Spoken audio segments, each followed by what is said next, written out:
Chapter 700. Of course, Thea wouldn't say that she was afraid of losing her reputation, so she took a liking to Constantine's shamelessness. She cleared her throat. I need to do a lot of preparation work, strengthen myself, coordinate allies, and arrange the battlefield.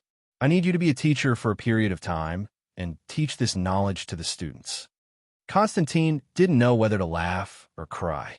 He had done countless jobs, such as carrying sacks at the dock, serving dishes at the bar, and even went to many strange places because of his sexual orientation. But a teacher? This was his first time doing something like this. He pointed to his nose. Me? What do I teach? Thea didn't say anything. She just wanted to teach him this. You want me to learn first to teach. How can there be such a good thing in the world? Who should I teach? This knowledge wasn't difficult for Constantine. Constantine's status in the magic world was very similar to Batman, who had learned 127 kinds of martial arts. He had dabbled in all the schools of magic in the world, but limited by the total amount of magic, he couldn't exert too much power. Thea summarized the bard's inheritance in simple terms, which was only slightly more difficult than the fool's version. Constantine didn't have any problem learning it. Western magic, Eastern magic, divination, astrology, blood sacrifice, witchcraft, he had learned dozens of schools of magic. One more school of magic wouldn't affect him. Thea said with an enigmatic smile, "Your students are all elites. I'll let Midnight inform you later." After that, she directly teleported away. Constantine could kill his way back to heaven and hell, so he had to find a way to go back. Why is she smiling so strangely? Could it be that I know these students? Constantine didn't rush back. He slowly finished his cigarette and sank his mind into the spiritual light again. From it, he carefully understood Thea's understanding of magic. This was the real valuable thing. Thea only mentioned the coming of the magic era to Moira. If she told the higher-ups with great fanfare, they would definitely not believe it. Thea didn't expect to solve this through official channels. She began to quietly release information in the underground world that she had controlled for 2 years. I heard that the newborn of the new world has extraordinary power. Where's the new world? Lowlife, you don't even know about the new world. Leave the group. All kinds of rumors began to spread in secret. The underground world was surging like a storm. Torture, interrogation, betrayal, and counter-betrayal. More and more news began to spread from a certain level. Human psychology was just that strange. If you told them openly, they wouldn't believe it at all. But with the help of rumors, true or false, they would instead believe the news that they had painstakingly obtained. At first, people still had some doubts about the New World. How could it be possible? Are you kidding me? Columbus had been dead for 500 years. How could he have discovered a new continent? However, as several soldiers who were fooled by the holographic simulation game began to tell their stories on social media, more and more people realized that some changes seemed to have occurred in the world that they didn't know about. While the ordinary people were still confused, several families in power had sent their people who were nearing the end of their pregnancy to the New World. Of course, the Quinn family was now a member of this class. 14 newborns. One of them was born with a small magic vortex because of the effect of magic power. Thea's explanation for this was that she had been in the New World for too short a time. If she could stay here from conception to delivery, the probability of the baby having magic talent would be doubled. This made the families burst out with unimaginable enthusiasm. Extraordinary power. They didn't know anything about magic. They only knew that a new kind of power had come to the world. As for killing the fertility of ordinary people, the child in the New World must be one of them. This was just a thought. Times had changed, and ordinary people were not fools. These families have been out of the sight of ordinary people for a long time. This kind of agreement between the ruling families could only be a piece of scrap paper. In addition, there were all kinds of internal conflicts and interest disputes. It was possible that they would follow the agreement and create a baby behind closed doors, while their sworn enemies would secretly open the door to civilian births. 10 or 20 years later, they would crush them with numbers. No one was a fool. They couldn't stop them, so they could only rope them in. Thea had already sorted out the connections. As long as she was still alive, the foundation of the Quinn family was unbreakable. As for the remaining people, as long as they didn't cause trouble for her, she could beat them up. Although these people were just wasting rice and noodles in her eyes, they had controlled the lifeline of the world for many years. The collective energy burst out of them was still a strong signal to the vague middle class. In order to please Thea, they also contributed the art resources in their hands. Although they didn't say it explicitly, the implication was that she could take these people to do biochemical experiments. They were all yours. This made Felicity, who had just returned from a trip, confused when she saw the stars sitting in her living room with flattering smiles. When did I become the king of Hollywood? Why didn't I know? She hurriedly called her friend Thea, but the phone was hung up.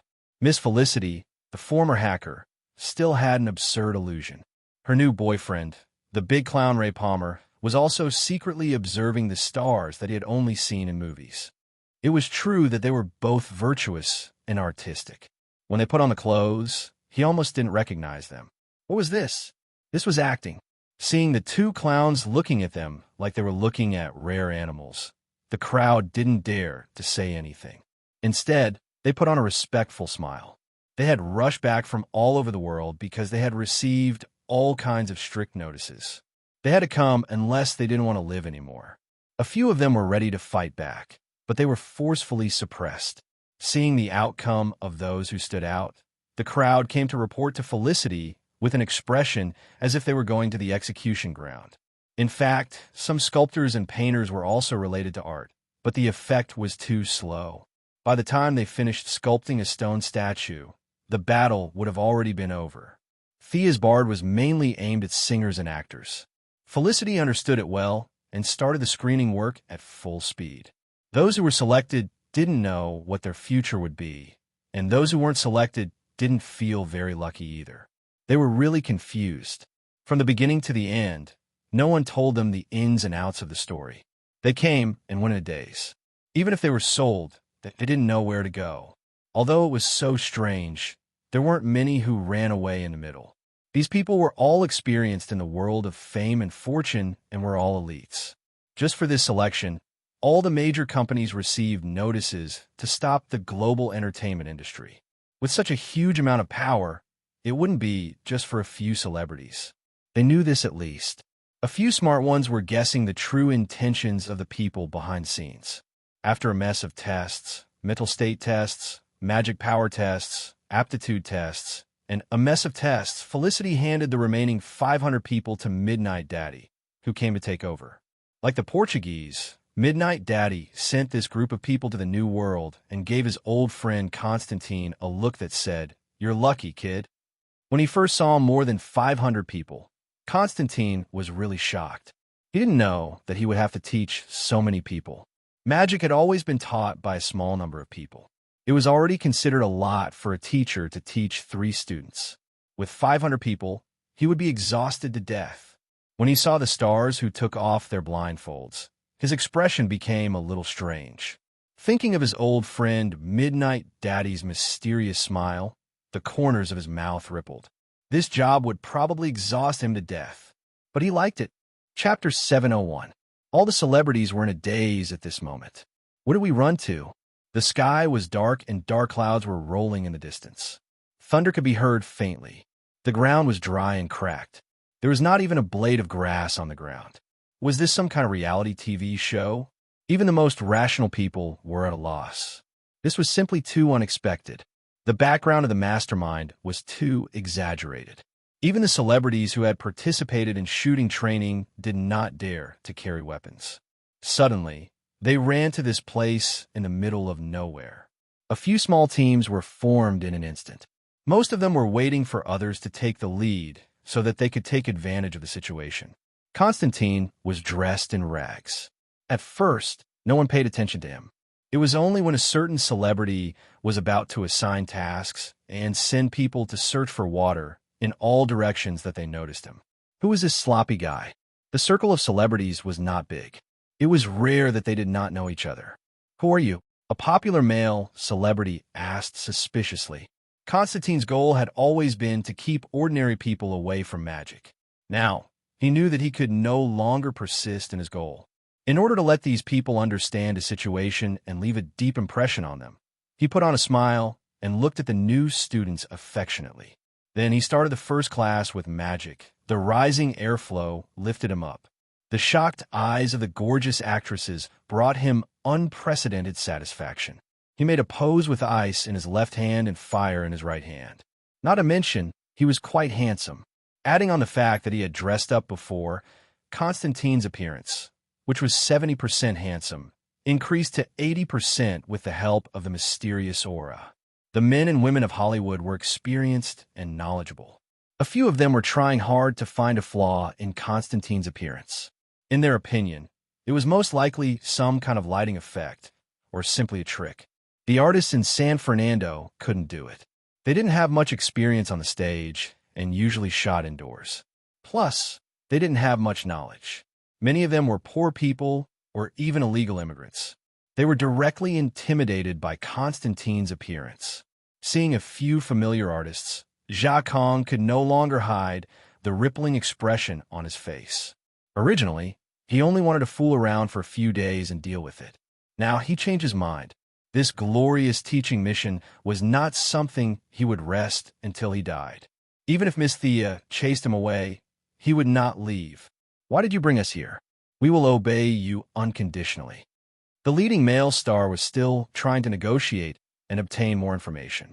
To be able to survive in hell, Jacques life experience and wisdom were 10 times or 100 times better than these actors and singers. But at least he remembered his mission and said the same thing as the young mistress. "Do you know that Earth is about to face a catastrophe?" What Sia had said that day, he changed a few words slightly and repeated them to the others. A bunch of people thought that it was the end of the world and that an evil lord of the universe was about to invade Earth were ridiculous, but no one had the guts to say anything. Everyone looked at the celebrities who were very popular in the circle. These people looked at each other. They were not convinced. Unlike ordinary celebrities, they had been in the industry for many years and had deep friendships with their bosses. But regarding this gathering, their bosses did not give them any details and only told them to obey. If they continued to ask, they would not know the inside story. They only knew that it was an order from a very high position. As for how high this position was, the few celebrities who had reached the top of Hollywood did not dare to think about it. They knew very well that with such a high position, it would not take much effort to kill them. "We understand. What do you need us to do? Please tell us." A few people expressed their obedience on behalf of the 500 people. "Smart people, you are really lucky. You have the possibility to learn magic. This was unimaginable before. These people did not need to activate their bloodline to learn magic. There were too many of them, and the traditional method would not work." Thea was going to take a different approach. According to her plan, these bards from Earth only needed to have a little spell-casting ability. She needed them to do more supporting work. Constantine also felt that activating their bloodline was troublesome. According to the professional settings, they should start with their profession. The singers sang with all their might, and the actors acted on their own. With the help of the high magic power of this continent, they could smoothly sense the magic power for at least 1 day, or even 3 days. The singers and actors were easy to deal with, but the dozens of artists who were both virtuous and talented gave him a headache. They were definitely not singers. Logically speaking, they should be from the performing arts department. But here in the wilderness, there was not even a sofa. The artists who were used to performing indoors did not know where to start. Not to mention, there were usually only a dozen people in the crew. Now, there were more than 500 people present. They were a little nervous. It had to be mentioned that the young lady was good at using people. Constantine knew a lot of magic. In order to not interfere with each other, he directly cast a spell and set up a barrier for everyone. The people could not help but touch the invisible barrier around them. Finally, they believed that this was not a dream and began to change their minds. When the first singer who sensed the magic power shouted excitedly, the enthusiasm was pushed to the peak. Constantine paid special attention to a few artists. Needless to say, they were really dedicated to their work. They shouted at the air, and the most outstanding few were completely immersed in their work. It vaguely produced an illusory effect. Amazing. Jacques who was watching with a cigarette in his mouth not far away, expressed his admiration for these artists. Half a day passed quickly. These people were indeed talented and hardworking. In the afternoon, there were 50 people who successfully sensed the magic power, exactly 1/10 of them. Singers were indeed the right path for bards. There were 30 of them. The remaining 10 were actors and 10 were artists. I still have to provide accommodation. I'll definitely ask her for the accommodation fee. The group of people practiced until their voices were hoarse and their movements were almost out of shape. Constantine yelled for them to stop and summoned his mysterious house. This shabby old house could automatically generate rooms and food according to the guests who lived in it. It was a gift from Sage Ouchie to Constantine. The group of stars were exhausted. After eating something, they laid down in this magical house and ended their first day in the new world. At the same time, in the metropolis on Earth, Thea was discussing the arrangements for the remaining actors with Felicity. These eliminated people are limited by their talent. It's a pity. Anyway, they have nothing to do. Let's make a few movies and let the ordinary people know the danger that Earth is facing. Felicity had just returned from a trip and had been ordered around by Thea like a donkey. She was so sleepy that she could not stop yawning. Who's the main character? Who's the villain? The former hacker asked drowsily. Thea was stunned by this question. Of course, she could film herself, Superman, and the others fighting Darkseid. However, as a member of the gods, she did not like Darkseid being ridiculed by ordinary people. It was an issue of the gods' dignity. The evil lord did not care if ordinary people said his name. To him, it was an honor. However, it was not a good idea to associate his name with entertainment. She might as well copy the settings of Marvel. Sia held a paintbrush, and with the help of the god of art, she quickly drew several portraits in character settings. She woke up Felicity, who was lying on her desk. The Avenger Alliance? Thanos? You made this up? You're quite good at drawing. The former hacker did not know the difference between Darkseid and Thanos. She only knew that they were both evil villains who wanted to invade Earth. Chapter 702. Get it done as soon as possible. Hollywood's resources will be under your command. The officials won't explain, but the people have the right to know. Even if we lose, the survivors need to know that unity is the only way out. Don't worry, little Thea. We'll win. Miss Hacker didn't care if it was Blue Fatty or Purple Fatty who came to Earth. She hugged Thea and said with a determined gaze. In order to fulfill her friend's request, Felicity ordered everyone in Hollywood to go in circles. She selected actors and set up the scenes. Within 3 months, they had to shoot The Avenger. After that, they had to shoot 1 film a month for 3 consecutive films. 41 film crews started shooting at the same time. What? You're a famous director. You want to pursue style and personality? Sorry, we don't need those things at all. We'll just do it like an assembly line product. You want to protest? Sure, it's up to you. Do you want to come to the White House or the Capitol? You can sit still and take a bullet or commit suicide. Miss Felicity shut down the entire entertainment industry. She was so busy that she couldn't eat or sleep well. How dare you be happy? All the major cinema chains stopped filming and replaced it with some themed movies.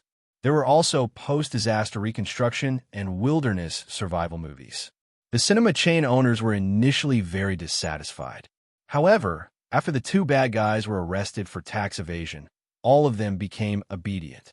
No matter how stupid the ordinary people were, they could smell that something was wrong in the air. They spent every day in fear, trying their best to find any news they could. Affected by the general environment, even some bad guys restrained their actions. They were so jittery that they didn't even have the mood to rob a bank. They also wanted to know what was going on. Thea didn't know that in this year in the future, magic finally came to the forefront and was named the new era by historians. She arranged everything properly and prepared to go to the main planet of Ura. She had a lot of things to do. The first target of the reinforcements in the universe was the Green Light Corps. There were 3,600 sectors and 2 Green Lanterns in each sector. This meant that there were 7,200 people. Including the reserves, there were more than 10,000 people. The Green Light Corps would be an important combat force for the Earth's allied forces. She teleported to the main planet of Ura and went straight to meet the Guardians. The last time she was here, she was just a small sorcerer. Now, she could be considered as the return of King. Guardians long time no see. Today, Thea was wearing the god's punishment robe. Indescribable divine power flowed through the sleeves of the robe. The Guardians' eyes flashed as they exchanged glances with each other. 2 of the 12 blue men were now empty. This was likely the result of Gana and Sed betraying the Guardians and establishing the Blue Lantern Corps. The Guardians had also split. Gana, who was the most open-minded and concerned about life, had been expelled. This wasn't good news. Long time no see, Your Majesty. A little blue man with the biggest head in Thea's eyes replied with certainty. You have a good eye. Guardians, this universe is about to face a catastrophe. Do you know that? She was still using the same old speech that the school of vertical and horizontal strategies used to gain the upper hand by a show of strength. First, she threw out a big bomb to attract attention. He didn't care about the stupefied expressions of the Guardians and told them everything from beginning to end. He focused on the misery of Earth 2 and how precious time was now. The story was a little long. As she narrated, more and more Green Lantern Corps members were attracted by her cool appearance and joined the audience. This is how it is. We don't know when Darkseid will attack, but we have very little time. This universe is different from Earth 2. This time, there is a high chance that he will send a clone to fight. This universe needs the help of the Green Lantern Corps. After all, she was here to get reinforcements. She didn't use her superior strength to bully them. Instead, she maintained a relatively equal stance. Unfortunately, her sincere words didn't receive a positive response. The big-headed Guardian asked, "We know about Darkseid, the Tyrant of Darkness. We only have one question. Why is he interested in this universe?" The other party still asked the key question. Superheroes believed that it was reasonable to attract evil to save a world. Neither Superman nor Batman asked this question. To them, this shouldn't be a problem. Any superhero would do the same. Constantine also asked the same question, but Thea gave him a vague answer. He didn't pursue the matter after that.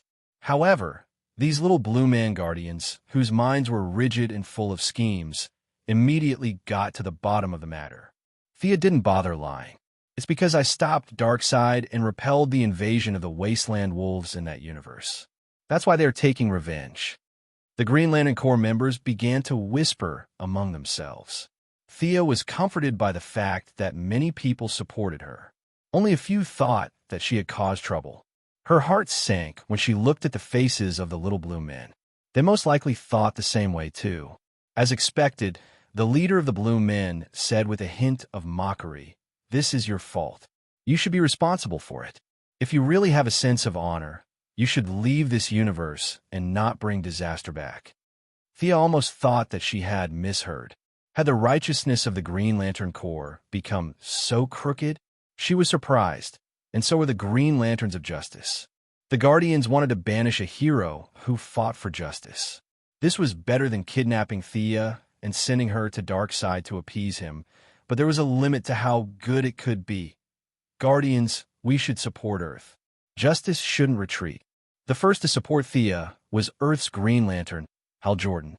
Of course, like Arbin Sue and Sinisto, he was now the greatest Green Lantern. A few of Hal Jordan's good friends also expressed their support, and their voices were getting louder and louder. The Guardians didn't move until the Green Lanterns calmed down. Then, they slowly said, "The creation of the Yellow Lanterns was a mistake. Hand over the Yellow Lantern's energy source, and we'll let you go. You can fight Darkseid however you want." The square, which could hold thousands of people, fell silent. Thanks to Sinisto, the Yellow Lanterns and the Green Lanterns had indeed fought a few times. The Green Lanterns didn't dare to act rashly on this issue. Thea's expression was ugly.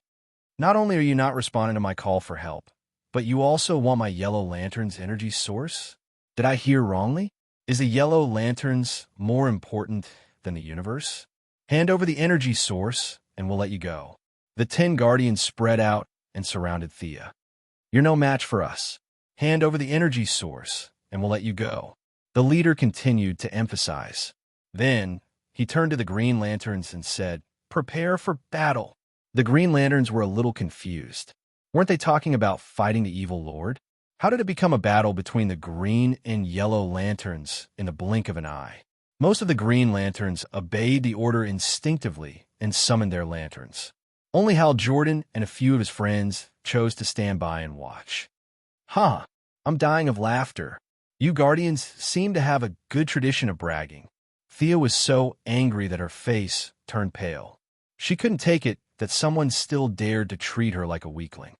Green and yellow lanterns? To me, they're all evil. You don't understand the true meaning of power.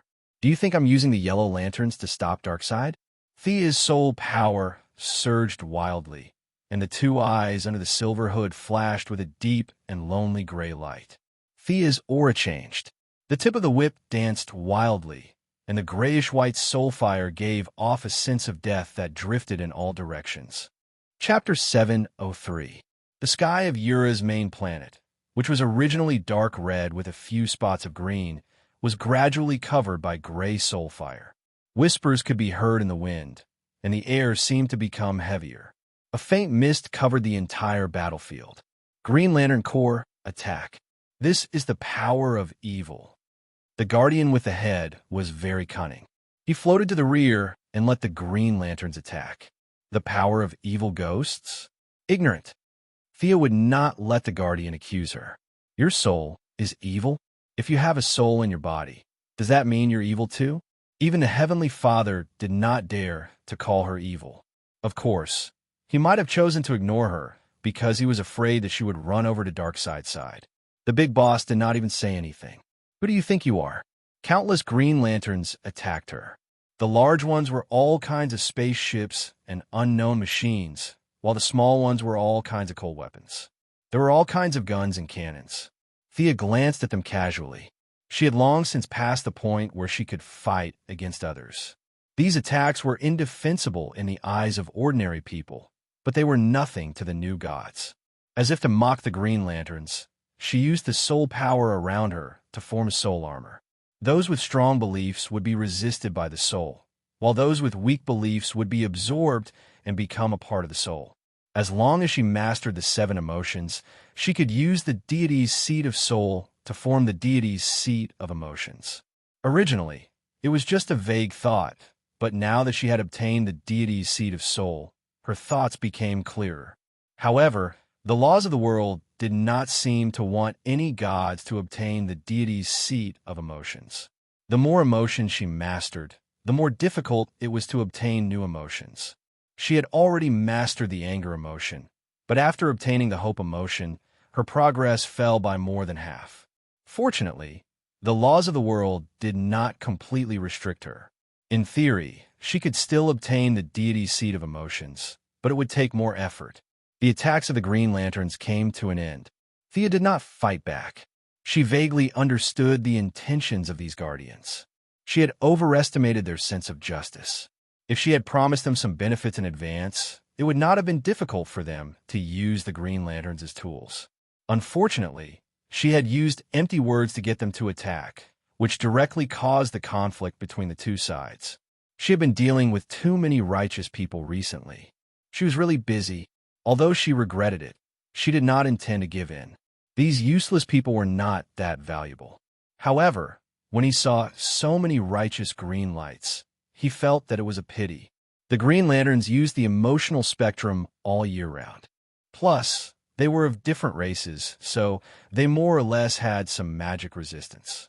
However, in front of the divine power of the soul, Thea could wipe them out with a large-scale soul extraction. The problem was that it was easy to pull it out, but difficult to stuff it back in. She did not have the deity of death, so once her soul was drawn out, this group of people would all die. She felt that it was not appropriate to kill thousands of Green Lanterns at once. But since they dared to attack the goddess of souls, they must be taught a lesson. She had memorized the soul characteristics of all those who had attacked her before. With a light stroke of his finger, he triggered their souls. A mysterious energy rushed out from the depths of their bodies. Soul ignition. The Green Lanterns suddenly realized that their green uniforms were flashing with grayish-white flames. Before they realized what was happening, they felt their souls tremble. Those with strong willpower staggered and fell to the ground, while those with weak willpower spat out a mouthful of blood. I showed mercy this time. If you dare to make a move against me again, be careful of your lives. Milady looked coldly at the Green Lanterns lying on the ground. Some people said that if the Green Lanterns exceeded 5, they would be wiped out. This was a wise saying. She should not have come to OUA. She had to admit that the universe was full of wonders. The Green Lantern Corps that recruited fighters from all over the universe had a few weirdos. She was surprised to see a few guys who were almost unaffected by soul ignition. One guy seemed to have the talent to turn himself into stone and resisted most of soul ignition by transforming. There were also a few guys who looked like plants that turned into liquid water and resisted soul ignition. The ones worth paying attention to were the little blue guardians. They were the least affected. Thea observed carefully. The more she looked, the more surprised she was.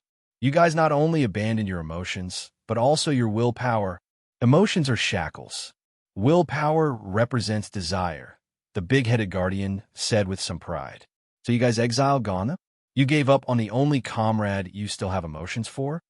Hal Jordan, who had been watching from the sidelines, was shocked. Isn't Gotham sick? Was he exiled?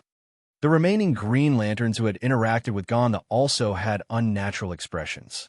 Gotham could be said to be the most humane guardian. If he was really exiled, they couldn't help but imagine. Gotham betrayed our original intention. Emotions only make people weak. Your attacks can't do anything to us. 10 little blue men emitted colorful energy beams between their hands. They blocked Thea's escape route. You guys are quite confident. You underestimated the power of the soul. You underestimated the new god. Thea's body was covered in gray cyclones. She fought with the 10 little blue men. Both sides chose to use energy to attack each other. The sky was dyed by the aftermath of their energy. The multicolored brilliance filled the sky, and the gray fog was shattered. However, the gray fog was very resilient. If there was a chance, it would swallow the multicolored brilliance. As the oldest race in the universe, the little blue guardians were indeed worthy of praise. When they were at their peak, none of them were inferior to Superman. However, they were tricked by First Lantern. They gathered the power of the entire race to create the first lantern ring in the world. It cost them more than half of their original power. Thea had magic in her left hand and a soft whip in her right.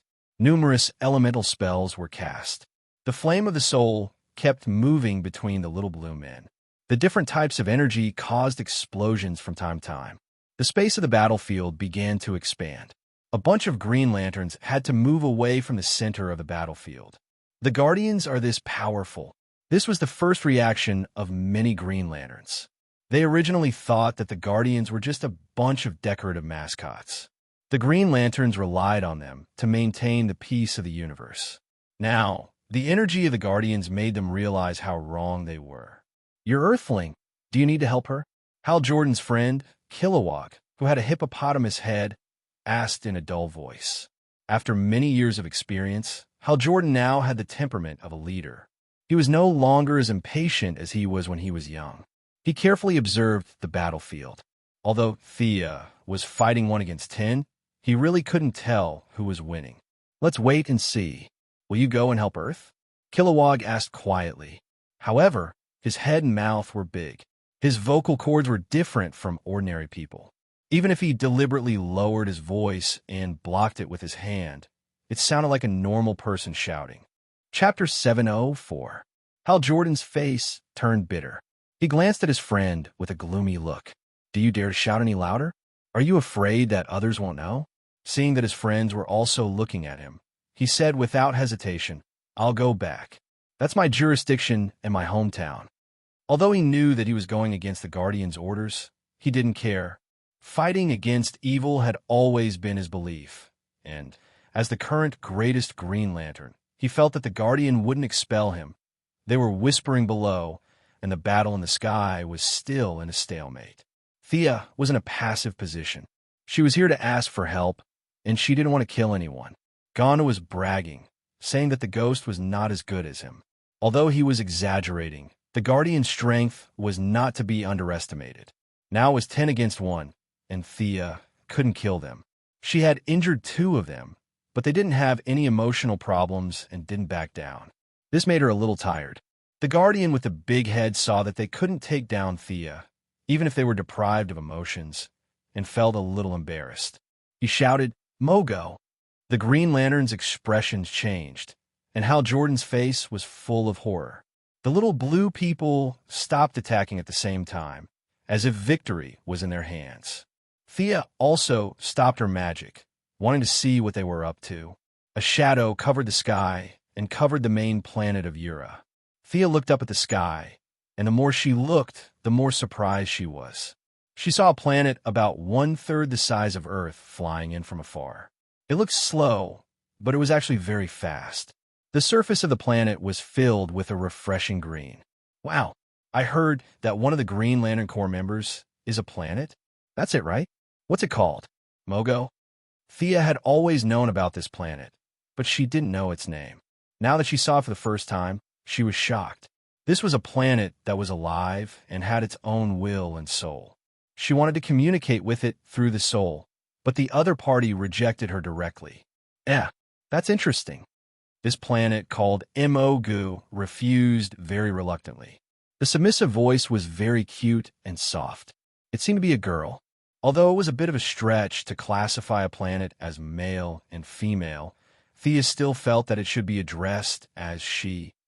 The big-headed Guardian gave her 2 orders in a row to attack Sia. The planets did not dare to disobey. The entire planet began to gather energy, and its target was Thea, F***CK. This time, the young mistress was truly frightened. She wasn't afraid of an ordinary person's will being magnified 100 times by the light ring. That was because the main body's will was limited. Even the greatest Green Lanterns like Sinisto and Hal Jordan were only twice or thrice stronger than an ordinary person.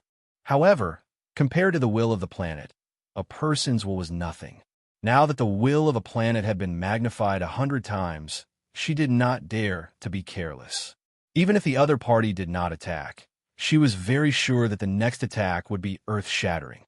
Abin Su, Sinisto, and Hal Jordan had to step aside.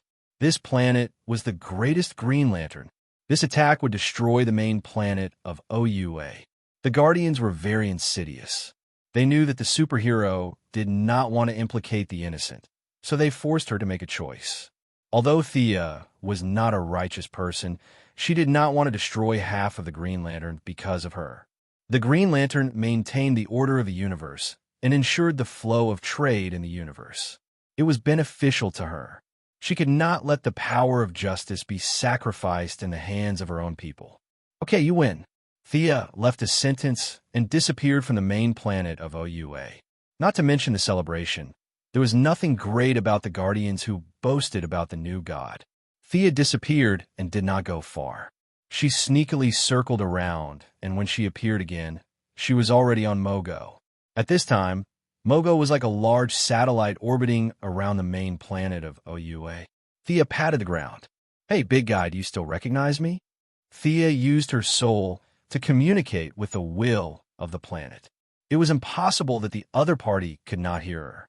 Reality proved that the planet that had been tricked into joining the Green Lantern Corps was an honest child. He didn't play dumb or leak information. His tone wasn't firm, and his attitude wasn't tough either. His voice was still soft. The Guardian said that you're not a good person. How can that be?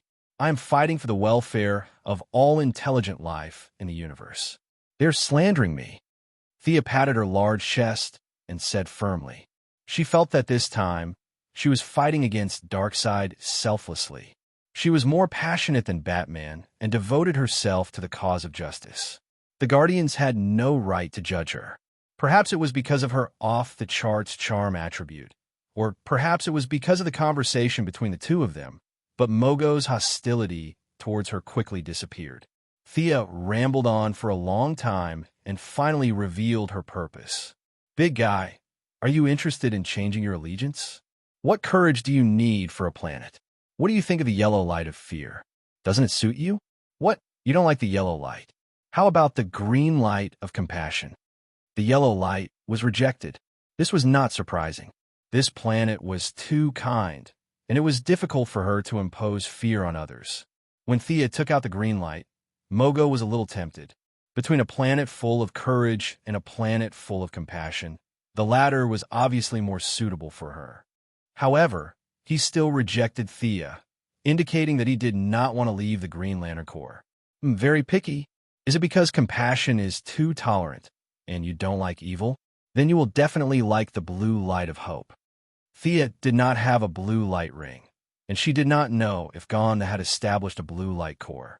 She wanted to give it a try, so she used her own light of hope to create a blue light ring on the spot. The result was a little frustrating, and the creation failed.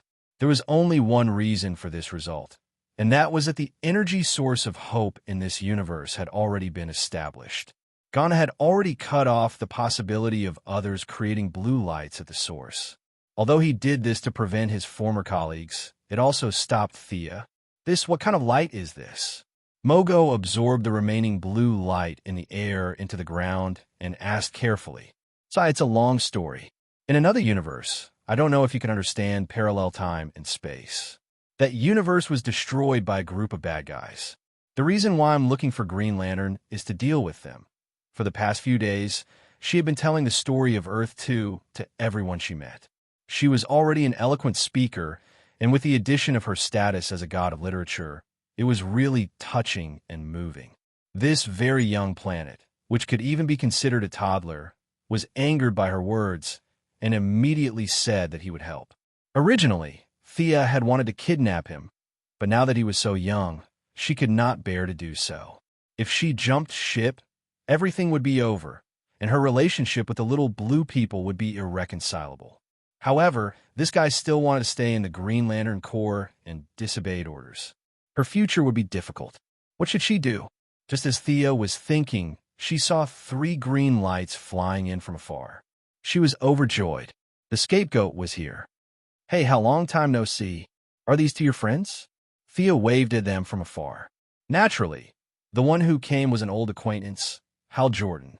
He had a carefree personality, and his life had been full of ups and downs. He had been expelled by the Guardians countless times and had joined countless times. He did not take the Guardians' orders to heart. Let me introduce you. These 2 are my friends. The tall one is Kilowog, and the short one is Becky. This is Thea Quinn, Earth's superhero, the President's daughter. Chapter 705. Thea looked at Hal Jordan's 2 friends and smiled awkwardly. This so-called tall guy was indeed very tall. He had the head of a gigantic hippopotamus, was 3 meters tall, had muscles all over his body, and weighed at least 300 pounds. The other short guy was ridiculously short. This guy was a squirrel from Earth, more than 20 centimeters tall, had a fat belly, 2 pointed ears, and a big tail that looked nice to touch. Perhaps Thea's gaze was too wanton. The big squirrel unconsciously took a step back. Milady looked at the lineup brought by Hal Jordan and clicked her tongue. This guy had a fat brother and a squirrel as a pet. He was tall and handsome, had many adventures, and had some decisiveness. This was the model of a proper main character. The 2 easily reached an agreement to save Earth. As for the Guardians' orders, what was that? Never heard of it. At the end of the conversation, Thea seemed to have suddenly remembered something and patted her head. Al, I've talked to Mogo.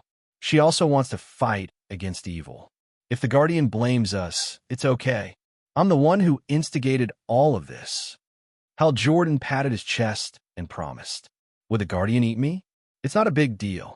He was very happy to be the scapegoat. That's great. With all of you joining us, our chances of defending Earth have increased by a few percent. Hua Hua also expressed her gratitude to the few heroes who had pulled out their swords to help. Hal Jordan, Fatty Kilowog, Squirrel Becky, Planet Mogo, 1, 2, 3, and 4 Green Lanterns. Thea was relieved that they didn't break the 5. She briefly introduced Earth's defense and focused on the New World project. Before Thea left, she thought a question. Al, what's your relationship with Carol Ferris now? What relationship?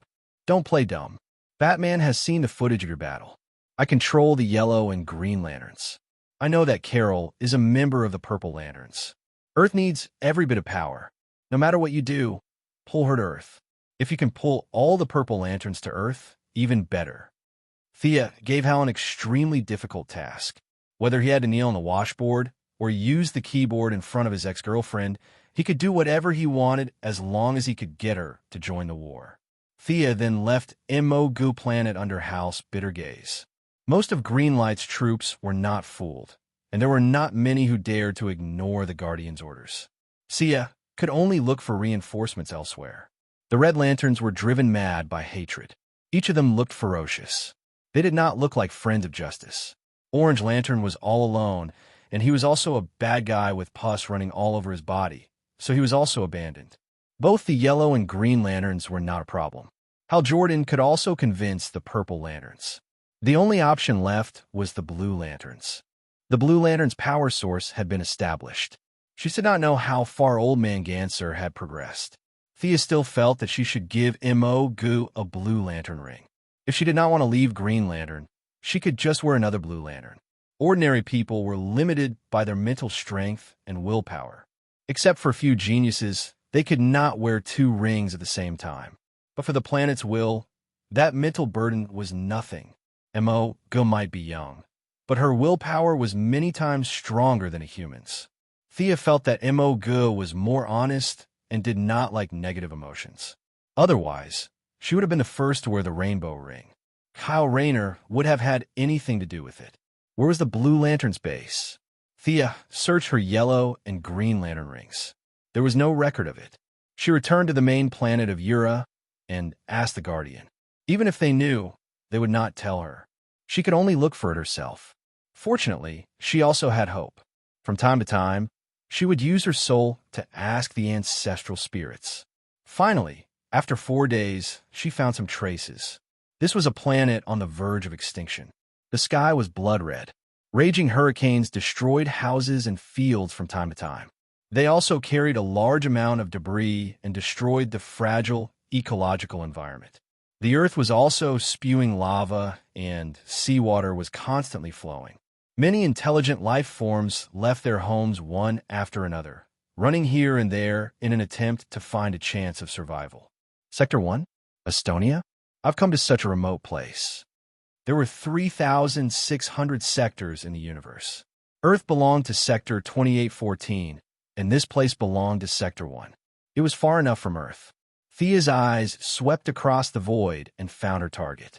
2 guardians in white with blue sleeves were looking down from the void. Lord Ganser, it's been a few years. Thea looked at the little old man Ganser.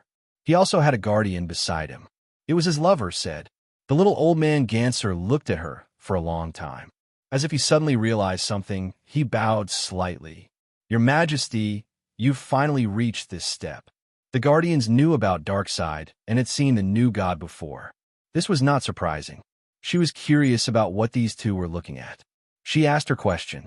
Ganser gave his answer without hesitation, waiting for the arrival of hope.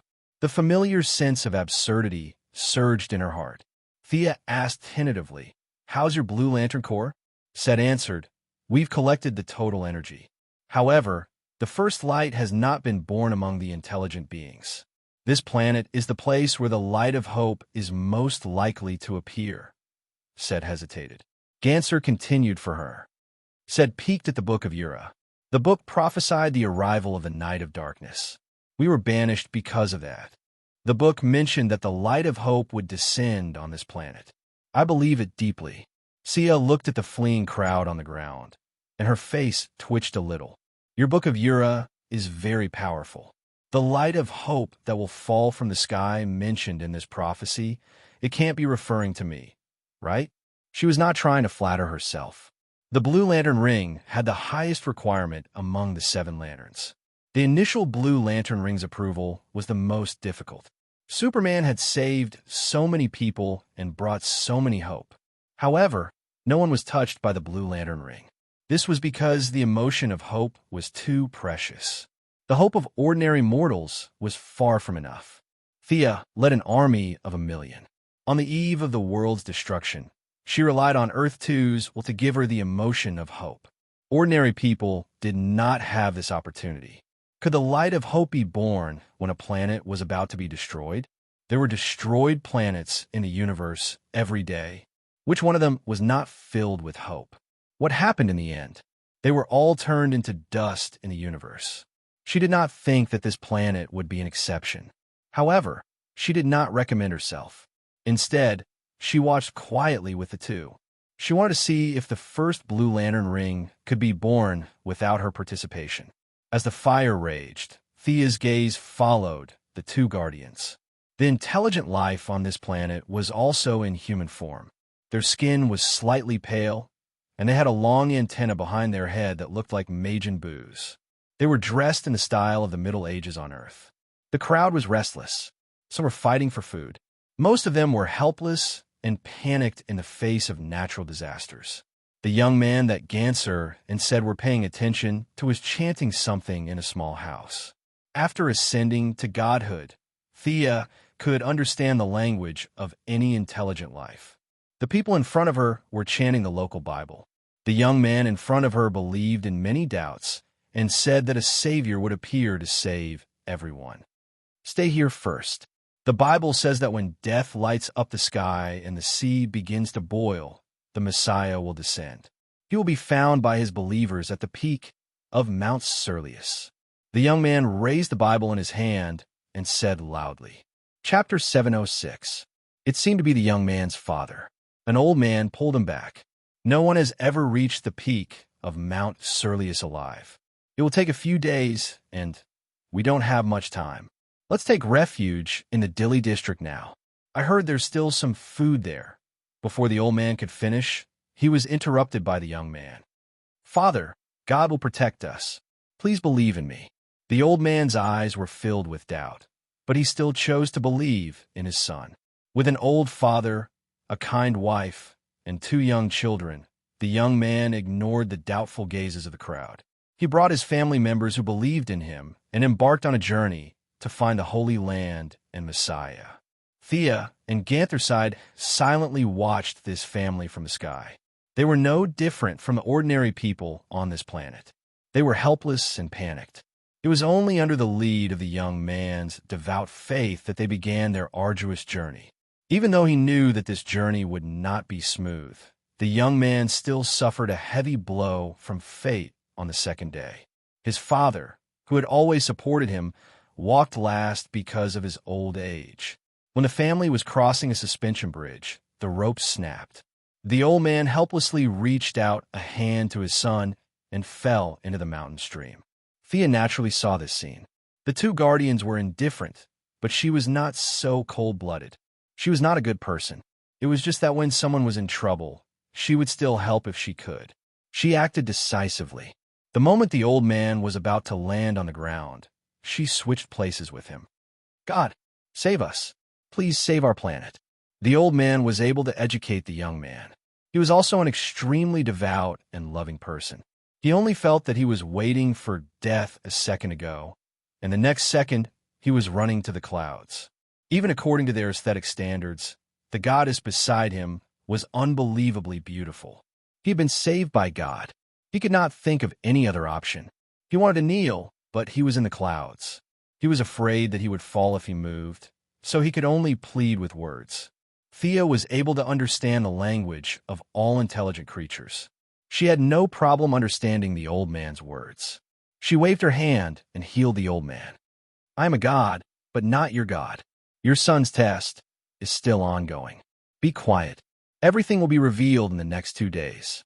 As if to prove the words of Goddess Thea, the young man's test came again. When his wife passed through a narrow passage, she slipped and fell down a 1,000-meter deep valley. The young man looked at the place where his wife disappeared and wailed. In the end, he wiped away his tears and tried to carry the 2 children on his back and continued forward. Saving one is saving. Saving 2 is also saving. You should come too. Thea brought another one back. The young man's wife was comforted by her father, and she continued to be an onlooker. The young man's journey was about to come to an end when cruel fate teased him again. When they were crossing a shallow river, the water level suddenly rose. The 2 children were short and weak, so they were directly washed away by the rushing river.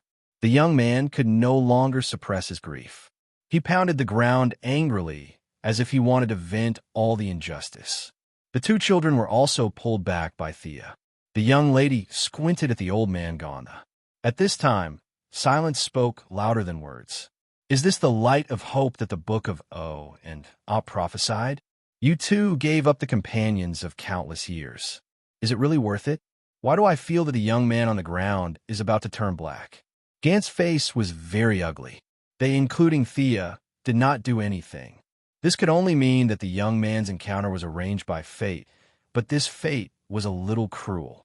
Did fate foresee that Thea would come to this planet at this time and save his family in a place where the young man could not see?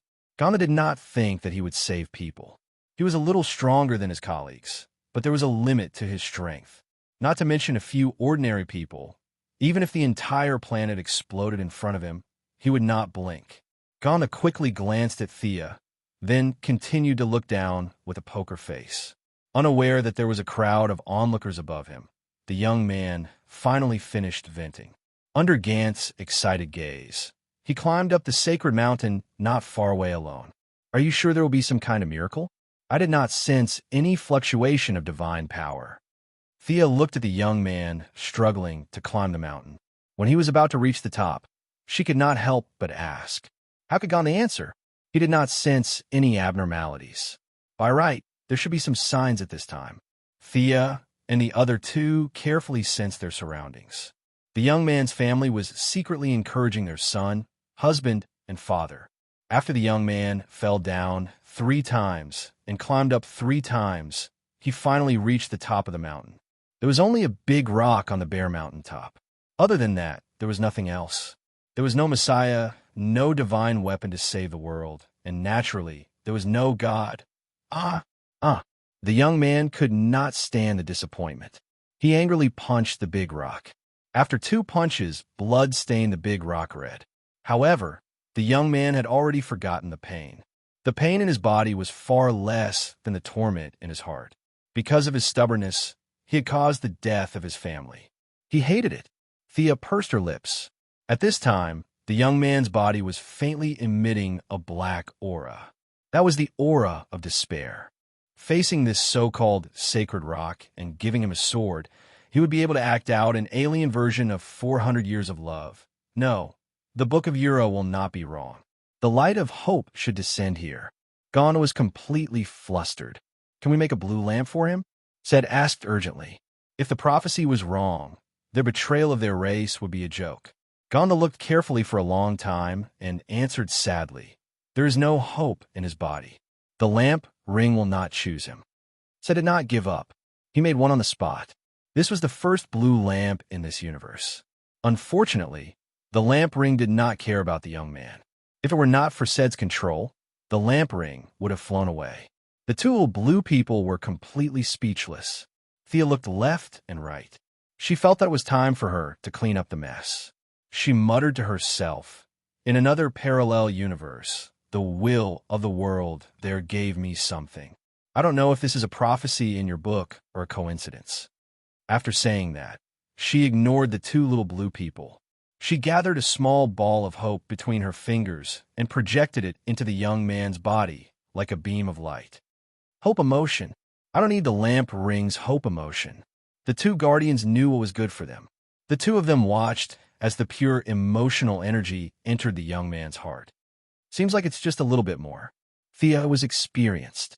She teleported the young man's family over as she spoke. The hope emotion eliminated the pessimism and despair in the young man's heart. The family that he thought had passed away reappeared in front of him. The young man's emotions were completely unleashed. Chapter 707. As expected, the blue light ring that was hovering in the sky chose him. The young man became the first member of the blue light ring and named himself Saint. Seeing the blue light leader that he chose kowtowed and bowed to Thea, he wished he could kiss her shoes. Ghana and Sed were speechless. Hey, young man, you seem to have chosen the wrong boss.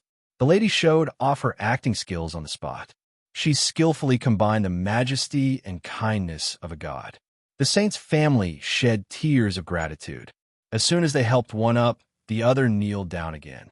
They were busy for a while. God, Please save our planet. The saint still didn't know that the two dwarfs next to him were his boss. He didn't have time to look at the function of the ring. He was focused on begging Thea to save his people. Your ring can slowly improve the environment and save our people. Gandha, who had been standing like a wooden stake for 10 minutes, finally found an entry point. He said hurriedly. Only then did the saint glance at them. The meaning in his eyes was nothing more than, "Who are you?" To be honest, he didn't really trust Gandha. The saint got Thea's hope and emotions, so he was naturally close to the lady. He turned to ask for her opinion. The two dwarfs almost vomited blood. Thea didn't embarrass them too much. She observed carefully. The core of the planet was seriously damaged. It was beyond saving. Even a god like her couldn't do anything, let alone the light ring. But facing the expectant eyes of the family, she cast a spell. Her eyes flashed, and finally, a complicated seal was cast deep into the planet's core. I have sealed the severely damaged core of the planet. The destruction of this planet has been delayed for about 1,000 years. You have enough time to migrate. When the saint's family heard that the planet had been saved, they once again paid their respects to her. It was very comfortable to be with such a kind person. Thea stayed on the planet for 3 more days. The saint finally realized the existence of the lantern ring, but the two high and mighty guardians couldn't give much constructive advice on how to use the lantern ring. They treated the lantern ring as a tool, so why would they study how to use it? The saint, who was eager to gain power to help his people, turned around and asked Thea for help. Experience in using the lantern ring? Facing the saint's question, the young miss was a little surprised. Do I have any experience in using the lantern ring? I'm too knowledgeable. I've trained hundreds and thousands of light ring users. She reached out and tapped on the saint's forehead, giving him a copy of the idiot's version of a lamp ring. The saint did not know that Thea had already prepared for this. He was excited and felt that the gods were omnipotent. After another 2 days, old man Ganser could not take it anymore. The charm of the goddess of wealth was too high. The saint's worship of Thea was growing rapidly every day. Perhaps in another 2 days, this follower that he had chosen would be pulled to her side. Although he knew that he would be at a disadvantage if he spoke first, he still decided to get straight to the point with Thea. "Your Majesty, why have you come to this planet?" Old Ganser's words implied that she was just passing by. "If you have something to do, hurry up and go do it." Thea coughed softly and said, "You know Amway?" "No. Do you know that a catastrophe is about to befall this universe?" She did not know how many times she had said this, but she repeated it word for word. Originally, she only wanted to pull in the blue lanterns, but now it seemed that she could get 2 more helpers. Thea ended the speech by saying, "The world needs your help." Then, she looked at Ganser with a piercing gaze, as if saying, "If you don't agree, I'll stay here." The old man thought about it. If Darkseid conquered this universe, he would not be able to escape.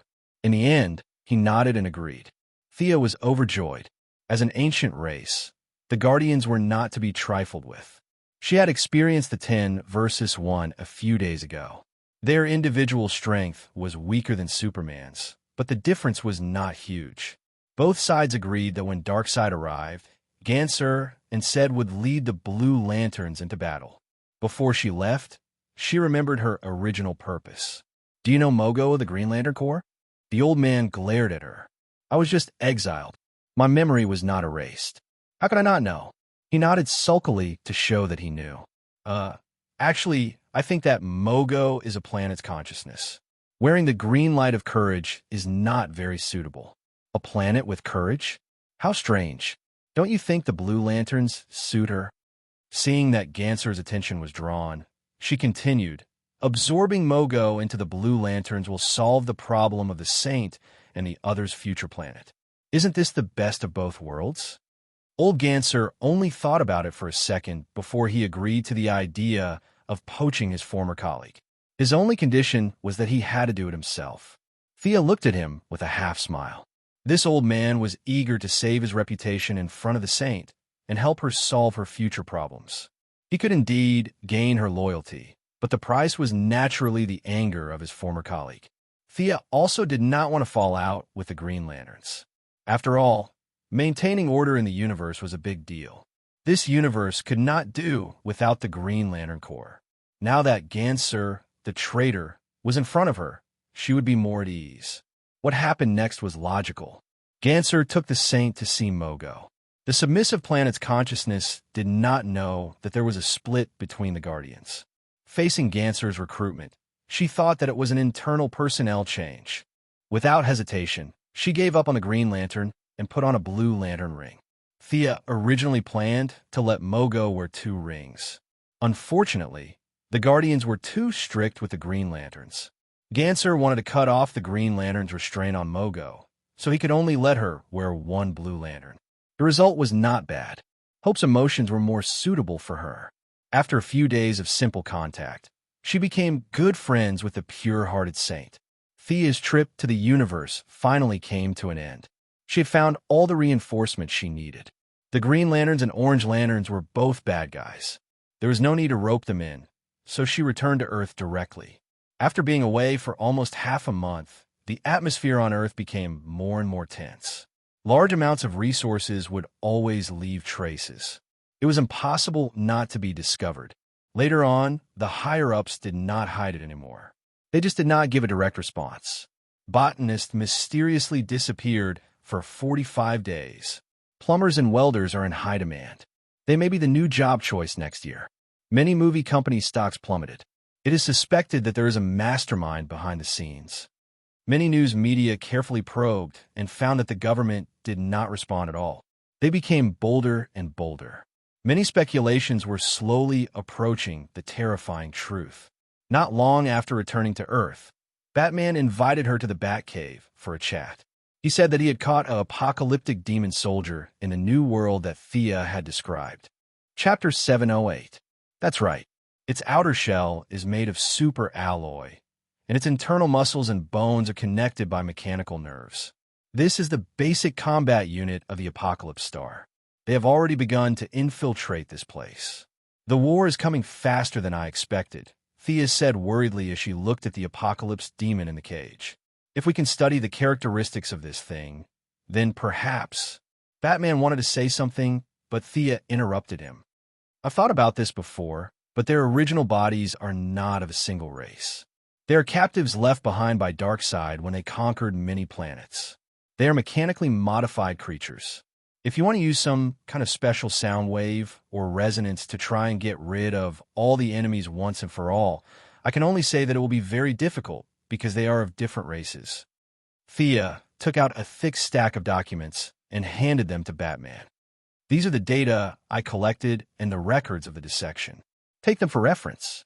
Seeing Batman flip through the documents, and when he reached a certain page, his expression changed drastically. Thea was pleased. Let you study the anti-Thea armor?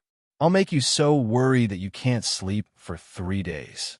Not only had she handed over her own records and Mitron's records to Batman, she had even mixed in the old Batman Thomas Wayne's experiment record from Earth 2. Seeing the familiar handwriting, even someone as shrewd as Batman couldn't help but throw the apocalyptic demon aside and read the piece of paper 3 times. Then, he quickly took out the piece of paper and stuffed it into his wrist guard. Thea coughed twice and pretended not to see his little action. When you captured this soldier, he should have a square box with him. That is the mother box that the new gods use to travel to the parallel universe. If you want, you can go to these coordinates to take a look. She then left the coordinates of Earth 2. As for whether Batman wanted to see the familiar stranger, that was his own business. After taking her small revenge, Thea was about to go home when a woman in black walked in. Yo, Zatanna, long time no see. You guys have something to talk about? I'll take my leave first. Thea glanced at the woman who was still wearing fishnet stockings in the middle of winter. She didn't seem to be in a good mood, so she got up and prepared to leave. Wait, I'm here for you. Where's Constantine? Where did you take him? Thea suddenly realized that she was looking for a boyfriend. Even though she felt that Jacques Kong might have fallen into the trap long ago, she did not hide it. She had worked so hard for the fate of the world, not for human trafficking, so she did not feel guilty at all. Listen to me. Do you know that this universe is about to face a great calamity? In order to strengthen the magic power of the Earth, I asked Constantine to help me train magicians. She told the story again. This was a good thing about heroes of justice.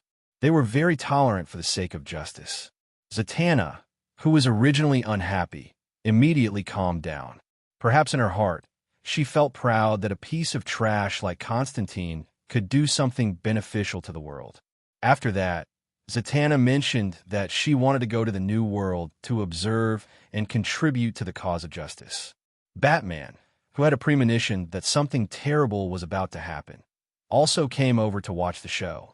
Perhaps he was also unhappy that Constantine, his childhood sweetheart, was kidnapped. After turning off the anti-teleportation device in the Batcave, the three of them went to the New World. Constantine was really the son of magic. When the three of them arrived, they didn't see any restricted images. This guy was lying on a soft chair and sleeping soundly. Why did you lose so much weight? Wake up. Zatanna went up and gave him 2 loud slaps to wake him up. Thea looked over and was speechless. She went to the main planet of Ura and then went to look for the blue lamp. It was only half a month, and Constantine was visibly thinner than the last time she saw him. The yellow windbreaker didn't fit him well, and now it was even looser. His eyes were blurred from excessive alcohol and women. Zatanna shouted for a long time before he slowly woke up. The scene was a bit too horrible to look at. Thea covered her mouth, afraid that she would laugh out loud. Did this guy not rest for the past 10 days or so? He sacrificed a lot for the cause of justice. The tough guy who could laugh and talk freely in heaven and hell, and who could go in and out 7 times, was now like a lamp that ran out of oil.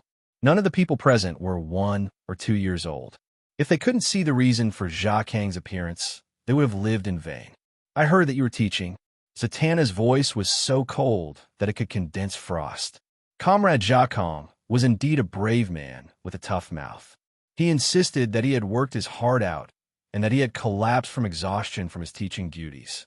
John, come and see my new dance. His big lie didn't even last 3 seconds before it was brilliantly exposed. A woman who looked hot and was actually hot ran in.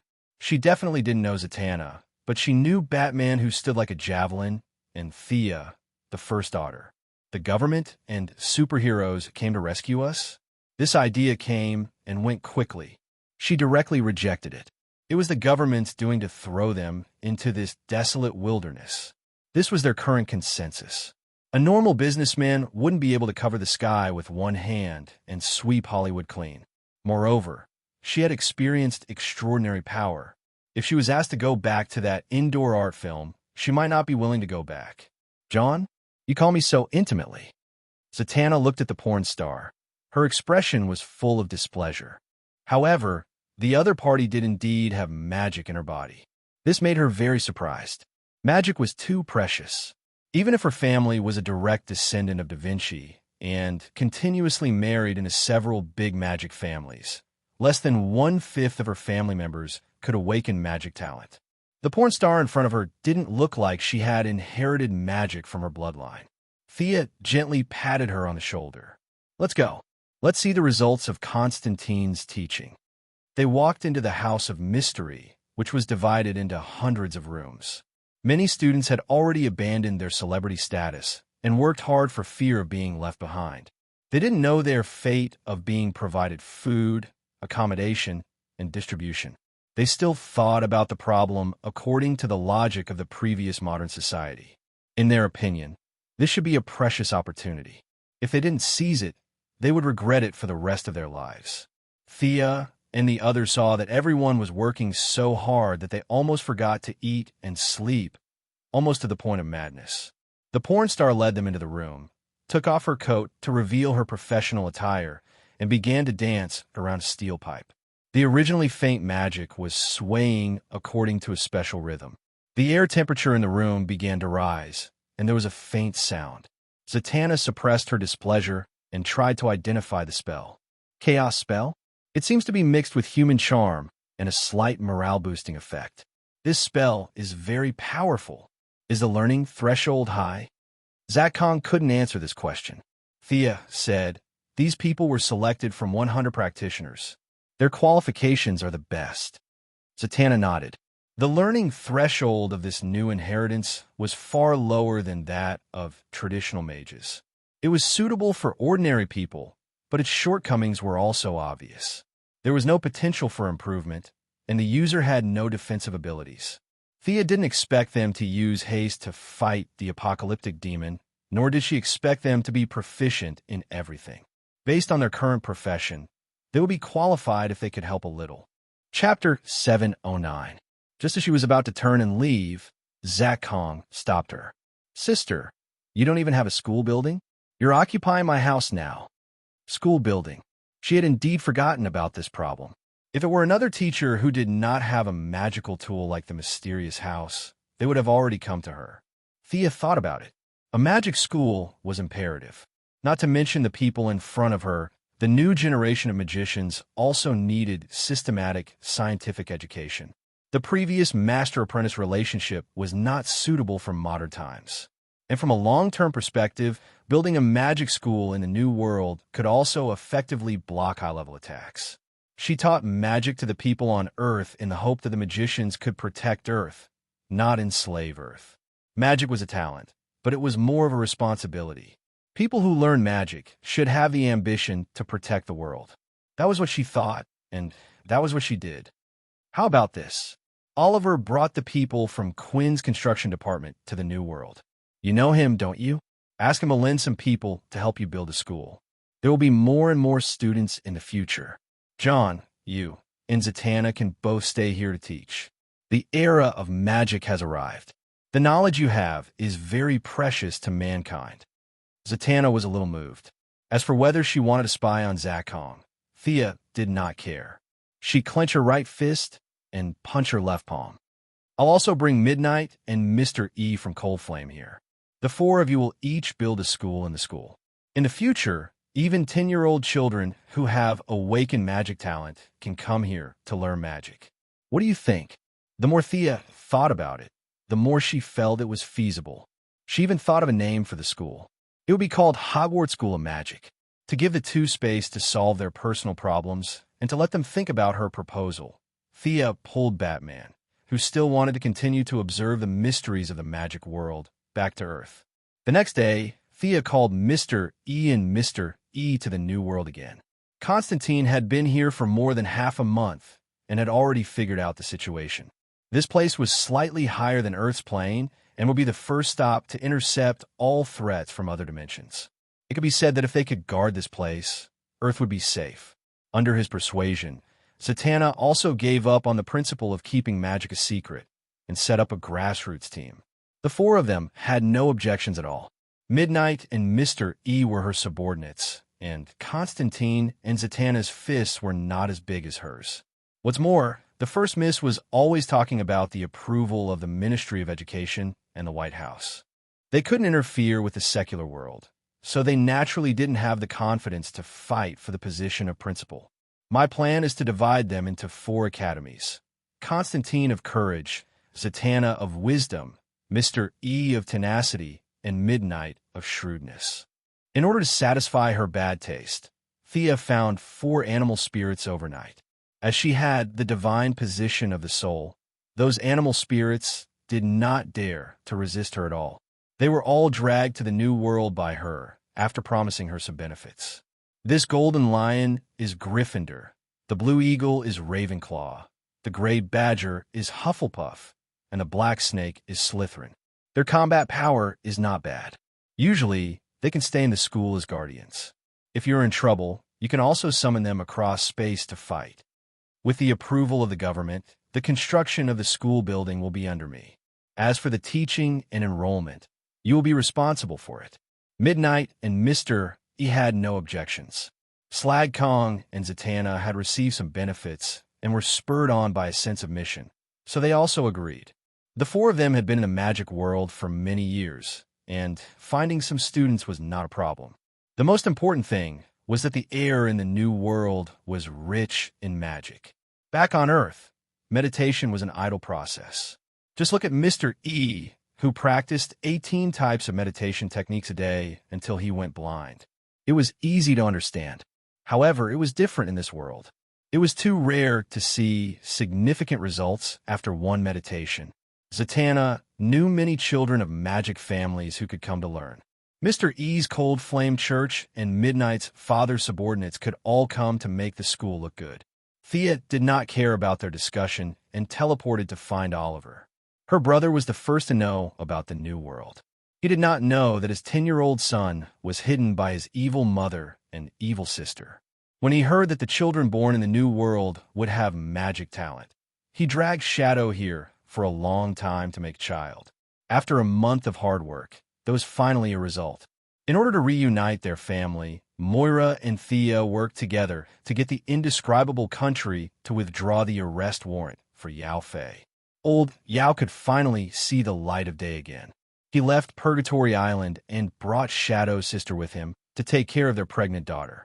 Old Yao was very satisfied with his beloved disciple and son-in-law. When Thea arrived at Oliver's new home, the two were busy practicing martial arts. With just a few glances, Sia knew that Oliver was going easy on his father-in-law. After receiving the careful guidance of a ninja master, his attributes were also higher than the human limit. Oliver could be considered a top martial artist of this generation. Even if he did not use a bow and arrow, Old Yao would not be a match for him in close combat. Thea naturally did not want to ruin the show. She clapped her hands and praised Old Yao. Seeing that the siblings had something to talk about, Yao Fei left. After chatting for a while, Thea brought up the matter of Quinn Construction Group building the Magic School building. Oliver agreed without hesitation. He knew Constantine and even had a good relationship with him. It had always been Oliver's specialty to have a wide circle of friends. The original space-time was able to become the 8th after the 7 main forces because Green Arrow had friends all over the world. Everyone respected him. Even Hal Jordan, who rarely returned to Earth, had a deep friendship with him, not to mention Zach Kong and the Flash. This was Oliver's personal charm. Give it to Shadow. As soon as the invasion begins, ask her to return to Earth. Thea handed Oliver a special teleportation gem. Even if the Sorcerers of Apocalypse star sealed the space, the gem could still teleport Shadow away. As for asking Oliver not to participate in the war and run back to Earth with his wife, she would not do it. She wouldn't say that, and her brother wouldn't agree to it either. How confident are you? In the face of an unknown battle, it would be nonsense to say that Oliver was not afraid. I think we can win, but sacrifices are inevitable. Thea thought about it and said seriously, even the 7 heroes of the original space-time could win. It did not make sense that she would lose after making so many preparations and finding so many helpers. Seeing Oliver's worried expression, she promised, I will not be the one sacrificed. I'm already a god. The life and death of ordinary people cannot measure me. At most, I will be beaten to death. As long as there are souls and wealth in the universe, I will not die. What I'm worried about is, forget it. Thea wanted to persuade Oliver to stay away from the battlefield, but seeing his determined face, she swallowed her words. Green Arrow had the luck of a main character. With the special power armor and skilled martial arts, even if he was in danger, the Flash or Green Lantern would be able to help him. Chapter 710. Preparations for war were in full swing. The good news was that only one apocalyptic demon had been found, and it was captured by Batman. Darkseid's infiltration had just begun. 2 days later, Fiora told her the good news. The god of death, whom we have been looking for months, has been captured by them. Fiora called Thea to a deserted planet where Lightning Lady and Jared were. The 3 of them spent a lot of effort to find the god of death, who had disappeared for many years. After that, they were teleported to another planet. After a tough battle, they finally defeated the first king of Atlantis. An old zombie. Thea sighed when she saw the guy's appearance. Gray hair, ferocious face, and a tattered body armor with only a layer of skin wrapped around his bones.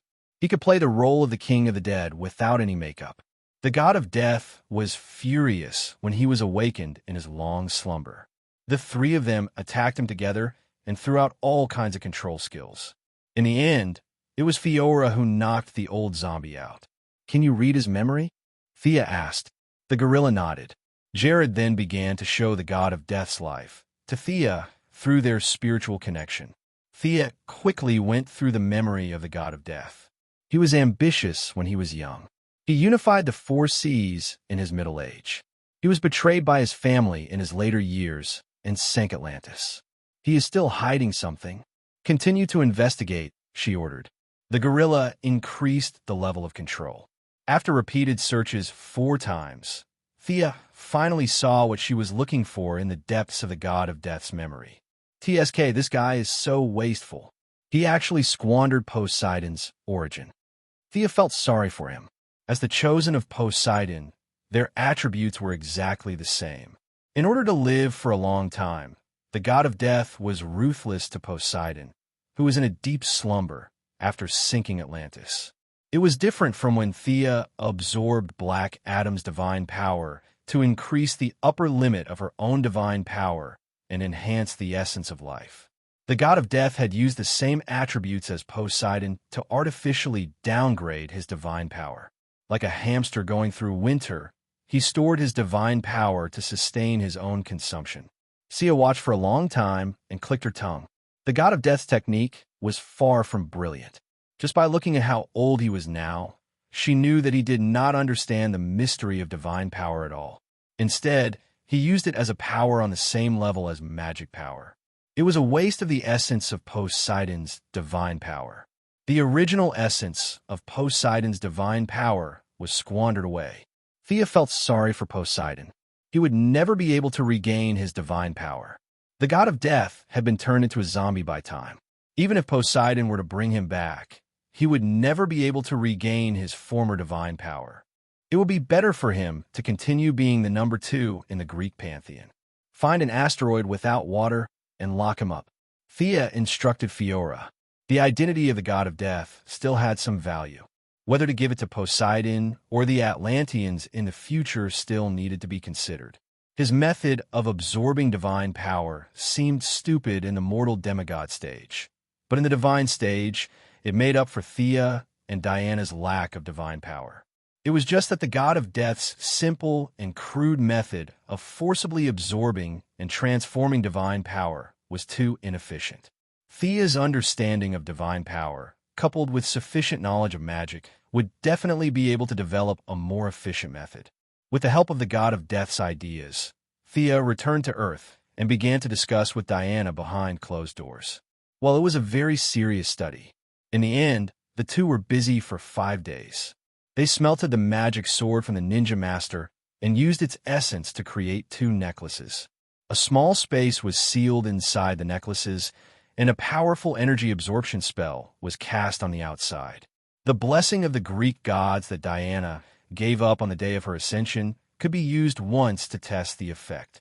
What a familiar feeling. My divine power is indeed increasing.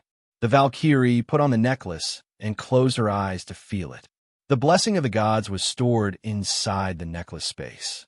Relying on the energy absorption spell on the outside, the characteristics of the gods were sifted out layer by layer and restored to the most essential divine power to supplement the perseverance and guardian positions.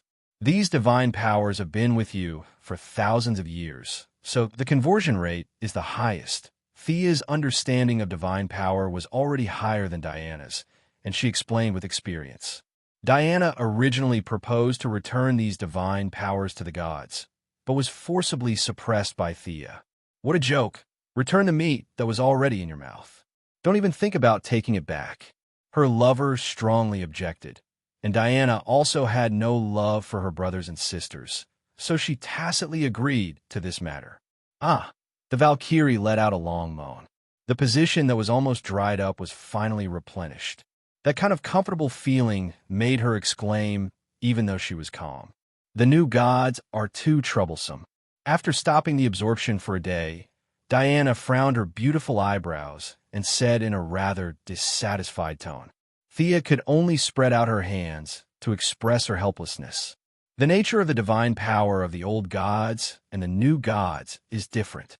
The new gods' divine power recovers slowly, and the consumption is also slow.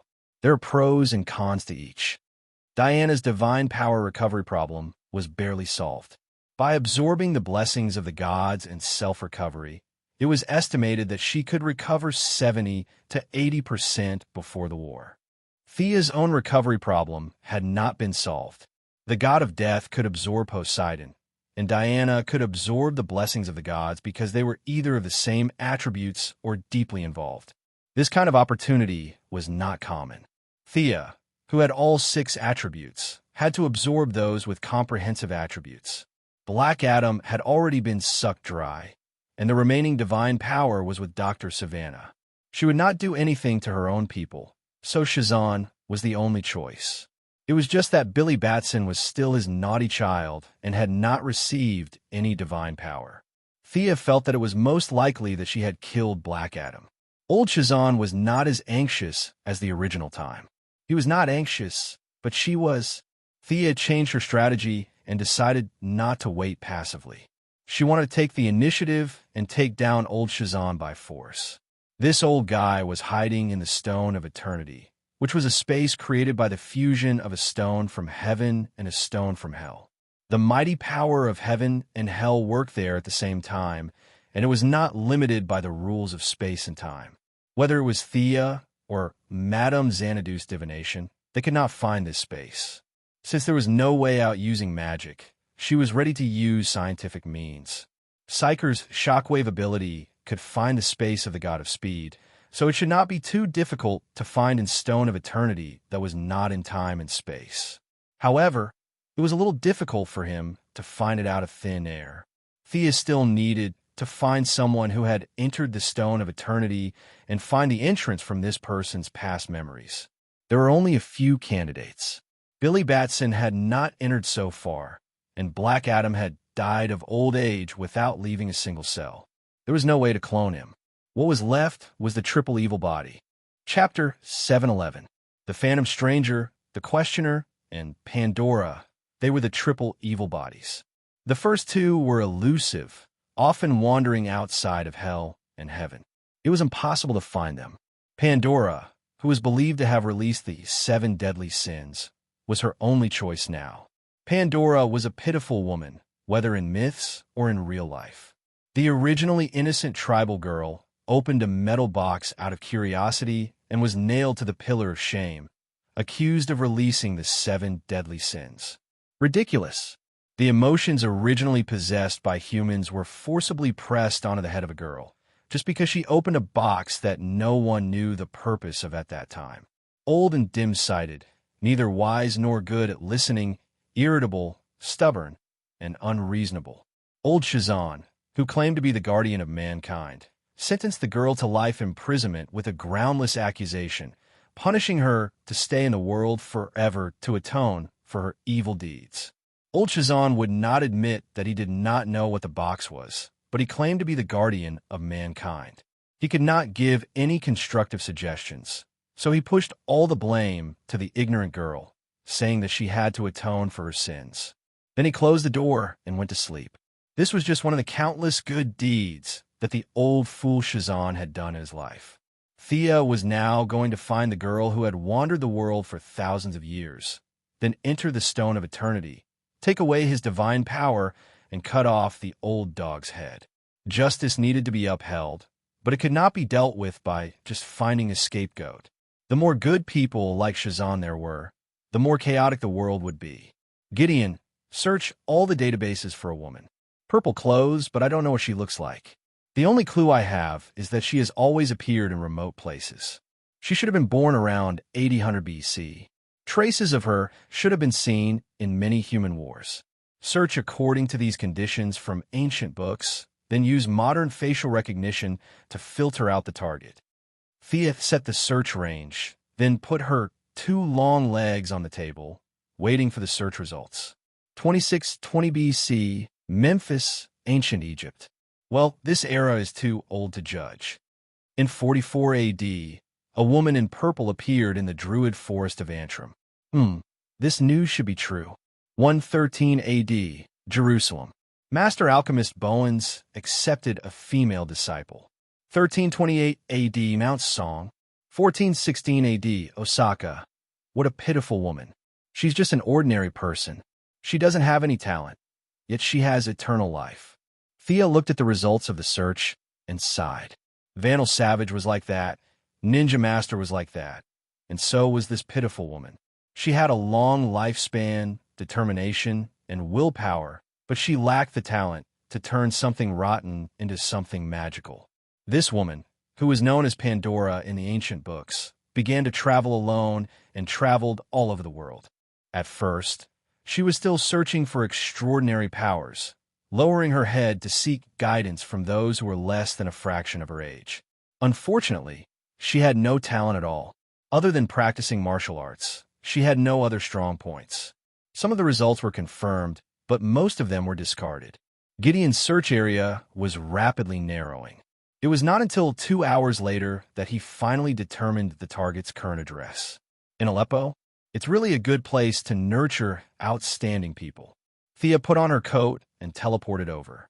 Back then, the various great countries used this place to compete and fight for their own goals. There were constant wars, and there were piles of refugees. Now that the attention of the big countries had been drawn away, what was left was a scene of devastation. Whether it was the Quinn Group or Wayne Enterprises, they had done some help to these places, but it was a drop in the bucket. The hatred between people was not so easy to resolve. The vile nature of human nature was brought to the forefront in this place. Those who were being helped kidnapped those who were helping. In order to satisfy the greed of a small group of people, the financial groups had to pay ransoms in exchange for their own employees. As time passed, no one was willing to help here. The once war-torn places only returned to peace on the surface. All kinds of interests were still surging in the dark. Sinful souls. Thea did not like this place.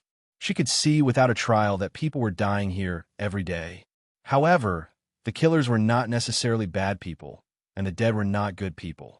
Everything was chaotic. She did not pay much attention to this place. Compared to the disaster in Darkside, this was nothing. She released her psychic power and searched for the people with the strongest vitality in the city. Soon, she found something strange in the northwest corner of the city. She flew over. "Hi, I'm Thea Quinn. I need your help." The young lady descended from the sky and stopped Pandora in her tracks. The woman in the purple windbreaker was startled by her sudden greeting from the sky. She nimbly did a backflip in an attempt to increase the distance between them. The moment she landed, she pulled out 2 pistols. She had lived for tens of thousands of years, but she could only fight with pistols. Although the pistols looked magical, Thea chose to ignore them. When the woman landed on the ground, her hood fell off, revealing a face that was not too beautiful. Thea felt that she should be at least 70 points. She had blue hair, and her eyes were tired. The only thing worth mentioning was that there were 3 lightning bolts on her cheeks, arranged in parallel. From afar, she looked like Naruto's relatives. Thea raised her hands and waved them gently, indicating that she was unarmed. "I know who you are. Why are you looking for me?" The woman quickly put away her gun and questioned Thea with an unfriendly expression. I read some of your records. I want to find a way to enter the Stone of Eternity." "You don't know about the Stone of Eternity? It's the place that turned you into this state of immortality." The woman pulled out her gun again, pointed it at Thea, and asked coldly, "How do you know about this? What's your relationship with them?" Thea ignored the gun. "Them? Old Shazan has accomplices?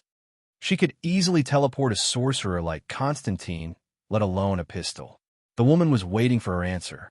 Suddenly, she realized that her gun was in Thea's hand. "Good gun, enchanted metal.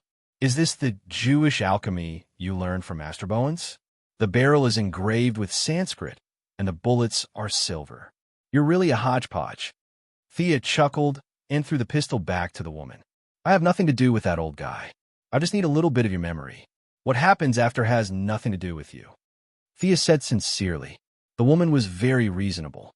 Maybe she was shocked by Thea's power, so she nodded and agreed. Chapter 712. Just as Thea was about to drag her to Central City to look for Psyker, Pandora's expression changed drastically. She pulled out her gun and fired a shot at Thea. "Who taught you this spear technique? You missed, right?" Thea's supervision told her that the bullet was off course. It could even be said that it was ridiculously off course.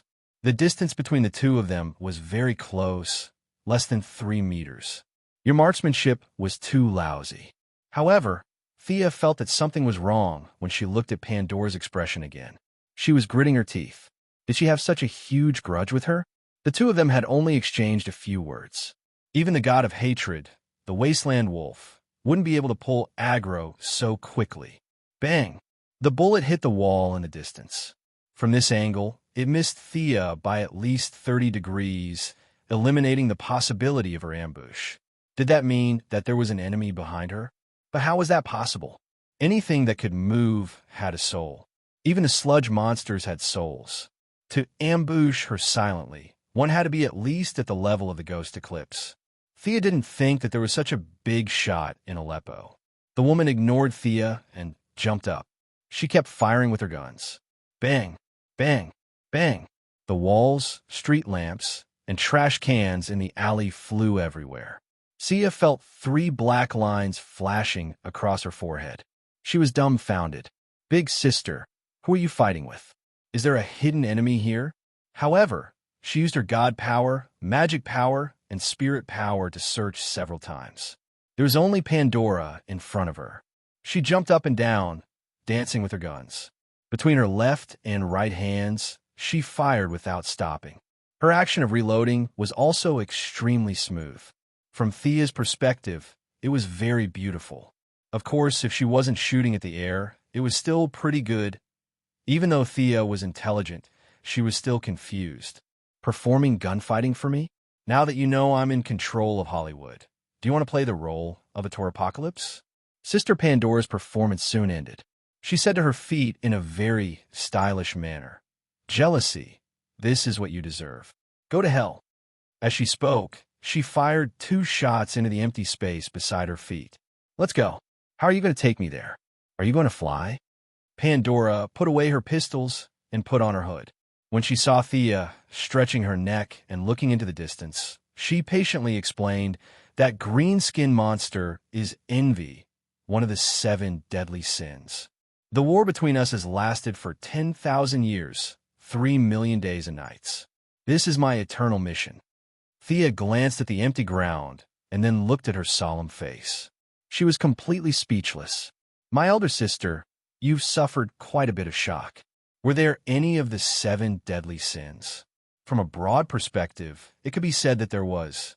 However, that was the inherent nature of all intelligent creatures.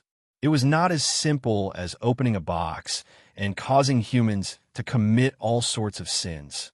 It was also not as if you could kill a human just because you brandish your guns. This big sister Pandora was paranoid and delusional.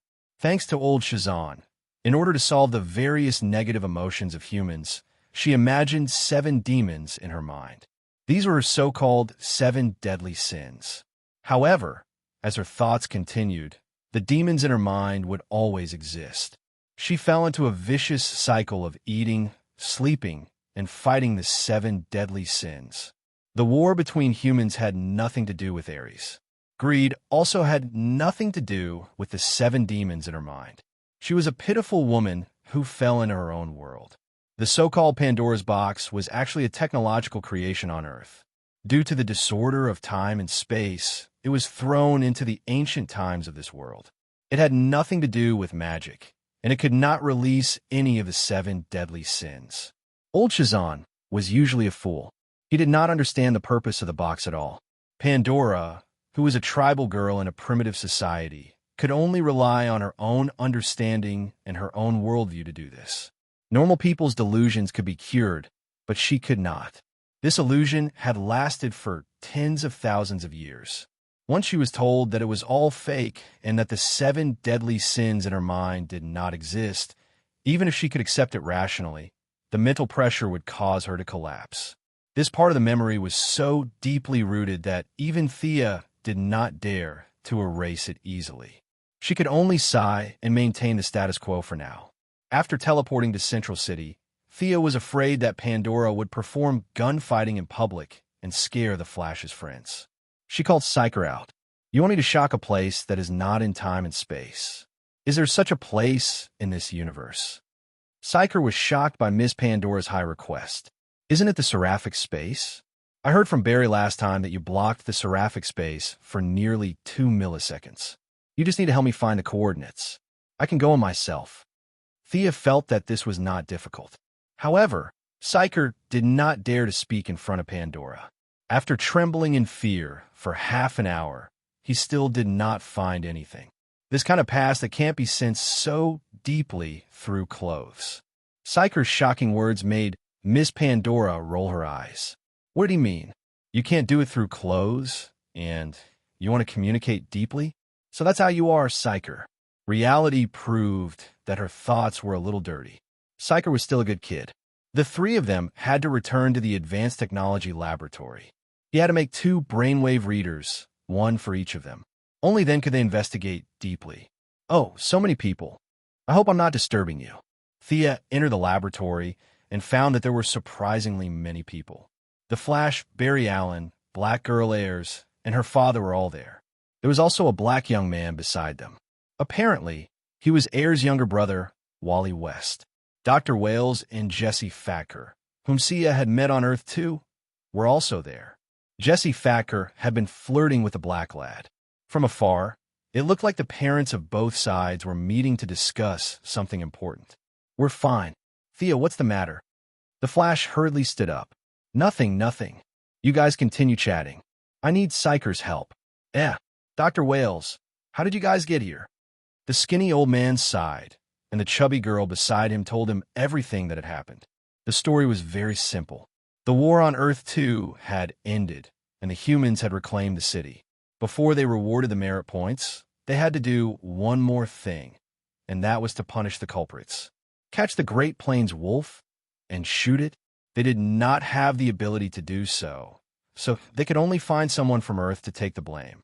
On Earth 2, Dr. Wales, who had also created a particle accelerator explosion and, at the same time, had entered the eyes of many people in power. Many ordinary people had obtained abilities because of his experiments, so the Wasteland Wolves were also lured out by him. The deduction process was simple and crude, and the people in power did not want to hold a debate. They wanted to just shoot the thin old man and be done with it. The thin old man was not willing to take the blame, so he took his daughter and created a bunch of advanced technology. Using the space rift left by Thea and Darkseid, he escaped to Earth 1. There was no difference between fleeing and being shot. The politicians on Earth 2 put all the blame on him and then blew up the passage on the other side. The father and daughter were completely left on Earth 1. Thea expressed limited sympathy. Seeing that they were living a good life and got along well, she decided to let them stay if they wanted to. While they were talking, Pandora seemed to have found traces of the 7 deadly sins. She stood up, pulled out 2 guns, and performed gunfighting in the cutting-edge laboratory. Chapter 713. Pandora's sudden outburst made them tremble in fear. Caitlin was not here today, and the only one who could fight in the laboratory was Barry. The rest were all ordinary people. Sia winked and made small gestures. She pointed at Pandora and then pointed at her head. Only then did she manage to appease these people. Psyker, who had some thoughts about the royal lady, had a bitter expression. She looked pretty, but was actually a mental patient. He had to get rid of this plague as soon as possible. With the help of Dr. Wells, he worked quickly and created 2 brainwave readers. Pandora, who was not mentally ill, was very polite. She put on the reader and tried hard to recall the horrible scene. She was carefree when she was in the tribe, but the world had changed. Skyscrapers had long been erected in the tribe's territory. She had changed from savage to a cold and elegant royal lady. Even after 10,000 years, she was still full of hope for the life she had in the past, because that was her home, a home she could never return to. Her memories changed rapidly, and finally, she reached that fateful moment. She was picking wild fruits alone when she saw a golden light flashing in the weeds. She pushed the weeds aside out of curiosity and found that it was a golden skull. Under the gray sky, a strange wave knocked Pandora unconscious. When she woke up, she was already in the stone castle. A very imposing old man questioned her sternly, as if she had done something unforgivable in the outside world. An hour had passed. Psyker sat up with a face full of sympathy. Pandora's eyes were a little wet.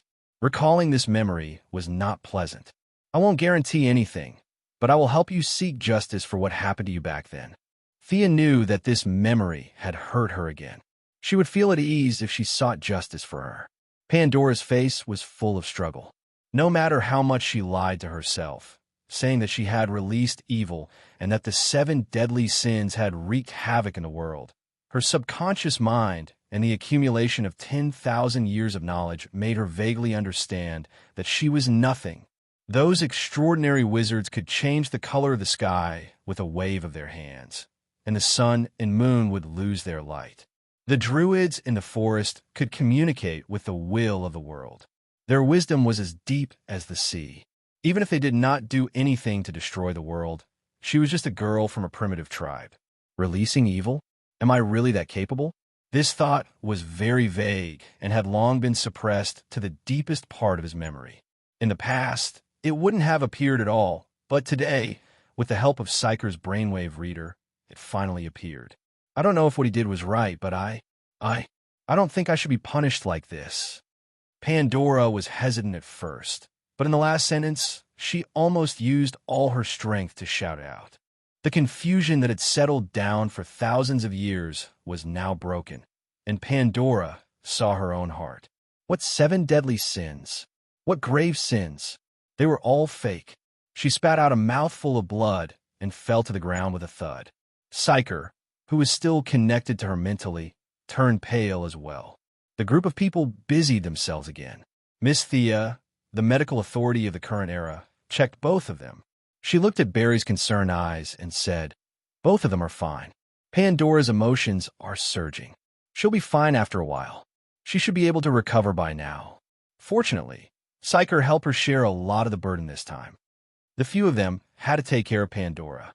After recovering for a while, Psyker stood by the side and tried his best to use his shock waves to sense the location of the Stone of Eternity. They waited for an entire day. Midway, Thea and Barry even went out to kill a small monster. It was a guy called Tortoise Man who was stealing something. This guy looked ugly and had a common face. He was the type that couldn't be found in a crowd, but his ability was extremely powerful. He would emit inert waves around his body, and all people or things that approached him would be slowed down. Even the Flash wasn't spared. Even if he ran over at high speed, he would be slowed down to a pulp.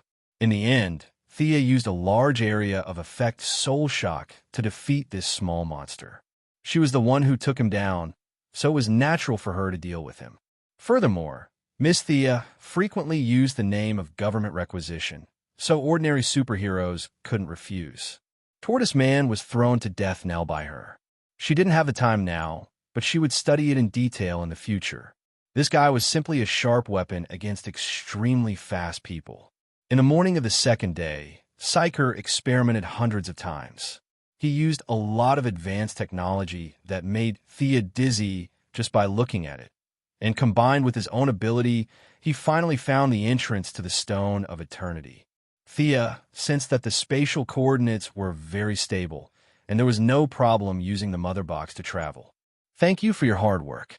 Let Pandora rest with you for a few more days." Thea didn't say her purpose, and a few of them wisely didn't ask. In the part of the memory that Psyker saw, the old man who caused Sister Pandora to be so miserable must be a bastard. Room. With a loud bang, an orange passage opened. Thea stepped out and touched the ground again. She was already in a rather magnificent underground palace. The energy of heaven and hell neutralized. Thea felt a sense of relief when she entered the underground palace. The two extreme forces maintained a balance here. Space couldn't be limited here, and time had to stop here. It was called the Stone of Eternity, and it wasn't wrong to call it that. Lightning-shaped decorations appeared on the ground and walls from time to time. Eastern-style pillars with dragon carvings and ancient lamps in the dragon's mouth. In the windlass room, the fire didn't change at all. It was maintained at the moment when it was lit for thousands of years. Thea walked slowly through the passage. The two sides of the passage were joined neatly, and there were only some scattered corners where she could see the marks of swords and axes left by angels and demons. Old Shazan's collection was just like him, messy and disorderly. The old man's taste was terrible. Murals of various ethnic groups, Utensils, stone javelins, and arrowheads were piled up everywhere. This made the young lady, who had always been known for her tidiness, frown. She passed through another door. 2 armored samurai, standing guard at the door, were smashed into powder by her 2 disintegration spells. What a mess. A Japanese samurai's armor and a medieval knight's armor, standing in front of the door in rags. Are you trying to be pitiful? A spacious room finally appeared in front of her. Thea saw 7 chairs, but only 1 chair in the middle was occupied. She knew she had finally found the right person. Fortunately, old Shazan probably hadn't watched The Voice of Persia before, so he didn't pretend to be profound and play with the chair. Otherwise, the young lady would have blown this mouse hole into the sky. A thin old man was curled up on the stone chair. The old man had brown curly hair tied loosely to his forehead with a red string. His eyes were dim, his face was dirty, and his teeth were about to fall out. He looked like he had 1 foot in the grave. The only praiseworthy thing about him was that he was still holding a lightning cane in his left hand. Chapter 714. An Uninvited Guest. You're neither a good person nor an evil person. Please state your intention. Old Shazan stared at Sia for a long time, but he still couldn't figure out the depth of the person who had come. Thea smiled. This old man had been cooped up here for too long and had never seen the new god. After careful observation, she still found something strange. I thought you were a mage. I didn't expect your soul to not show signs of decay.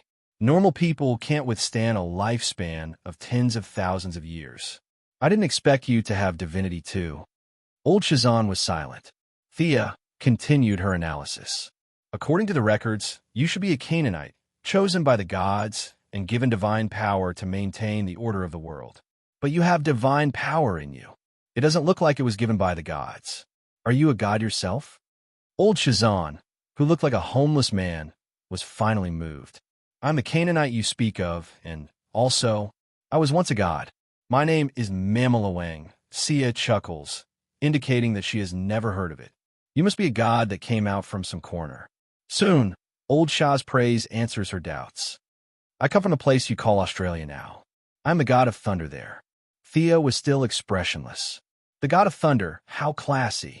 Zeus was also the god of thunder, but how could a skinny old man like you compare Zeus? Zeus was strong because of his own strength. It had little to do with the god of thunder. If it was someone else like the lonely old man Sharon, if he was given the god of thunder, he might not even be as good as a normal god. Moreover, the indigenous god of Australia. This was stronger than the Hawaiian shark god that Thea killed years ago. But there was a limit to how strong he was. He was the kind of god that could be defeated with a few dozen city guards with a stick. The power of the gods allowed old Shazan to survive until today. Thea did not care if he was possessed or merged. She only wanted the divine power.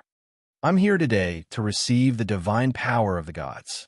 This power should be used to contribute to the world, not to rot with you. Her words were not polite at all because she did not have a good impression of this old man. Old Shazan looked at her with his old yellow eyes and shook his head. You should leave. You don't meet my standards. You're neither a good person nor an evil person. Huh. Thea was amused by the old man's muddle-headedness. Were his eyes ferventing? Can't you see that I'm here to cause trouble? Also, this argument of absolute good and absolute evil was extremely laughable. How could there be such a person or God in this day and age? The Heavenly Father, who represented justice and love, slaughtered a planet with billions of lives with a wave of his hand. Darkseid, who also represented evil and brutality, had mainly conquered many planets. Sometimes, he would even use some diplomatic means. He had never heard of this big shot being so bored as to kill for fun. Good and evil were relative, not absolute. Naturally, there was no such thing as absolute good and absolute evil. Thea was a little curious. Why did the old man look for such a person? Old Shazan, who looked like a homeless man, did not speak English. If Thea had not ascended to godhood, she would not have understood him. The old man stuttered in his native language. Only the good and the evil can control Pandora's box, close the gap again, and take back the original sin of mankind. Thea glanced at him from the corner of her eyes. Huh. It seemed that this old man was also a psychopath.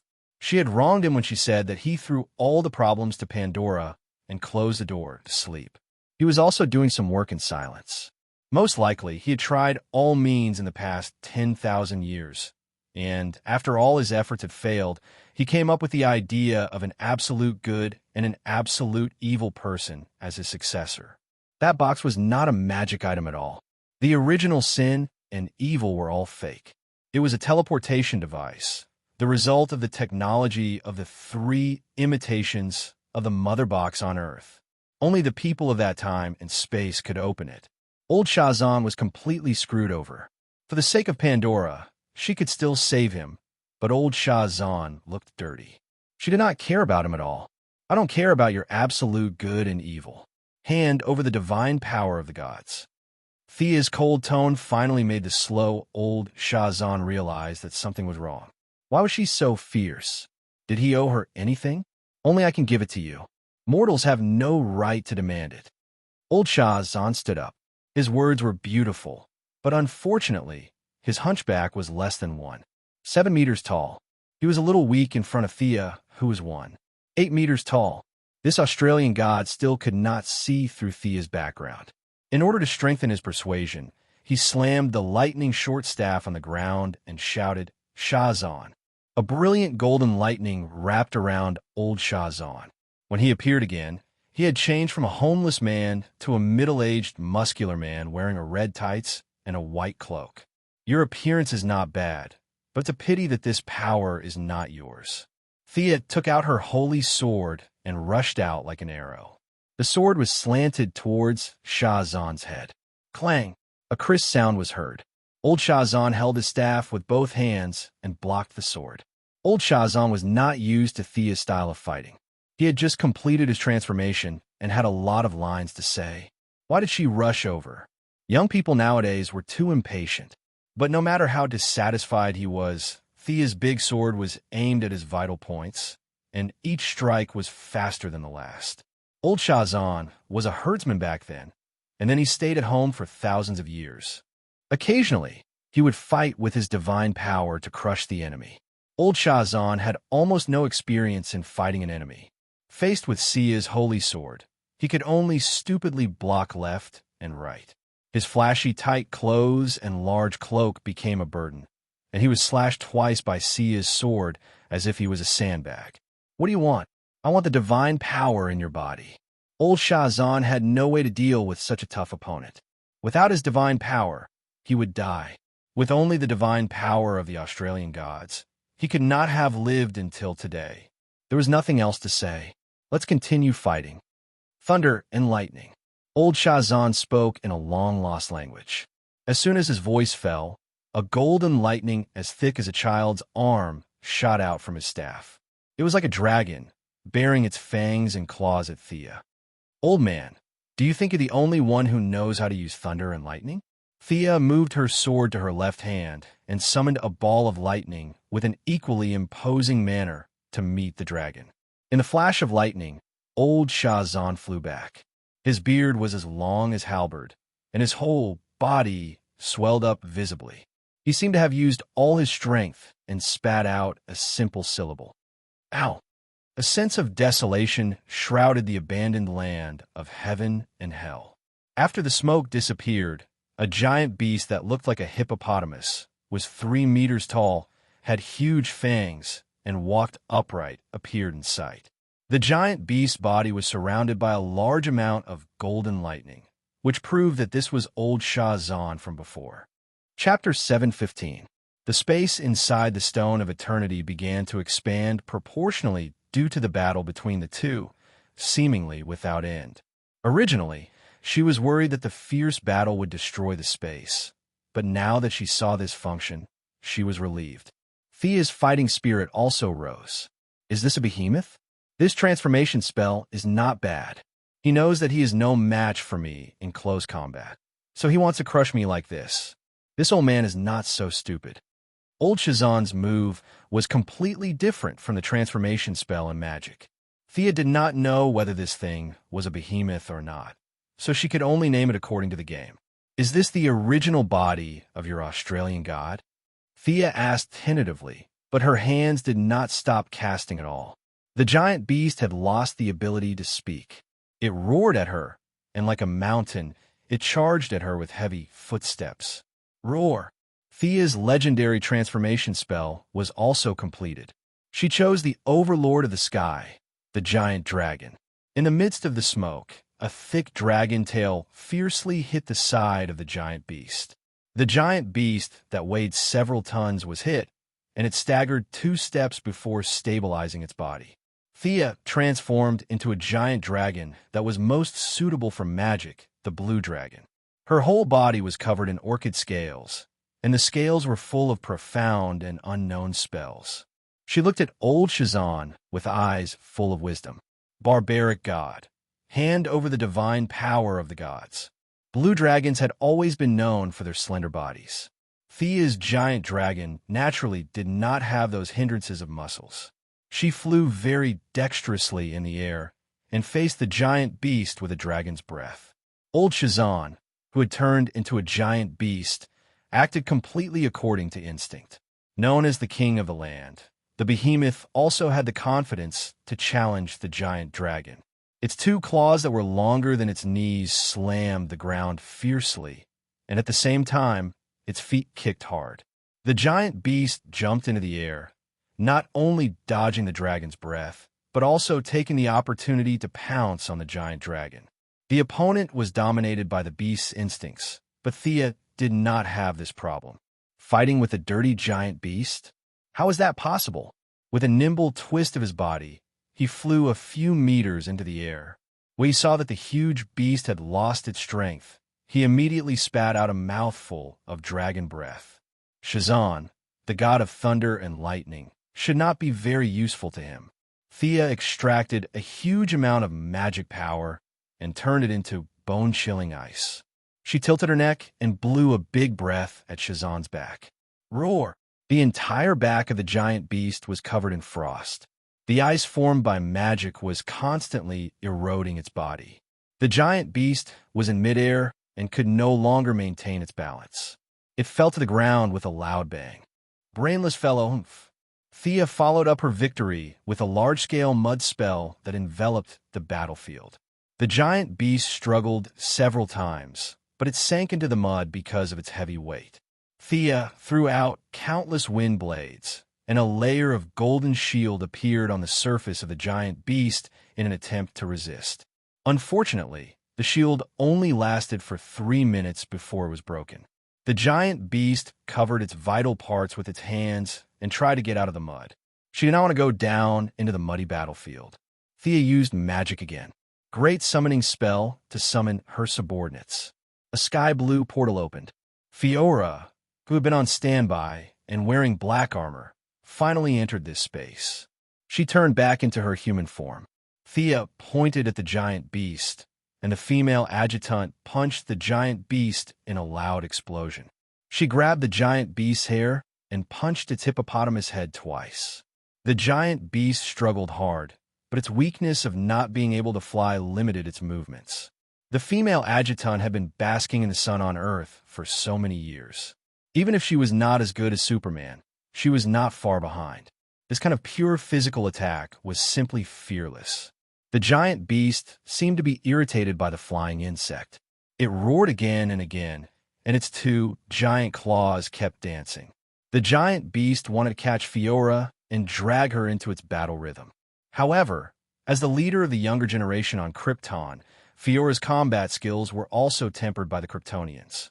They were simple and effective. Fiora's talent in combat might not be as good as Kara's, but he had made up for the gap with years of hard work. The giant beast's combat instinct was far worse. After he merged with old Shazan, he had not fought for too many years. The divine power consumed by the transformation now was the divine power of the indigenous Australian god. Even if they looked the same on the surface, there was a big difference between their divine power and the divine power of others. Usually, he had to rely on his own divine power to control and guide the divine power of other gods. When the consumption was not too great, he could use it twice. If he consumed too much of his own divine power, the balance would be broken. Should he deactivate the transformation or continue to fight? The consequence of being overly cautious was to reveal a huge flaw. Fiora lifted the giant beast directly. Thea jumped up and slashed at his head with her sword. Shazan quickly deactivated the transformation, and the hippo's head shrank rapidly. The head turned back into a human and dodged the attack. Unfortunately, one of the giant claws did not dodge and was directly cut off by the brilliant holy sword. The brownish-black arm fell to the ground. Thea motioned Fiora to continue attacking fiercely. She raised her hand and arranged 2 sealing spells. She put the arm into the energy-absorbing necklace.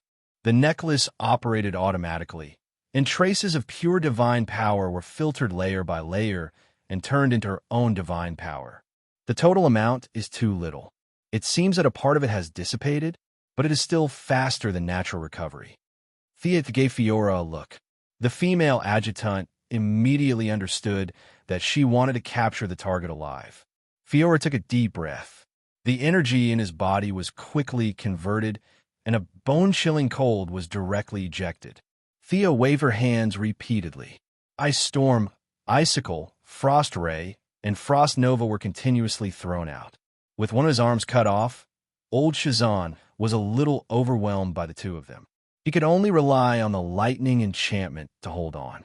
Old man, don't be so stubborn. Give up your divine power for the order of the world. It was never yours in the first place. Thea persuaded him to surrender like a villain. In order to increase the persuasion, she summoned Frost Killer Caitlin. The temperature in the room was cooled by the 3 of them together. Even the Stone of Eternity, formed by the fragments of heaven and hell, could not withstand their magic power. The few eternal night lamps that they saw earlier had been completely extinguished. The walls, the floor, and even the stone chair that old Shazan sat on earlier were all frozen and cracked. Old Shazan, who was already in a state of losing a lot of blood, looked pale. It was more like he was instinctively resisting the few of them. His brain, that was already frozen, was so cold that his thinking was even slower. After a long time, he finally understood the situation. Old Shazan shouted loudly, "No, I still have to choose a successor. I still have to find a person who is both good and evil. This is my mission, idiot." Thea scolded. This old man was too stubborn. It was fine if he was stubborn, but he did not have the foresight and knowledge to waste so much of his divine power. If they continued to fight like this, it would be her divine power that would be wasted. Thea, who had long regarded the opponent as her prey, was ready to use her trump card. Chapter 716. Caitlin, absorb and convert Fiora's energy. Thea ordered. The Frost Killer had absorbed Superman's energy and killed the Righteous Alliance and the Suicide Squad with one big move. Naturally, she could freeze the old Shazan as well. The 2 girls had practiced this ability before. Caitlin nodded to Thea gently, indicating that she was ready. This was not a game, and there was no setting where the team could not be hurt. Before the final battle with Darkseid, Thea did not want to be hit hard, so she directly moved to the subspace. The subspace lacked color, and it was as if there was a layer of gauze in front of her eyes. She could not see clearly, but she could still feel the sudden burst of energy in the outside world. Clang! With a muffled sound, all the stellar energy in Fiora's body was converted. Caitlin froze the entire Stone of Eternity in an instant, and the originally dark gray underground palace turned into a world of ice and snow. In the face of such a huge burst of energy, even the old Shazan, who bore the brunt of it, was frozen into a giant ice block with a confused expression on his face. "Beautiful. You 2 go back and rest." "Good, and the rest will take care of the rest." Thea stepped out of the subspace and looked at the results with great interest. She immediately gave the 2 outstanding female generals a long vacation. The female adjutant's stellar energy was almost depleted, and she needed to absorb sunlight again. Caitlin's mind was also burdened by controlling such a huge amount of energy, so the 2 immediately went back to rest. Thea checked on the old Shazan. The old man did not even realize that they had a combination skill, so he was not mentally prepared at all and was directly knocked out. "Sigh, it's a pity that we can't use this skill too often." Fiora's 3 years of savings are gone. The young lady sighed as she carved a magic circle. She wanted to seal the old Shazan's divine power and mental world. After that, she summoned the gorilla. Grud was choked by the cold environment, and Thea could only coax and scare him to hold on. This guy was lazy and hated work. His endurance was getting worse and worse, and Thea felt that his ability to control his mind was worse than in the same dimension. Even though old Shazan was knocked out and had no power to resist, it took Jared a long time to get the old man under control. This world is full of holes because of people like you who hold the banner of justice high, but do a bunch of stupid things. I will protect this world. Billy Batson can continue to be a brat. Your mission is over. Go to the other world and find your good and evil people. Thea whispered to herself. She then turned to Grud and said, erase his will. Even though old Shazan's body had changed owners and his spiritual power had been weakened layer by layer, his willpower was still very tenacious. It took Jared, who had maxed out all of his spiritual ability talent points, a whole day to completely erase Shazan's consciousness. At this moment, old Shazan's body was still there, and so was his soul. Only his consciousness had been erased. Thea sent away Gertrude, who was so tired that his tongue was hanging out. She took the big ice cube and found a hot planet to thaw it. Do you still recognize me? He waved his hand in front of the awakened old Shazan, but the old man did not respond. What is your name? This time, Thea used her spiritual power to ask the old man. Old Shazan was confused for a long time. He then shook his head with a blank expression. The effect was good. Thea was very excited. She put the living source of divine power into the necklace. The thick and long divine power was transformed into new divine power and slowly injected into Thea's divine positions. Since there was no one around, Thea could not help but moan. It was like a person who had been thirsty for water for days, finally finding a water source. It was a very comfortable feeling.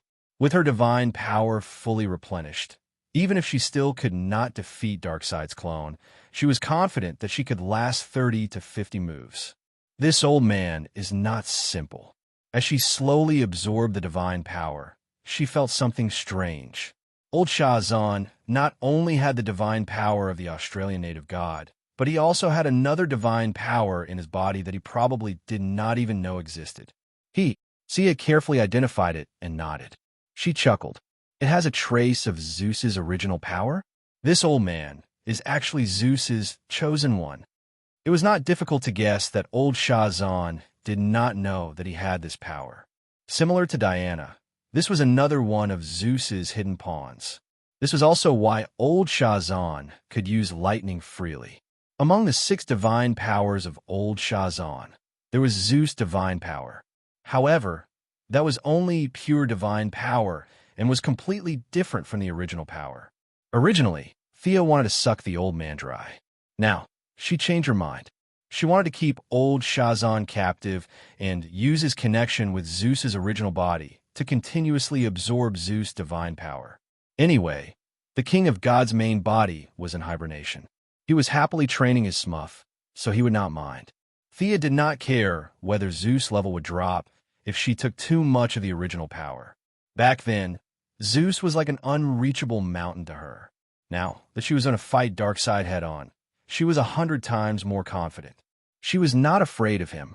When they returned to the New World, Diana also brought reinforcements. There were 500 Amazons, 500 Minotaurs, and 200 Death Knights.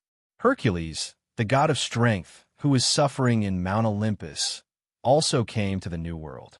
At this time, he was competing with the Valkyrie.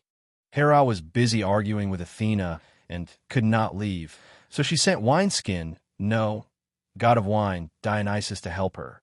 Thea did not know how to deal with this weakling who was good at eating, drinking, and having fun. After all, he was here to help, so she could only treat him well. We can't continue like this. The ordinary people are too nervous. We need to adjust our strategy.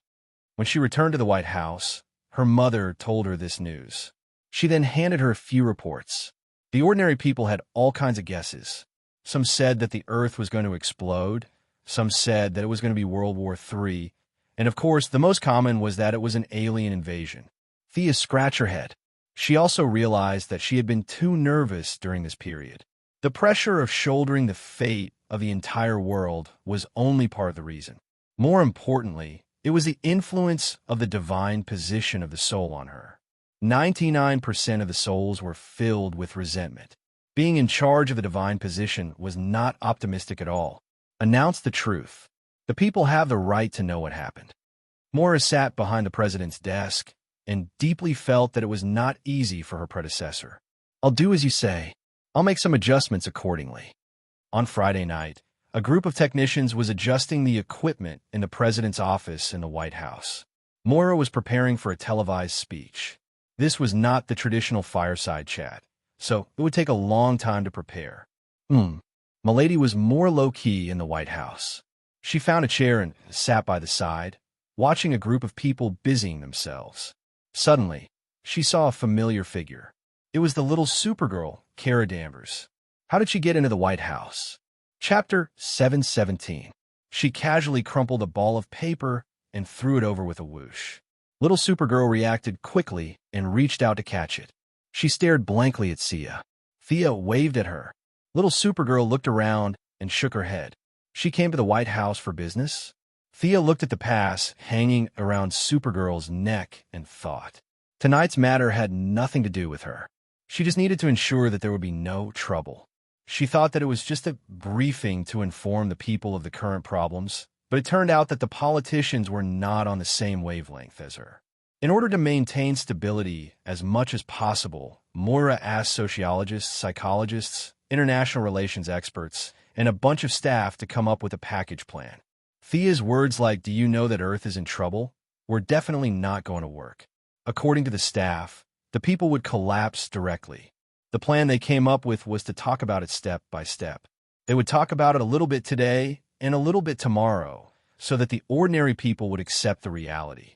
It was not until just before the broadcast that Thea knew that Kara had sneaked into the White House as Kate Grant's assistant. After Kara graduated and handed in a few resumes, she was directly hired by Kate International Media. On the second day of employment, Moira sent an invitation to her good friend, Kate Grant, to be her spokesperson. Perhaps it was because the clothes that Sia had helped to design were very fashionable and tasteful, or perhaps it was because Kara's silly and innocent look was very trustworthy. Kate Grant picked this girl to be her assistant at first glance. She would help her carry her bag or bring her water when she was free. My friends, my compatriots, today I will take up a little more of your time and tell you something that is happening. In front of the camera, Moira was like a kind neighbor aunt. She first talked about politics, economy, democracy, and freedom, then talked about history, culture, and the current happy life. She focused on the hard-won good situation today and mixed in some slogans such as "Don't let the enemy destroy our lives" and "Resolutely defend freedom and democracy," in her words. The enemy is coming. Little Supergirl finished her work and quietly sat beside Thea. She asked in a low voice, "Trust us, we can handle it." Thea did not want Kara to rush to the front line.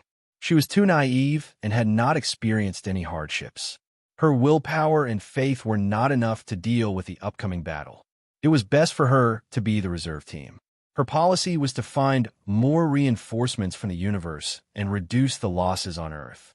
Kara didn't look young. He was in his early 20s. In fact, he was no different from a naughty child. He was the kind of person who would not leave if he was let along. The young miss, who had replaced the original death knell and became the nemesis of the brats, immediately thought of a countermeasure.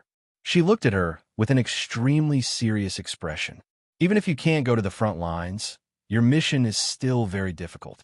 Our family, my mother, Clark's wife, and son, all of these need your protection. The enemy is savage by nature, so it's hard to say if they won't make a move against our family. We need to rely on you for these things." F***CK. Kara, who originally wanted to argue with Thea, was stunned. "So, the reason why they didn't let me go to the front line was because of such a difficult task. Leave it to me." Kara patted her flat chest. Although she was better at attacking, she could also play defense. Thea did not feel guilty at all for tricking a little girl. Strictly speaking, it was not tricking her. Would Darkseid make a move against the higher-ups of Earth? From past experience, the Dark Lord was very arrogant and did not care about ordinary people. However, it was hard to say what his subordinates would do. Whether it was the Wasteland Wolf, Desard, the kind grandmother, or the universe's #1 assassin, Guangdong, who she had never met, it was hard to say what they would do when the battle was in a stalemate. On the surface, Thea arranged for Supergirl to protect her family. But secretly, she and the other heroes had another meeting to discuss. Everyone, we can fight at the front lines, but we can't relax the protection of our family. She was the first to bring up this topic. For a moment, there was a silence. Thea was not too worried. Green Arrow was not that easy to kill, and Moira's safety was even less of a concern. Although Amanda had all kinds of problems, she promised Thea that she would mobilize all the resources of the Heaven's Eye Society to protect the president out of a sense of honor. Although the Quinn family attracted the most attention and had the most protection measures, the problem lay with the rest. Diana and herself were family, and the assassination team could not kill their way into Mount Olympus. Hippolyte and the others were very safe. The Sea King's mother, Atlanta, was hiding in the depths of the ocean. She had the strength of a demigod, and it was very difficult to kill her.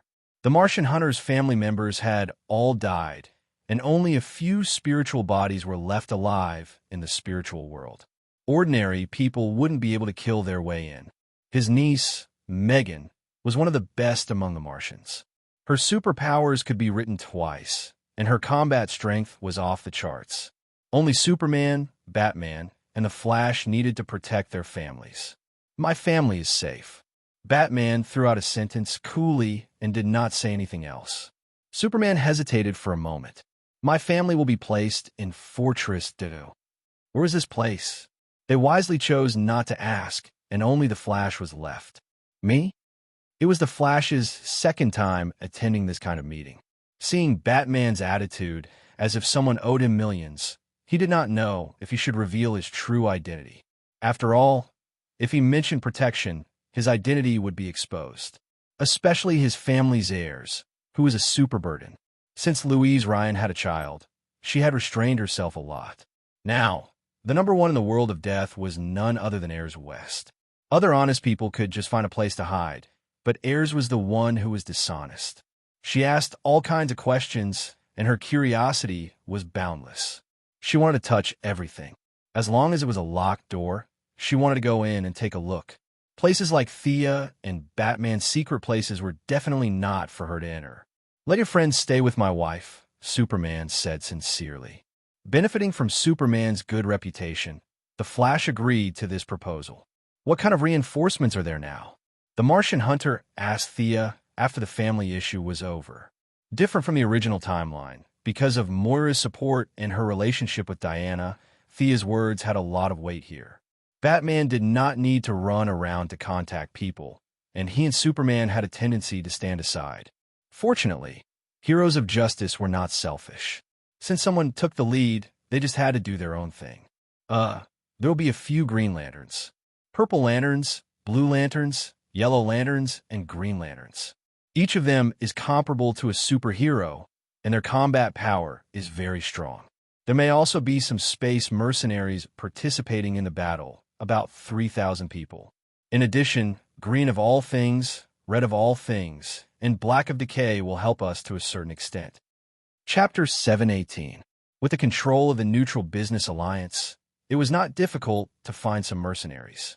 However, in order to take care of the impression of these heroes, they had to choose those who looked better. This gave Death Knell, who was in charge of extraterrestrial affairs, a headache for a long time. Diana also talked about the reinforcements she had brought, and the rest of the people looked at the Sea King. Atlantis sent 10,000 troops. The Sea King was a little embarrassed. "You're kidding," Batman said gloomily. "How dare you talk to me like that? We have our own difficulties." Arthur Curry's temper was as bad as ever. Needless to say, it was their family's **T problem. As the nominal host, Thea had to come out and smooth things over. "Shut up. Atlantis sent too few troops. At present, The estimated number of troops dispatched by the various countries on the ground has reached 7 million. There will be a similar number of troops mobilized later. In 2 months, 10 million elite troops will be stationed in the New World. Your 10,000 people are too few. The Sea King turned his head away as if he did not want to say anything. The heroes were all helpless. Thea rubbed her head, thought for a while, and said, "I won't comment on your political system. If I help you get the priests, can your royal family suppress the elders? How many troops can you send?" "Should be about 1 million with all the equipment. The people of Mira will also send 3,000, the Sea King thought and said. Thea sighed. "Okay, I'll solve this." She threw the god of death to Poseidon and let him send an oracle to urge the priests to cooperate with the deployment of troops. The problem of Atlantis was solved very smoothly. With the support of the priests, Atlantis dismissed 3 elders in one breath and replaced them with her own confidants. She very happily said that she would personally lead 2 million troops to join the war. The ground was on the verge of panic. Moira changed the tradition of only giving a speech on Friday and brainwashed the citizens every night for 3 days in a row. The fireside talk this time was much more heated than Roosevelt's New Deal and the Gulf War. Even though she made light of the situation, many people were still shocked. According to a social media website, they were not afraid of dealing with the Earthlings, but a large-scale alien invasion? Could they hide in the countryside? In the movies, the aliens were like retards and were often fooled by the protagonists. If it was in the cinema, it would be fun, but to turn it into reality, it was simply unimaginable. Even after so many years of work by the Earth's Extraterrestrial Administrative Committee, it was still impossible to eliminate everyone's misgivings. There was a very representative point of view among ordinary people. Most people believed that the aliens on Earth were weak chickens, equivalent to the level of the Native Americans. But this time, who would be coming? Their ships were sturdy and their cannons were sharp. They were armed with weapons that had been advanced for who knows how many years. How could they still fight? The Quinn Group, the Wayne Group, and the Luther Group, which was no longer what it used to be, all instructed the media they controlled to publish various articles to boost morale. The general idea was that Earthlings were awesome and invincible. Unfortunately, the effect was not great. Early Monday morning, on the lawn in front of the White House, after 3 days of bombing, the people's tolerance level had reached its highest point. Moira was going to hold a briefing for the world media here. Everyone, I'm going to use the word compatriot here because the next disaster is not targeted at any single country. It is targeted at all of us on Earth.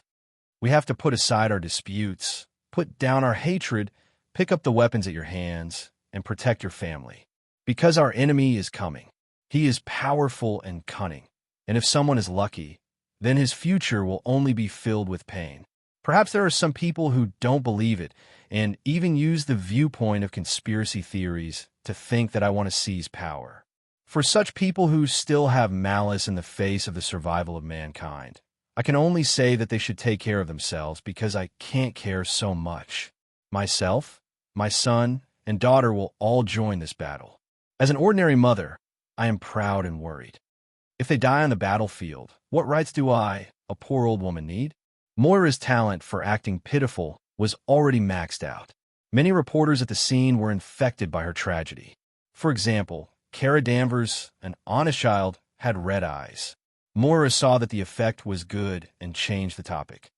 But if you believe me, I will fight to the end. Some people may have doubts about whether diplomatic means can be used, whether a certain price can be paid to avoid a war. We are not militaristic people, but the situation is not optimistic. A few superheroes risked their lives to film the brutality of the enemy. Now, let me show it to you. Moira then signaled for the staff to show it. There was no big screen in front of the lawn. Thea had given the White House an external starlight projector. It was not suitable to show the tragedy of Earth 2 to ordinary people. She had to spend a lot of time explaining the parallel universe. She edited a few videos of Darkseid's army conquering other planets. These videos were also used in the new planet of creation as teaching material. She showed them to newborns when she had nothing to do. The shooting angle was almost perfect, and it fully showed the characteristic of Darkseid, leaving nothing alive in its wake. The advanced projector made everyone gasp, but their attention was soon diverted. They looked at the blood-red sky, the ruined city, and countless monsters burning, killing, and looting. Blood flowed like a river, and broken limbs were everywhere. Ordinary people who were born in a peaceful era could not accept it. This is a movie, right? Some people said things that they didn't quite believe. A White House staff member hurriedly covered his mouth when he saw the brutal scene, afraid that he would scream. What a vicious enemy! When a certain bearded reporter saw the apocalypse demon tearing apart an alien child that looked like a child, he couldn't help but curse in anger. Moira saw that it was about time and signaled the staff to stop the screening. She pointed at the bearded reporter and said, "This reporter is right. How can we negotiate with such a brutal enemy? Do we use the flesh and blood of our citizens to satisfy their cruel desires? What if they ask us to hand over a large number of people as slaves? The will of freedom and democracy does not allow me to do that. For my children, for my family, I will fight to the end." Moira shouted at the top of her lungs. It was a round of applause. No one was born out of a crack in a rock. Moira's use of her family as a breakthrough was very much in line with the ordinary people's wishes. After the general direction, Moira left the stage amidst the applause. It was Defense Minister Leon's turn to talk about the deployment of their troops. At first, the old man was afraid that the enemy would learn about the intelligence, but Thea dispelled his worries. Darkseid did not care who the enemy was. He only cared about where the enemy was. Without a god like him at the front, billions of troops would be useless. Don't worry, the enemy does not care about the deployment of their troops. Chapter 719. Old Man Leon had multiplied the actual 10 million soldiers by several times.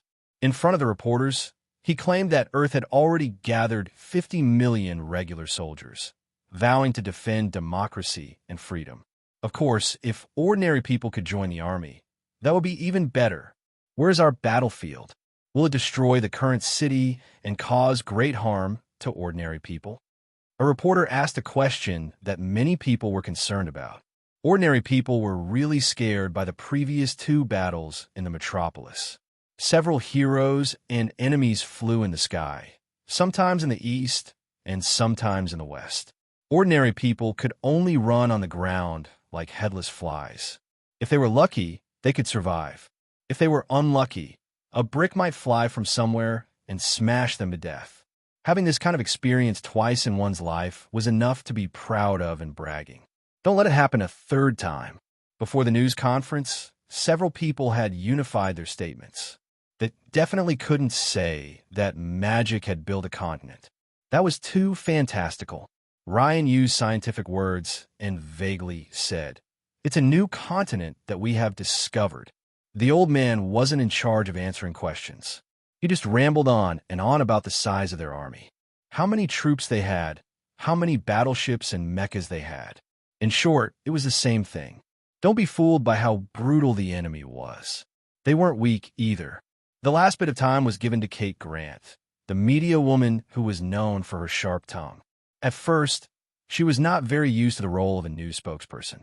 She scolded the reporters on the scene until they wanted to hit the wall. After that, she restrained herself a little, but she also scolded a few guys who tried to change the topic. After a busy morning, many reporters did not have time to eat the White House's working lunch and hurriedly began to publish. At 3 o'clock in the afternoon, with the help of many media outlets, it was estimated that more than half of the world's people had learned the news. Disbelief, suspicion, fear, and panic began to spread in the crowd. Several superheroes cooperated with the police and severely attacked a group of bad guys who destroyed the market order. There was a lot of bad news, but there was also good news. A large number of retired soldiers, under the call of Moira to protect their homes and families, responded to the call and returned to the army. Many hot-blooded young people also went to the streets to sign up for the army. Thea worked hard to absorb the divine power of Lao Sha-Zan and occasionally comprehended the shadow of the earth too. The current queen of Hollywood, Miss Felicity, directly launched the Avenger Alliance. An all-star cast, highly invested and highly efficient production team, and released at the same time around the world. The ordinary people who were originally extremely nervous finally heaved a sigh of relief. Many people watched it over and over again because there was nothing else to watch. The theater owners were really scared of the tax checks. Since everyone is showing this, I'll show it too. After that, he miraculously discovered that the scene of him losing everything he had imagined did not happen. His losses were not that great, and some of the cinema chains even made 20% more profits than the same period. The main actors were as tired as donkeys and were dragged around the world by Felicity to do publicity. In the face of the reporters' overwhelming questions, they fully displayed their acting skills. Their faces were full of righteousness as they expressed that they would definitely win. They were very confident. Thea didn't know if the release of the Avenger Alliance had awakened the public sense of unity. However, the morale of the ordinary people still improved a lot. This was not a movie world. They had real superheroes. It was not a movie or an actor. There was no need for special effects, and there was no need for computer-generated effects. There were superheroes who could fly and run with lasers in their eyes. With this group of people in front of them, the rationality of the ordinary people finally returned to normal. The emotions of the people were like a roller coaster. With a swoosh, it directly fell to the bottom and then slowly climbed until it surpassed the original level. This made the politicians sigh in relief. After all, they couldn't let the fat members of Parliament fight with their lives on the line with submachine guns.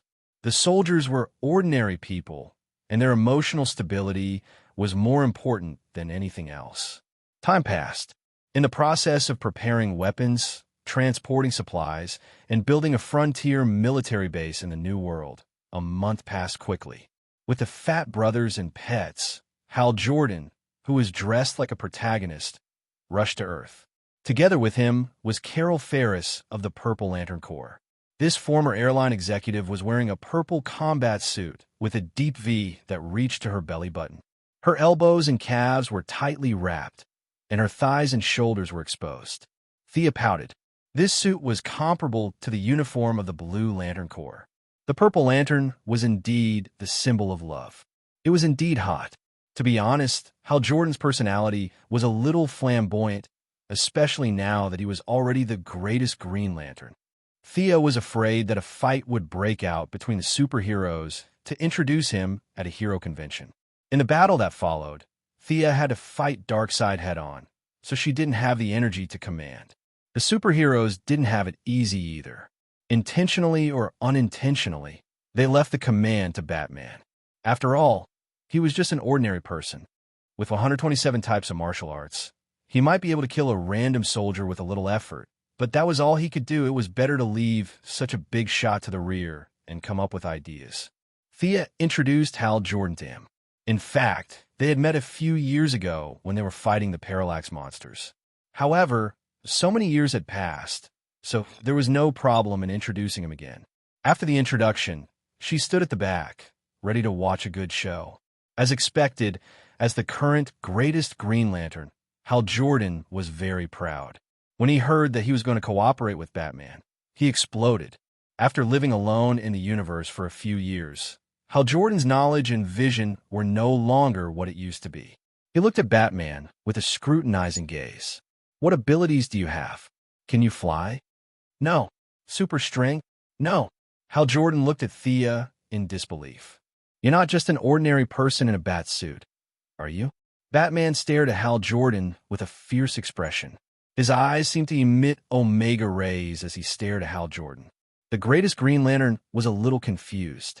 Just as he was wondering why Batman's gaze was so ferocious, the green light on his body suddenly extinguished.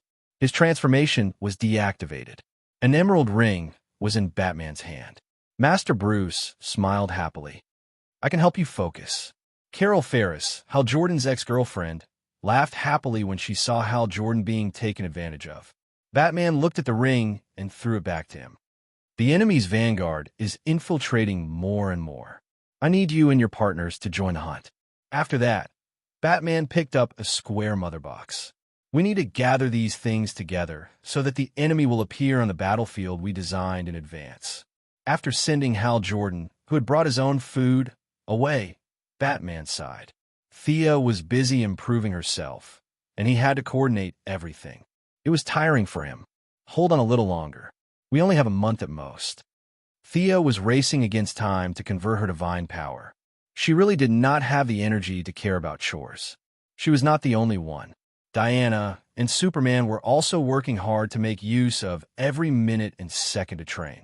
With the three of them working together, she was confident that she could take down Darkseid's clone even if the Heavenly Father did not come.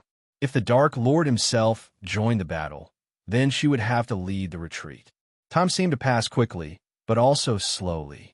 Half a month later, Ganther side of the Blue Lantern Corps brought the Holy Walker and the baby planet Mogo to Earth.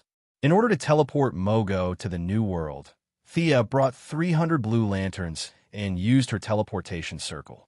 It took a lot of effort to get Mogo to the New World. Ching Nu led the Blue Lanterns and stationed them there. The only regret was that the Firstborn did not respond to her call. Otherwise, the Alliance would have gained another powerful force. As for the Yellow Lanterns, they also picked 500 of the less ferocious-looking ones and rushed to Earth under Akilo's lead. Green Lanterns, Yellow Lanterns, Blue Lanterns, Violet Lanterns, no matter how many there were, they were all gathered together. Even with Thea's deliberate suppression, Hal Jordan almost got into a fight with the Yellow Lanterns. Because of this, she could only appoint the Holy Walker, who looked neutral but actually treated her like a god, to be the leader of the Blue Lanterns. It was the most difficult to obtain among the 7 lanterns. When the Blue Lantern was present, it could strengthen any lantern ring. It was the strongest lantern besides the White Lanterns and the Black Lanterns. Chapter 720. Ching Nu was as insignificant as a monk, and Carol Ferris was the only Purple Lantern who came. The symbolic meaning was greater than the actual meaning. The few of them nodded and agreed to let the Holy Walker be the temporary leader. In order to not be left alone, Hal Jordan ran back to the main planet of Ura. Relying on his high reputation, under Thea's surprised gaze, he pulled over 100 Green Lanterns and barely managed to maintain a stalemate with the Yellow Lanterns. Batman had not returned to Gotham for half a month. He was as busy as a spinning top every day. However, his busyness was very valuable. After his coordination, the Lanterns were mobilized more than 300 times, and their footprints were all over the New World. They captured 91 Apocalypse demons alive, and the rest self-destructed. They also collected 22 mother boxes, and the enemy's main force would definitely appear here. The task of setting up the battlefield was also handed over to him. Moore assigned a special pardon order and released Lex Luthor. The condition was that he had to atone for his crimes by doing good deeds, or else he would sit in prison until he died. The middle-aged Luthor with a bald head looked at Batman with a faint smile. This guy knew his true identity. This thought appeared in Batman's mind, but the two smart people did not expose him. Instead, they talked about the mission in front of them. Is there anything I can help with?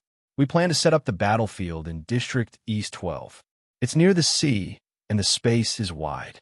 Atlantis and the human navy can attack from the water, and the human army can attack from the land. Then we can set up some traps. The two of them were the smartest people on Earth, and they checked each other's mistakes. Soon, a problem appeared in front of them. Could there be people on Earth who are colluding with them? Luthor had a deep understanding of this. Back then, the knowledge of Doomsday was secretly taught to him by the Wasteland Wolf. Putting himself in Luthor's shoes, he felt that there must be such people. After self-studying more than 10 psychological books, Batman had more right to speak. We can't stop them. There must be spies, and the number won't be small. We can't track them down with our current methods. Magic, abilities, and technological equipment can all be brainwashed. There are too many methods. In addition, whether it's important officials, soldiers, or even civilians, they can all be controlled. There are too many options, so it's impossible to filter them out. Batman wasn't bullshitting. He had talked about this with Thea before. She couldn't do anything about it. Magic wasn't omnipotent. Some people were bent on being traitors. What did she do? There was no trade involved in this process, and they were completely willing to betray the human race. They wanted to rely on the Apocalypse Star and hug Darkseid's coattails. Under such circumstances, there was no way she could have known. What's more, she was currently spending all her energy on comprehending the Soul God seat. The new gods on the Revelation Star all knew that she had a Trey God seat, so they wouldn't blindly try to bribe her. She wouldn't be able to sense other people's secret transactions. There was no such thing as being a thief for 1,000 days, but there was no such thing as being on guard for 1,000 days. In a head-on battle, strength spoke louder than words. This was the only choice. We can come up with an algorithm. The human spy will definitely choose these few key points. Around the commander, the armory, the person in charge of the nuclear bomb. Find these key points and compare them to see if there are any anomalies. After that, we can filter them out. Luther's brain was still working well. Batman added a few key points, and the two of them quickly got to work. At this time, Thea had returned to the new planet of creation. Her previous estimations had been accurate. The Heavenly Father couldn't help her anymore. This was because Darkseid's main body had personally led a large army to the new planet of creation. They had set up camp on a small planet less than 8,000 kilometers away. The few generals of Darkseid's elite society were all present. Thea and Diana were also summoned back. Now, there was a 10-member council. Including the Heavenly Father, the 11 new gods looked into the distance. Insect Queen, Kali Bach Desard, Wasteland Wolf, Wayman Wandaba, Madhouse, Guangdong Kindness, they've all come out. The 3-meter-tall Lady Sky Screen, who was in charge of the Archer Corps, said with a serious expression. Putting the two big shots aside, it seemed like the enemy had 8 new gods while their side had 10. It seemed like they had the upper hand, but in reality, that wasn't the case at all. The god of knowledge, Mithrin, was more of a filler. He never participated in battles, and one could even say that he was neutral. The god of forging, Hate, was also a technical god. Even the Heavenly Father's beloved general, Wuja, had never seen her in action. She didn't seem to be very strong either. Thea, on the other hand, was destined to not be able to participate in this battle. The gods were all watching. This time, Darkseid, who had come aggressively, was weaker than ever. He had created a clone. No matter what the chances of his clone going to Earth were, Thea had to go back to her home planet. Even Thea's clone couldn't defeat Darkseid. If she left, Diana would have to go back as well. Originally, it was 8 against 10. Now it was 8 against 6. The situation was dire. Although the generals were worried sick, they couldn't complain. This was because Darkseid's clone was good news for the Heavenly Father. For the first time in millions of years, the Heavenly Father's overall strength was superior to Darkseid's. The eternal war might end soon, and the Heavenly Father had no reason to give up. Goddess Thea, I'm sorry. I have to stay here and keep an eye on Darkseid, so the Heavenly Father had promised her, and it wasn't appropriate for him to go back on his word now. Thea was already mentally prepared for this. Earth, or rather, she would have to face Darkseid alone. Was she afraid? Actually, she wasn't that afraid. If she couldn't defeat Darkseid alone, she could fight as a group. No one mentioned that the Heavenly Father's avatar would fight for her. If the Heavenly Father wanted to end the battle in one fell swoop, he would stand a good chance against Darkseid, who was at his weakest. If he diverted some of his divine power to his clone, the battle would be a complete mess. A weak soldier against a weak general would definitely lose. She had to admit that Darkseid had made a brilliant move. He used himself as bait, and the entire game came to life. He attacked from 2 sides and forced the new creation planet, which was already weaker, to split its forces. You could take the magic army with you. You also need manpower on your side. The Heavenly Father was quite loyal. However, Thea rejected his suggestion after some thought. Your Majesty, the new creation planet needs magic more. I'll take 1/3 of the sorcerers and all the spell breakers with me. Help me replenish the melee fighters with the rest. She wasn't being selfish. She was just thinking about the bigger picture. Earth's army could basically be considered long-range. How could she bring back 1,000,000 long-range sorcerers? How could she rely on the few hundred Amazons to hold the line? She would be gone with a wave. On the other hand, The new creation planet had more melee fighters than long-range ones. Leaving most of the sorcerers behind to replace them with melee fighters would be advantageous for both sides. The gods were all intelligent, and the benefits of doing so were obvious. The Heavenly Father nodded in agreement. Chapter 721. The four armies were temporarily disbanded. Thea handed over 600,000 sorcerers in exchange for 200,000 giant beast riders, 200,000 lightning spearmen, and 200,000 sky archers. Over the next few days, all kinds of information were gathered. The information is conclusive. Darkseid's clone and the Wasteland Wolf, Desard, are both on Planet Revelation. There are about 30 million to 50 million troops attacking your home planet, the Heavenly Father said solemnly. Goddess Thea, I'm not asking you to kill Darkseid's clone, the Heavenly Father said slowly. Thea smiled bitterly. Boss, you really think too highly of me. As long as you can hold him back, victory will be ours. Following the Heavenly Father's declaration, the generals roared angrily. It seemed like their morale had been boosted. It was no wonder they were so excited. The Wasteland Wolf, Desard, had also retreated. This meant that the battle had changed from 8 to 6. The generals who were prepared to fight to the death to repay the Heavenly Father's kindness secretly sighed in relief. Thea did not care about the situation. The Wasteland Wolf, Desard, was not a big deal. Superman against the Wasteland Wolf. The Martian Hunter, who was not afraid of fire, against the Great Warlock, and herself and Diana against Darkseid's clone. This lineup could definitely put up a fight. Even if another enemy jumped out, with the Guardian Ganther Seed's combat power, 2 against 1, it would not be a problem to hold back one enemy. There was no need to tell the Heavenly Father about these details. Tell him that Earthlings are all hacks.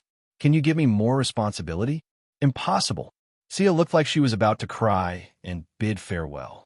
She begged her Heavenly Father not to give her any more enemies. Earthlings are all weak. Facing 2 new gods and Uncle Da's clone head-on is the limit. After the Heavenly Father repeatedly assured her, they left the planet of creation. Before leaving, Thea even tricked the Heavenly Father into giving her a bunch of precious materials. She wanted to build a permanent magic net on the new continent. Diana was also a member of the Council of 10. She coordinated with Thea's adjutant, the female sorcerer Becca, to command the ordinary new gods to station in the human fortresses and assign missions. Thea began to build a small weave, using the same rules as the new creation star. The next morning, she summoned the 4 deans of Hogwarts. They had all studied magic for their whole lives and were amazed by this simple way of casting spells. Only Zatanna had some objections. Teaching a mage this way seems to be too. She could not say what was too much, so Thea finished her sentence for her. It's too simple, right? The previous mages had to learn a lot of things. Not only did they have to know how to use magic, but they also had to understand the principles of magic. When casting a spell, they had to learn syllables, gestures, movements, and casting materials. Not a single mistake could be made. The ones raised this way will definitely be all-rounders, like you or Constantine.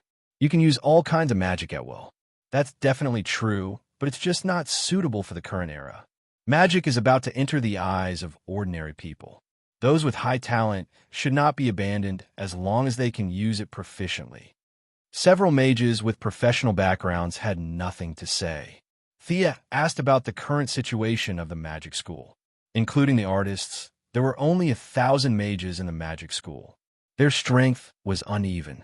A few teachers could hold their own, but the students were too weak. Zatanna proposed to invite Madame Xanadu to teach divination after the war, and Midnight's father was ready to bring Dr. Shavana to teach the history of magic. Thea agreed to all of them. She had no objections, even if they brought old Marshall to teach astrology. These 1,000 mages were the only magic power on Earth at present. She did not keep them in her hands. She instructed Zatanna to communicate with Batman and assign them to the main force. They would more or less provide some support. The unknown enemy seemed to jump out at the next second. The leaders of various countries, including Moira, expressed their condolences to the frontline soldiers and then ran back to Earth. A large number of people who had nothing to do with the battle were also withdrawn. Batman and Luthor's activities to catch the traitor were not effective. Thea did not have a good solution. Those who left were searched. The people could go back, but the mother boxes must not be brought back to Earth. The mother boxes were placed on the predetermined battlefield. The human soldiers, the New Star warriors, the Atlanteans, and the Amazons all spent 3 days in torment. A silent silence suddenly swept through everyone's hearts. Everyone felt that a mountain was rushing towards them. Some of the recruits who did not have enough willpower were so scared that they knelt on the ground and begged for mercy. Thea did not have time to care about the situation on the ground. She shouted, "The enemy is coming. Get ready." With the help of the divine position of the soul, this loud shout allowed everyone to recover once again. The artists who had been assigned to various troops gathered their courage and began to dance. The singers began to sing loudly, and the original bards of the new god race also began to play ancient melodies. The people of Earth gradually broke away from the terrible pressure. Room. The mother boxes rose one after another. The orange-red passageways opened on the other side, and countless black shadows flew out. Only this time, the locust-like miscellaneous soldiers did not rush directly. Instead, they were distributed in the sky and on the ground, eyeing the Earth Coalition army on the other side. "There are so many of them, these guys won't eat people, right?" The whispers of the soldiers were not stopped by the officers because they were also in a state of confusion. In a war in peacetime, a missile was enough. There was no need to fight face to face. A group of officers tried hard to control themselves and did not turn around and run. This was already a sign of their high quality. 2 more passageways opened. The old acquaintance Wasteland Wolf and the great warlock Desard came out one after another. Wasteland Wolf saw Thea standing at the front and could not help but clench his axe. He was afraid that Thea would shoot him, and his eyes were a little evasive. Thea snorted contemptuously. This guy was no longer her opponent. If it was a fair fight, she could take him down with some time.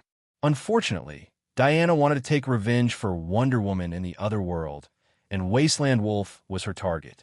Thea flew up, Diana was on the left, and Superman, who had improved greatly after half a year of seclusion, was on the right.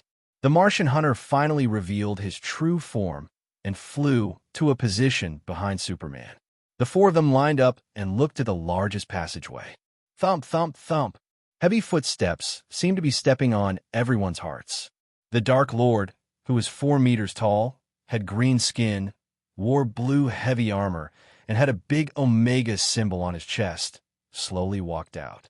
An irresistible aura suppressed everyone, and an incomparably heavy pressure shrouded everyone's hearts. Can we really win against such a terrifying enemy?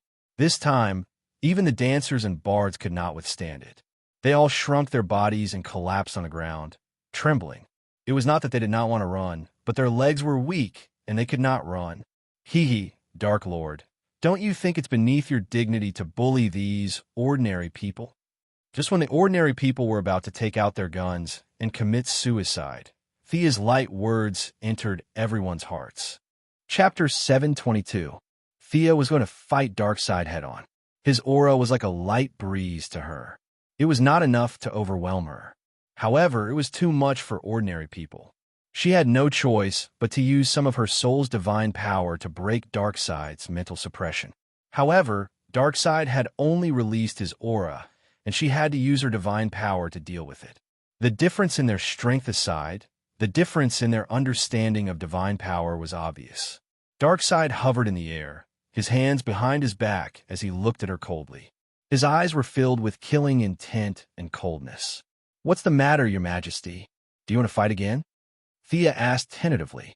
In fact, she was feeling very guilty. If she fought one-on-one, she could only last 40 to 50 moves before she lost. The Dark Lord's stoic expression was comparable to Batman's. He looked at her condescendingly. His voice was so deep that it sounded like it came from a rock. "You're no match for me." He was absolutely right. Thea knew her limits. She chose to remain silent. Similarly, Darkseid did not want to fight himself. If he fought with Thea, it would take a lot of effort to defeat her. It would damage his invincible reputation. The two of them chose to confront each other. Thea did not dare to fight, while Uncle Da was afraid of losing face if they fought for too long. Clark and I will deal with that big guy. Thea was about to arrange the battle formation when Diana interrupted her. I will deal with Darkseid with you. Thea was happy. Diana was no longer obsessed with killing the Great Plains wolf to avenge Wonder Woman. Her cooperation with her would be better. The two goddesses had sparred countless times, and their cooperation was flawless. They were much better than Superman. All right, Clark, you deal with that guy in armor and holding an axe. Uncle Ron Jin, you deal with the guy in the blood-red robe. His magic is impressive, but I believe your spiritual power is better. You're no longer afraid of fire. Remember that. After Thea made the arrangements, she focused all her attention on Darkseid. She was under the most pressure, and she had to stop Darkseid if he attacked. The battle in the sky was on the verge of breaking out. On the ground, Batman was also making the final arrangements. Unlike the 7 heroes in the original universe, this time Batman has the title of Special Military Advisor of the Pentagon, and all aliens, superheroes, and human troops are under his command. In order to prevent any accidents from happening to him, Thea even sent her only fierce man, ferocious wolf Luo Bo, over to protect him. At this time, Batman was assigning tasks to Luthor, who had redeemed himself. The 10 million troops of Earth were not under each other's command. They were a coalition of 85 countries, plus the 2 million troops of the Atlanteans and various aliens. Even though the two of them were extremely intelligent, they were still extremely busy. 37. 1% of enemies are within the range of the quantum field. 11. 5% of the enemies have entered the range of the electromagnetic cannon. 17% of the enemies have entered the maximum range of the plasma cannon. For this battle, be it Thea or Batman, the Heaven's Eye Society had brought out many advanced weapons. The enemy had the advantage in numbers, and the people of Earth were confident that they could eliminate 1/3 of the enemy with the preset battlefield. However, the sky had not attacked yet, and the relevant personnel on the ground could not make a decision. They would rather not fight if they could. That was the voice of many people. After the information was gathered, the command center fell into a brief silence. Even Batman was silent. If he did not give the order, there was still hope for peace. If he gave the order, humans might enter an era of war. Faced with such a choice, he only felt immense pressure. This was completely different from fighting the criminals in Gotham. The responsibility was as heavy as a mountain. However, he was Batman after all, and he directly abandoned the possibility of peace. Without informing anyone, he went to Earth 2 and took a look at old Thomas from afar. The tragic state of that Earth was still vivid in his mind. Peace. How is that possible? War is coming. Don't hesitate. Fire. His voice was transmitted to everyone's ears through the command system. Some pressed the switch directly, some hesitated, and some chose a different path. All kinds of energy weapons landed on the Apocalypse demons, and countless pre-installed traps were activated.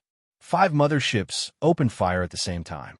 40 giant mechs began to clear the Apocalypse demons on the periphery, and even more small mechs opened up a path for the ground troops. The 100,000 Spellbreakers and new Protoss warriors all picked up their weapons and charged into the Apocalypse demons, causing waves of blood.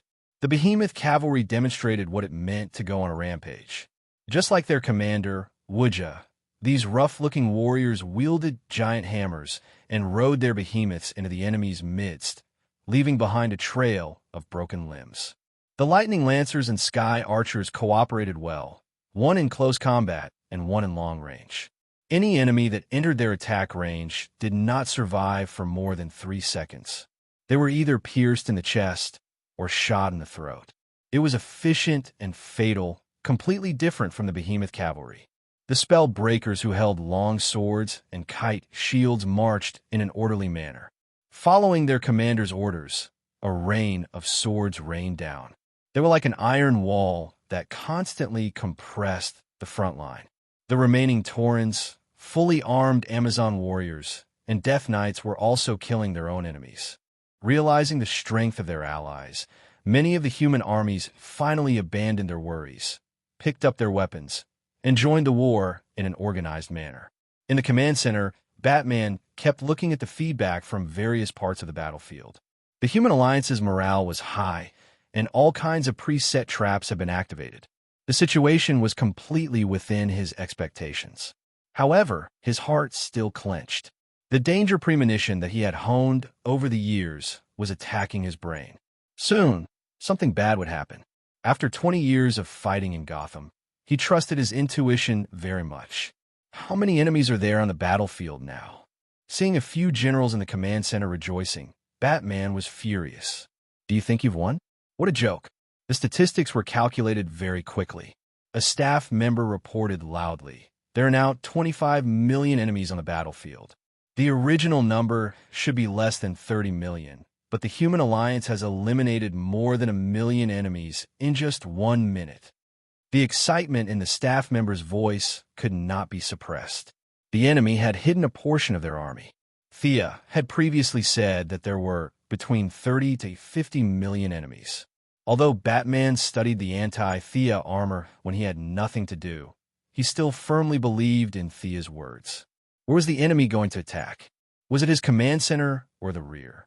Commanding so many people to fight was countless times more difficult than commanding a few heroes. Batman, who was used to controlling everything, was annoyed to death. He could not even predict where the enemy would take the next step, let alone think 10 steps ahead. If there was a next time, he would rather wear his armor and fight the enemy than do this job of commanding. Chapter 723. A staff member rushed into the command center. Batman narrowed his eyes. What was to come had finally come. "Sir, the plasma cannon's target is off by 70 degrees. Someone has changed our settings." The staff member hurriedly reported. Unfortunately, no one was listening to him. A pure white energy beam blasted towards the Martian hunter in the sky. This pure energy attack was completely harmless to the Martian hunter, who entered the formless state to dodge the energy beam. Before he could understand what was going on, 2 more missiles were launched. Superman turned around and detonated them with heat rays. Thea glanced at the ground. She immediately understood what was going on. She turned to look at the great warlock Desard and said, "You're really good at manipulating people. You must have spent a lot of time manipulating these traders. Impressive. You even blocked my signal regarding the trade. You're so talented, you could die now."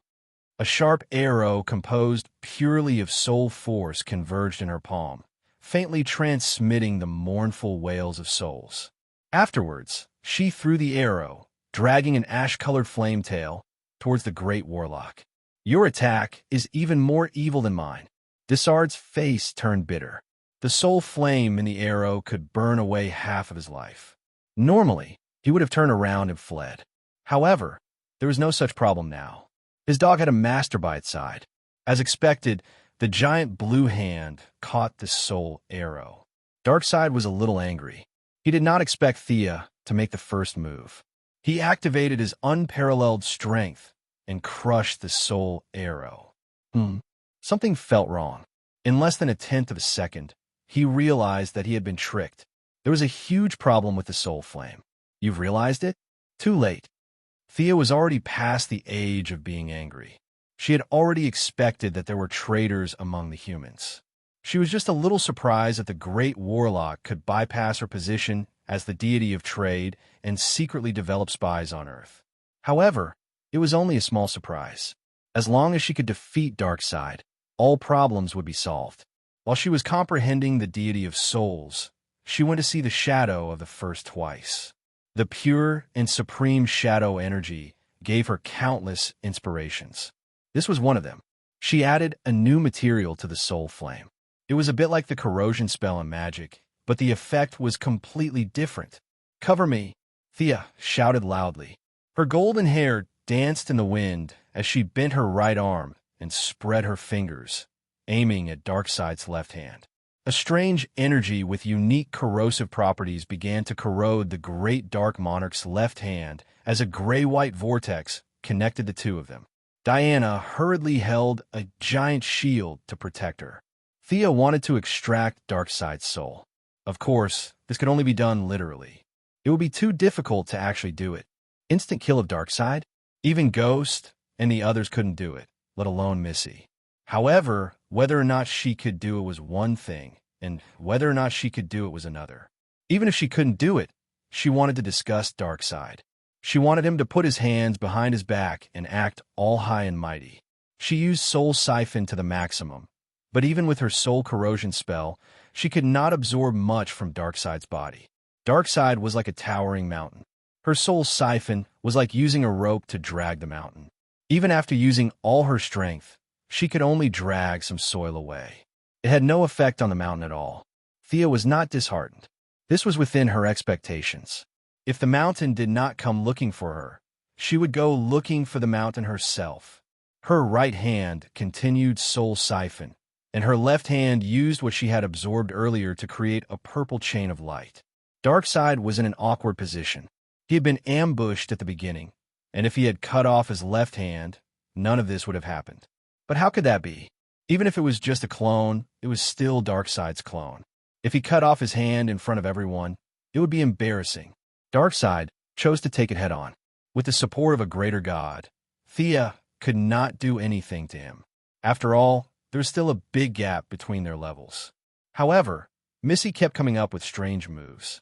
She used Soul Siphon with her right hand and Life Siphon with her left. She used what little she had absorbed from Darkseid's soul, mixed it with shadow power and a small part of his own life force. A black monster was slowly being shaped by her. Darkseid's eyes were sharp. He only needed one glance to understand her intention. He no longer cared about his dignity and raised his fist, which was several times bigger than a pot, to attack her. Diana was not just for show. Her body glowed with golden light as she held up her shield and took the punch head-on.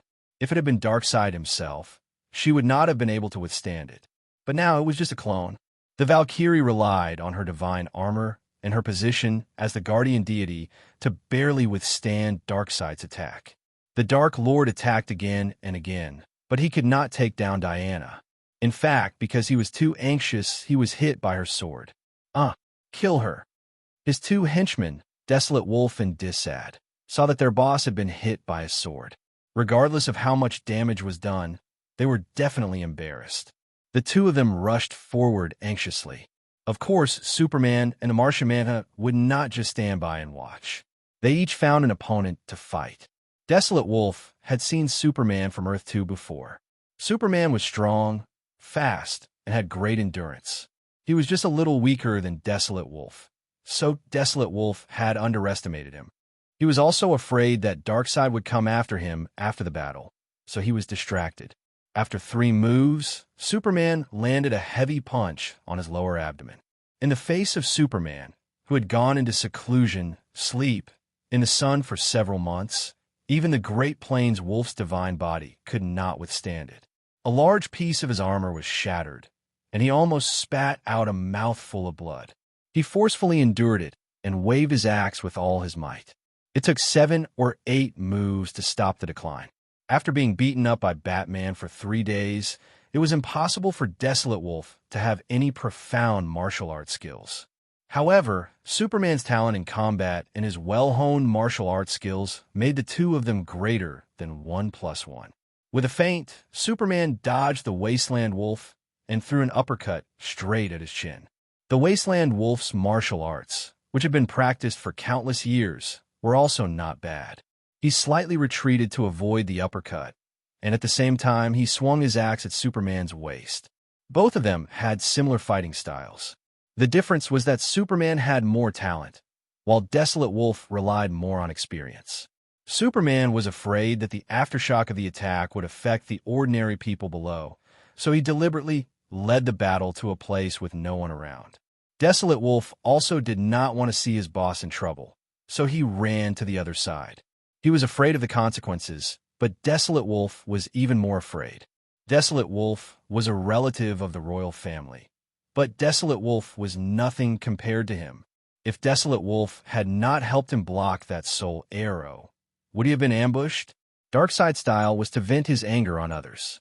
Desolate Wolf almost vomited when he thought of the tragic consequences. Seeing that Superman and Desolate Wolf had moved the battle to the east, he also consciously led the Martian Manhunter to the west. There was no harm in staying away from his boss. Chapter 724. They were a bug-like race, and even the gods were jealous of them. The Martian hunter did not care about the old gods. He was already a few hundred years old, and he only cared about friends and enemies. Since he was an enemy, there was no need for him to be courteous. He raised his right hand, and the polymer chains in his arm reconstructed. A completely disproportionate arm covered in sharp teeth swept toward the Great Warlock. You are a valuable experiment subject. When the Archwarlock left Darkseid's sight, he began to tremble again. The sinister expression appeared on his face again, and 2 crimson flames appeared on his cracked hands. My earthling friend told me about you. You have fire phobia, right? Ha! You are unlucky to have met me. The Martian hunter's face twitched. For a spy from Earth to know about him, he must be one of the higher-ups. It was just that their information was a little outdated. Unlike the young Superman, he was worthy of being called a cunning old fox. The Martian hunter pretended to be trembling all over, and his face was full of anxiety. When the Great Warlock entered his attack range, he suddenly went berserk. His hands turned into a pair of sharp claws, and he attacked the Great Warlock's chest. He wanted to tear this guy apart. Unfortunately, the Great Warlock had been very careful. His mana shield was always active. The colorless shield that was as thin as a cicada's wing blocked the sharp claws. Even if the Martian hunter used his soul force to break through the shield, it was still too late. The other party had already flashed away and pulled away. Are you not afraid anymore? Desard's gray eyes looked at the Martian hunter as if he wanted to see through him completely. No, you haven't completely gotten rid of your fire phobia. Your body is still in pain. Desard was the god of pain. Even though the Martian hunter tried his best to hide it, he was still seen through. He frantically mobilized his divine power, trying to use that little bit of fire phobia as a breakthrough to break through the Martian hunter's mental defenses and make him fear fire again. It's enough to deal with you. You have fear too. Let me see what's in your heart. The Martian hunter also mobilized a huge amount of spiritual force to read Desard's mind. One of them was the god of pain, an evil god who toyed with and tortured people for fun. The other was the strongest master of telepathy in the entire universe. Their battle was a battle of life and death. Unlike Professor X, the Martian hunter's ability to control his mind was strong, and his body was also strong. Mind control was not a burden to his body. Instead, it was a beneficial supplement. According to Thea's imagination, he was equivalent to the combination of Dr. X and Thor. 1 word, strong. 2 words, strong. Damn it, what a strange universe. Not a god. A living alien is actually so powerful. After trying 6 to 7 methods, Desard had not been able to break through the Martian hunter's defenses. Instead, because he was too proactive, the other party had seen through many of his secrets. Chi-Chi. The Martian hunter also fired heat rays, forcing Desard to retreat. He used the telepathic connection to inform Batman on the ground. I saw a part of the enemy's memory. The traitor on the human side is Maxwell Loudy. He has some mind control ability and may have some subordinates. You have to be careful. After saying that, he attacked the Great Warlock again. In the ground command center, Batman loudly questioned Amanda, who was beside him. Where's Maxwell Lloyd? I remember that he was close to you. Amanda immediately claimed that she was innocent. She did not want to be the scapegoat when it came to matters of right and wrong. He's from the chess club. It has nothing to do with me. It's a department under the United Nations. Don't quibble. You used to be a member of the chess club. He has committed treason. Batman said gloomily. Then, he thought about the people at hand. Mind control was a very annoying ability. It was useless for ordinary people to go over. He turned around and instructed Ching-Nu, please go and catch that guy. The green lamp ring was very domineering. Its ability to distort values was unparalleled. As long as the green lamp was with them, they would be automatically immune to mind control. The green lamp was good at teleportation, so they were the most suitable. Why are you letting them go? Let me tell you, the strongest in the universe is our green lamp. The one who shouted this was naturally Hal Jordan. Batman acted as if he did not hear it and continued to issue orders. Control the scene of the positive ion cannon in Area 15. Order Firestorm to follow the ground forces in the East District. Green Arrow to the West District. Your Excellency, Hercules, the battle in the North District is the fiercest. It's yours. Arthur, your Atlantis troops will go around the water and attack the enemy's south side. I have a hunch that the enemy still has a hidden card. We have to quickly annihilate the enemy here. A few superheroes were sent out by him to help. He then looked at the Flash. I'll leave the battlefield communications to you. The enemy's technological level is higher than ours. Many orders need to be conveyed by you. He then looked at a bunch of colorful lanterns. You guys will be the mobile soldiers. Before he could finish his words, he saw a violent explosion not far from the headquarters. Batman glanced at Flash, who ran out with a whoosh. When he ran back 2 seconds later, he was holding a woman. She had a double ponytail, wore a red and blue coat, and a pair of long legs wrapped in silk stockings. The woman was carried by the Flash. At first, she was a little stunned. Then, when she saw Batman, her eyes lit up. Stinky Bat. Ugly girl. The two Gotham fellows reluctantly gave an unfriendly greeting. Batman looked at the Flash and waited for him to explain. That Maxwell Lauder took a lot of his men and blew up Base 22. After that, he controlled a few strangely dressed people. Those few Green Lanterns were fighting fiercely. I saved her, who was standing on the side in a daze. She's a good person, right? Flash looked at Batman's fierce face and asked tentatively. The ugly girl, let out a seductive laugh. The meaning was self-evident. Batman heard from Thea that the ugly girl was extremely resistant to mind control. An ordinary Earthling like Maxwell couldn't control her. However, the other members of the Suicide Squad, according to the Flash, were all trapped. The rear can't be messed up. Lanterns, all of you press forward. I'll send the mages from the Magic Academy to build a spiritual wall for you. Batman sent out a lot of combat power in his calculations against an agent who knew mind control, plus some ordinary soldiers and the Suicide Squad who couldn't use their full strength. The Lanterns could crush them. However, the situation changed so quickly that he was a little caught off guard. The greatest Green Lantern, Hal Jordan, who was full of anger, directly conjured and tied up Killer Croc. On the other side, Zatanna and Midnight Daddy joined forces to capture the revenge demon Chata Santana. The only ones who were still firing were the mind-controlled Death Archer and a lot of well-equipped soldiers. A middle-aged man wearing a tactical vest and holding a pistol diagonally looked at the battlefield. He was dressed like an ordinary agent. There was no panic in his expression. He was Dessard's insider, the traitor Maxwell Lauder. His public identity was the leader of the chess club, codenamed King. Chapter 725. Beside Maxwell stood an old man with a dignified demeanor. The old man, who used to boast of being a descendant of nobility, was sweating all over his face. He held a cane in one hand, and the veins on the back of his hand, which had age spots, were bulging, showing the nervousness in his heart. Can we really win? I'm betting everything on my family. Don't worry. Didn't you see the power of Sir Dessard?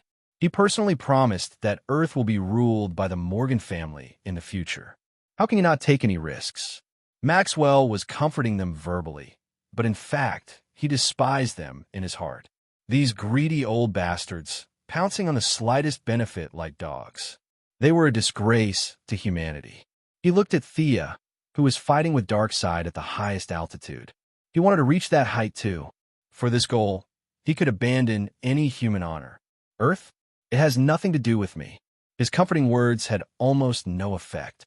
Any of the lanterns had the combat power of a superhero. What's more, with the Blue Lantern present, everyone's lantern rings could be doubled. Against a group of ordinary people, even if they were elites trained by the Morgan family, they were no match for them.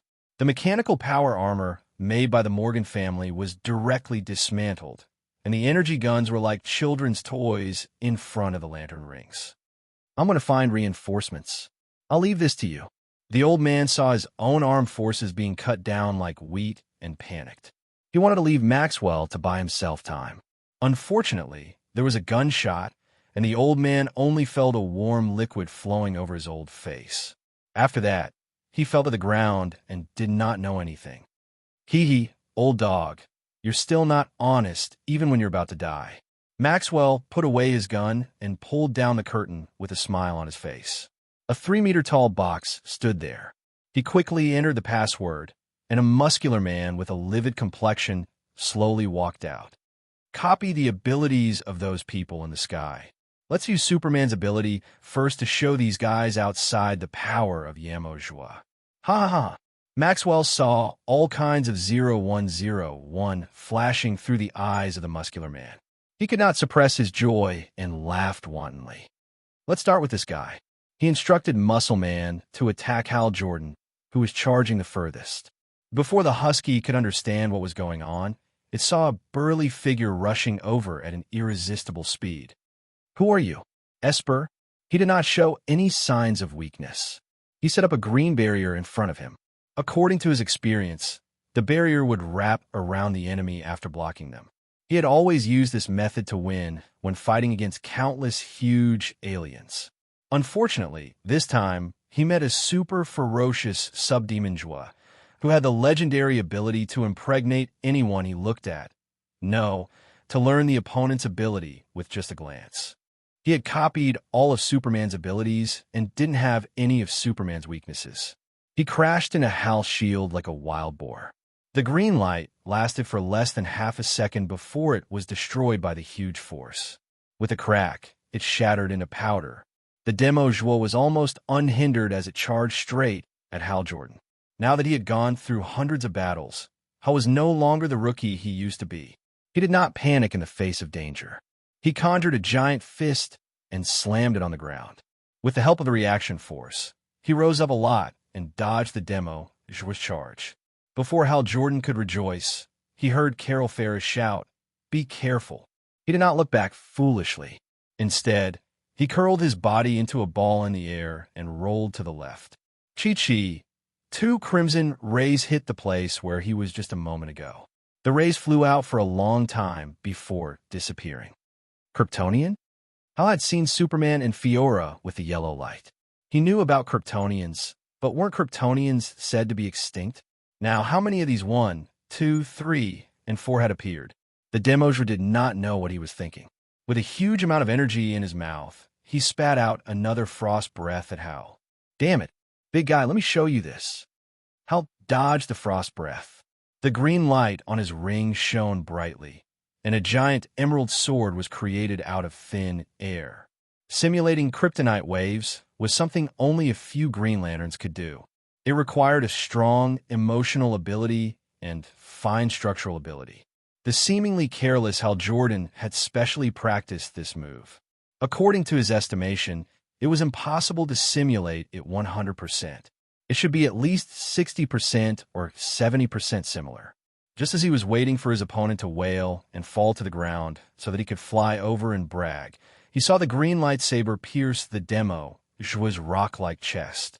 With a crack, it shattered into powder. The Husky was dumbfounded. You're not a Kryptonian? Who are you? The demo Jua did not care about him at all. He swung his giant arm and punched him. He could not win. Hal Jordan could only retreat. Carol Ferris, who had been paying attention to him, quickly came to his aid. However, the lantern rings always had their limitations. In the eyes of ordinary people, they were extremely powerful, but in the eyes of true masters such as Sia and Diana, they were just SOSO. The number of lantern rings did not affect the final outcome of the battle. The two of them joined forces and exchanged a few blows, but they still could not hold on. The Holy Walker, Ching Nu, and Akiro saw the crisis and joined the battle. They relied on the 5 outstanding people in their respective light rings to barely resist the demo Jua. Seeing this scene on the display screen behind him, Batman looked at General Ryan with some doubt. If I'm not mistaken, this is the product of the military's demo Jua project. The military had exchanged a lot of data from me, but I remember that the president had ordered to stop the development of the demo Jua. Old Ryan was also puzzled. We stopped when we received the order. The early information was sealed, and the experimental data was destroyed. Even though he said so, he was not confident. The Pentagon was not his alone. All the political figures did not want the military to be monolithic.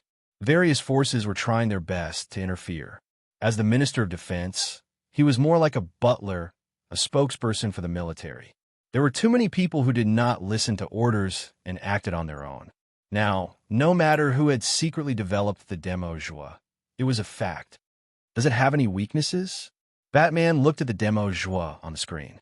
It was like a Superman without any weaknesses. It fought a group of lanterns alone and made them cry for their parents. He asked anxiously. Old Ryan looked at the few assistants beside him. They looked at each other and shook their heads in unison. The demo joie has no weaknesses. Its artificial cells can imitate the superpower of anyone it sees. It has no original weaknesses. It is invincible. The old man was excited and regretful. It was hard to imagine that these two expressions could appear on a person's face at the same time. Chapter 726. Can't you control it? I've seen some of the data from the experiment. Its commands can be modified remotely, Luther said leisurely as he shook his bald head. It's now simulating Superman. I remember that it can only simulate one ability at a time. If we modify its encounter module and change it into a weaker state, we might be able to take it down. After all, it's just a robot that runs on programmed logic. It's still far from being invincible. Luther seemed to find the military's so-called invincible a bit harsh. How dare you call something you've pieced together invincible? Your master, Lou, doesn't agree. Leon looked at him with an unfriendly expression. How do you know so much? Speak. How many spies did you plan in the Pentagon? But now wasn't the time to pursue the matter. Everyone was in the same boat. If the boat capsized, no one would survive. Just as they were discussing, Maxwell Lloyd's gaze turned cold as he took out another mother box. With a loud bang, a brand new passageway opened up. Millions of Apocalypse Fiend soldiers appeared directly behind the Human Alliance army, forming a pincer attack. There are enemies behind us. A lieutenant was suddenly attacked. His pistol was torn to pieces before he could take it out. Carl, you bastards. Return my brother's life. A young man saw the soldiers falling behind him. His eyes were bloodshot as he charged forward. Unfortunately, in front of the huge enemy, he was drowned before he could even make a splash. Command center, requesting backup, requesting backup. All kinds of signals sounded in the command center hall. The situation on the battlefield took a turn for the worse. Many soldiers who were fighting bloody battles were affected. They didn't know the overall situation of the battlefield. Were they defeated? This thought appeared in many people's minds. The originally high morale instantly dropped by half. You too. I need you to stabilize the rear, Batman said sincerely to Ganda and said. The two little blue guardians floated out and joined forces with Planet Mogo to set up a new line of defense. The lanterns also retreated to Mogo's side. With the help of the large blue lantern, they finally stabilized the situation. Thea, who was in the air, saw this scene. The appearance of the Immerse was a bit unexpected. After Moira entered the White House, the Immerse project was stopped. She didn't expect it to be secretly created. This was a masterpiece of Earth's black technology. She was speechless. Copying superpowers with just one look? This was a technological version of the Sharingan. Leave this to me. Let me play with the Dark Lord. You go down and help, Thea told Diana. The war goddess had been holding off Darkseid for half a day, and the second god King Kronos' shield was about to shatter. Diana was drenched in sweat, and she was exhausted. She wanted to argue, but seeing her lover's indisputable look, she could only go down to support the lantern. With Diana's cover, Thea finally completed her new move. With Darkseid's soul fragments and her shadow ability, she created a shadow version of Darkseid right in front of the man's fiery eyes. They were the same height and weight, but the only difference was that the blue fatty was now a black fatty. Your Majesty, what do you think of my new doll? Thea said mockingly as she patted Darkseid's face. Do you want to die? The Dark Lord's voice became colder. Thea snorted. You're talking as if you're going to let me go. Our positions are irreconcilable. There's no possibility of peace. This is just an empty shell. Your little tricks are meaningless except for angering me. Darkseid could tell what was going on with just a glance. Sia had absorbed too few souls, and the shadow Darkseid could not be used for anything other than to scare people. So, I'll have to take out more souls. Since you're not willing to give them to me, I'll have to take them myself. Magic and holy swords were too destructive. The battlefield was right below them, and Thea did not want to use those large-scale attacks. Now that she had a better understanding of the divine position of the soul, she wanted to fight Darkseid in close combat. Her hands, which used to be as white as jade, were now covered in a layer of gray mist. This was the divine power of the soul that she had painstakingly absorbed from Lauzon's divine power. Unlike regular physical attacks, she attacked the enemy's soul, which was too lethal. She usually had to practice it herself, but since the blue fatty was here today, she could use him as a test. Darkseid knew what was good for him. Even though he was stronger than Thea, he was not someone who could be defeated in a few moves. He finally became serious. However, he was on high alert. He still looked at Darkseid from the corner of his eyes. What was the use of this thing? He believed that his vision was much better than Sia's, but the Dark Lord was still confused because he couldn't see the use of this. He could shatter it with a single punch.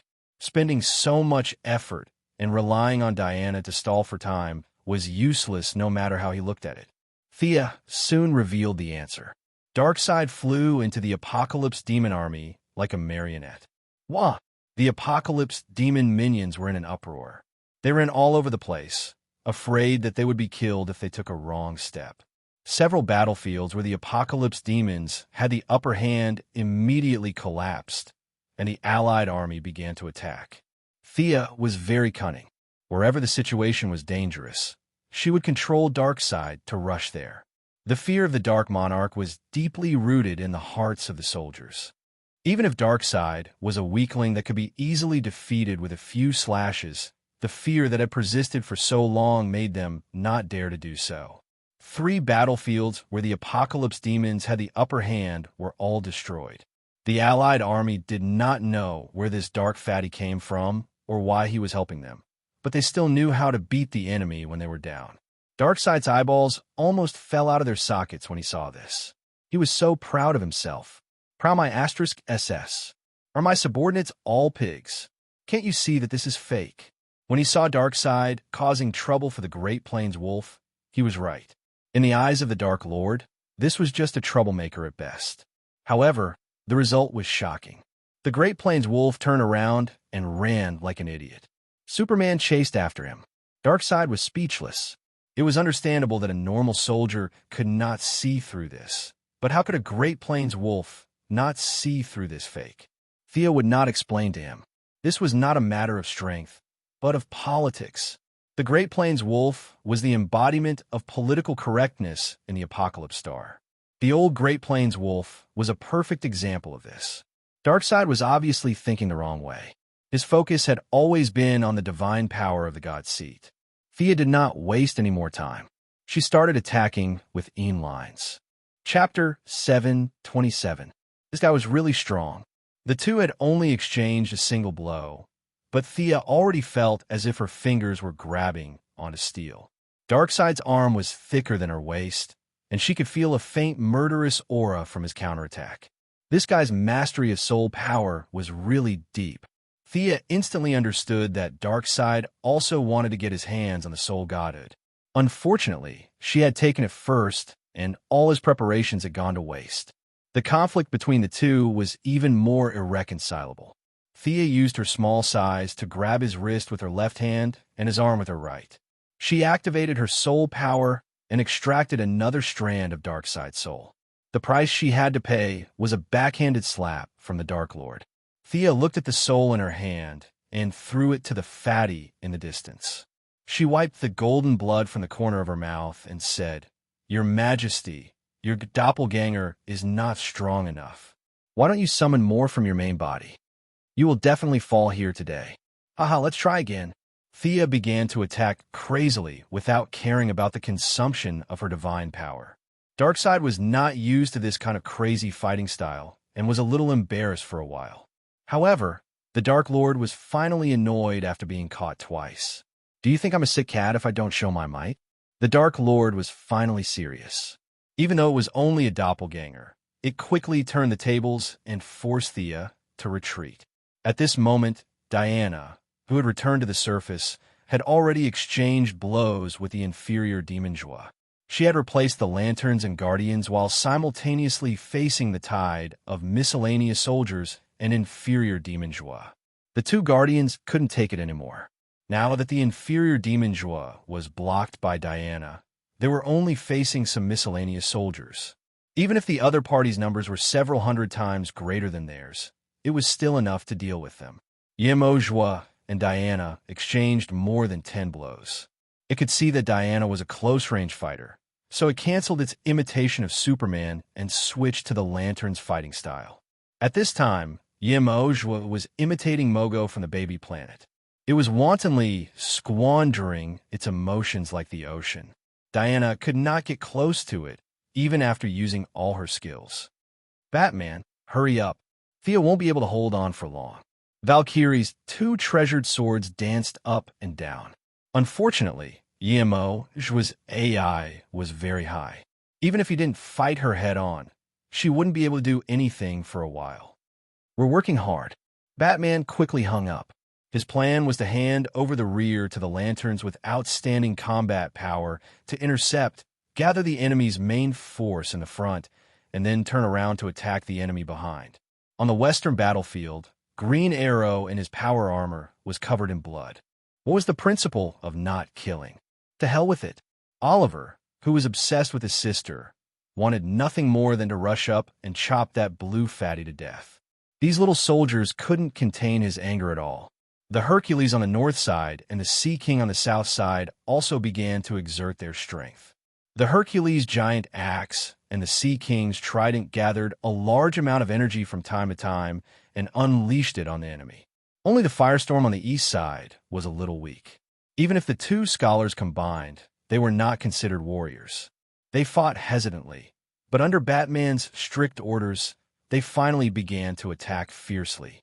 Faced with the essence of the Allied army, even the Apocalypse demons, who had the advantage in numbers, began to retreat. As for retreating to the other side of the Sonic Boom tunnel, they did not dare to do so. They could only firmly guard the tunnel entrance. Nearly 5 million of the 25 million enemies had been killed by the Allied army. Now, less than 20 million were still holding on, and this number was decreasing by the minute. Without a commander or a core figure holding the fort, it was only a matter of time before they were all wiped out. Diana dealt with the enemy in front of her while looking at the sky. After exchanging a few blows with Darkseid, she knew that the Dark Lord was far stronger than her. When she saw Thea trying her best to deal with him, her heart almost jumped out of her chest. This bunch of trash from Earth, are we fighting so hard for ourselves? She looked at Maxvier Laudy in the distance with fire in her eyes. He was still waving at her in high spirits. She tried to rush over and kill this treacherous person several times, but she was firmly stopped by Yamo Joie. Ordinary people could not get close to Maxvier. The Apocalypse Star had used a device to increase his mind control. The closer he was, the stronger his mind control was. In a small area, only a few people were immune to his mind control, except for Diana. Maxvier firmly guarded the Sonic Boom tunnel, and countless Apocalypse demons flew out of it every second. The Lanterns had already joined forces and were desperately trying to stop them. Even the two Guardians, Ganzid, were on the front line. Mogo would occasionally send out a beam of light to help clear the area. More than 1,000 Lanterns were fighting against 1,000,000 Apocalypse demons. They used all their strength to barely hold the line. However, there were more and more enemies, and their lantern rings needed to be recharged. Bearing so much emotional energy was also a heavy burden on their minds. Even with the blue lanterns recovering their minds and the green lanterns healing their injuries, it was inevitable that they would lose members. 2 yellow lanterns and 1 green lantern were emotionally exhausted and drowned by the enemies. Diana tried to break through Yamo's blockade several times, but unfortunately, her movements had been calculated by the AI hundreds of times. She racked her brains, but still could not kill her way out. Just as she was about to lose her patience, she heard a muffled boom. A motorcycle with 20-foot-long tires broke through the wall and stopped in front of Diana. "Wow, Wonder Lady? My arms have always been open for you. I can give you hugs and hot kisses, too." The crazy clown girl still had her hair in 2 ponytails. She rushed to the scene on a Batmobile. The motorcycle stopped in front of Diana and even blew her a kiss. This person was one of the few people who was not afraid of mind control. "Next time, we have to be good friends, best friends." The clown girl acted like they were close friends and wanted to pat Diana's shoulder, but the Valkyrie hurriedly dodged. The clown girl did not have any self-awareness and did not realize that there was still a battle going on. She watched as Diana swung her sword and hacked at Yamojua, who was also retaliating with a large number of blue lights. Seeing that no one was paying attention to her, the clown girl seemed to be very depressed. She turned to look at Yamojua. "Blockhead, you should smile more. This is medical advice." After saying that, she took out a bomb with a clown pattern on it and threw it over with a whoosh. Yamojua hurriedly used materialization to block it. With a bang, there was no gunpowder at all as he imagined. Instead, colorful paper pieces flew all over the ground. That's right, these were the colorful paper fireworks used during weddings. Who knew what the clown girl was doing with these things for no reason? Yamojua, who was hazy and had already gained some self-awareness, was instantly attracted. These things looked pretty good. Seeing that it was effective, the clown girl did not know if it was because she remembered Batman's request for her to pull it away or because she simply felt that it was fun. She took out a bucket of spray ribbons and sprayed them at Yamojua for a long time. Finally, she took out a spray can and drew a smiley face on Yamojua's ashen chest. Chapter 728. Feeling that the mission was almost complete, the ugly girl rode the motorcycle and sped away. As she ran, she took out her submachine gun and fired another shot at Yamojua. Yamojua's attention was completely attracted. It felt that this spray was very interesting. Unfortunately, the black technology that developed it was too high-end. The so-called simulation was all focused on superpowers. "What spray ribbon? Sorry, I didn't design it at all. I didn't even think about it." Ignoring Diana, it stayed in place for 2 seconds and realized that it couldn't simulate this thing. Yamojua had a vague sense of desire. It spread its legs and chased after her. As for why it chased after her, it didn't know either. After running for 2 steps, it realized the problem. Yamojua could only use the abilities of one person at a time. Even if this person had many abilities, it could still simulate it. Now, it was running the simulation of Blue Lamp Mogo. As the planet's consciousness, Mogo didn't have legs. Yamojua's AI directly rejected the revolution, which was the legendary round rolling method. Instead, it chose to use its 2 legs to chase after the ugly girl. In the end, it definitely couldn't catch up. It could only continue to switch modes. Yamojua stayed in place for a second. The data in its eyes ran quickly. Then, it suddenly bent its knees and flew out like a cannonball. Its left arm was in front, and its right arm was bent. Other than the fact that it didn't have a cape, it was the standard flying style of Superman. "Wow, you're so enthusiastic." The ugly girl laughed very happily. She stepped on the gas pedal to the max. Unfortunately, the distance between them was still rapidly closing.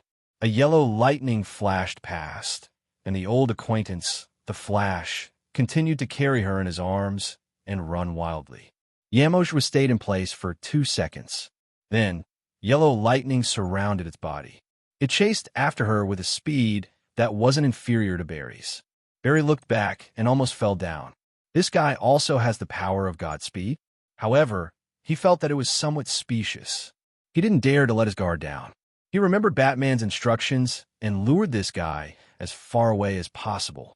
Barry also used the power of Godspeed to wrap around the ugly girl and let her enter a world where time was relatively still. This allowed her to retain the ability to move while she was running. After all, the mission of mocking Yamojua still required this guy. Barry's role was just to run errands. "Flash, quick! Speed up, haha!" The clown girl looked at the yellow lightning around her as if she had found a good toy. She threw some random things behind her from time to time and patted Barry's shoulder to make him speed up. The Flash was very embarrassed at this time. Batman gave him this task. At that time, he thought it was quite simple. Now it seems that this is a trap. The enemy was actually able to imitate his abilities. How could this be described as awesome? Unable to move his hands while hugging the clown girl, his speed was reduced by at least 20%. It was only due to the opponent's seemingly real speed that he wasn't able to catch up. In addition, the guy she was hugging was too dishonest. A pair of long bare legs swayed in front of his eyes. Later on, he threw away most of the things on his body. When there was nothing left, he threw away a pair of shoes. The fair feet and firm, round thighs swayed in front of his eyes. The hot-blooded youth Barry Allen felt some parts of his body become hot.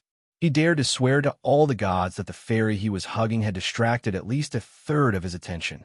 The clown girl felt bored after lying down for a while. She crooked her mouth and frowned, wanting to find some fun to relieve her boredom. Coincidentally, she saw Barry's serious big face. A devilish smile appeared on the clown girl's mouth. "Hi, what are you doing?" Barry was running while hugging her. Suddenly, he felt the weight in his hands gathering. He saw the clown girl's head was down and her legs were up. She was doing a standard handstand on his palm. As an elite in the gymnastics world who was one step away from participating in the Olympic Games, the clown girl's body was much more flexible and balanced than the average person. However, Barry Allen didn't have the mood to care about that at this time. It was because he seemed to have seen something indescribable. Amanda didn't prepare underwear for the prisoners. The crazy clown girl didn't have that awareness either. With this handstand, the already loose tank top fell down her neck. Time seemed to have frozen. "What are you looking at?" The clown girl's face popped out from under the clothes and questioned him sternly. When Barry's eyes couldn't stop moving, she changed into a smile. Her legs clamped onto Barry's neck, and she jumped up with strength from her waist and abdomen.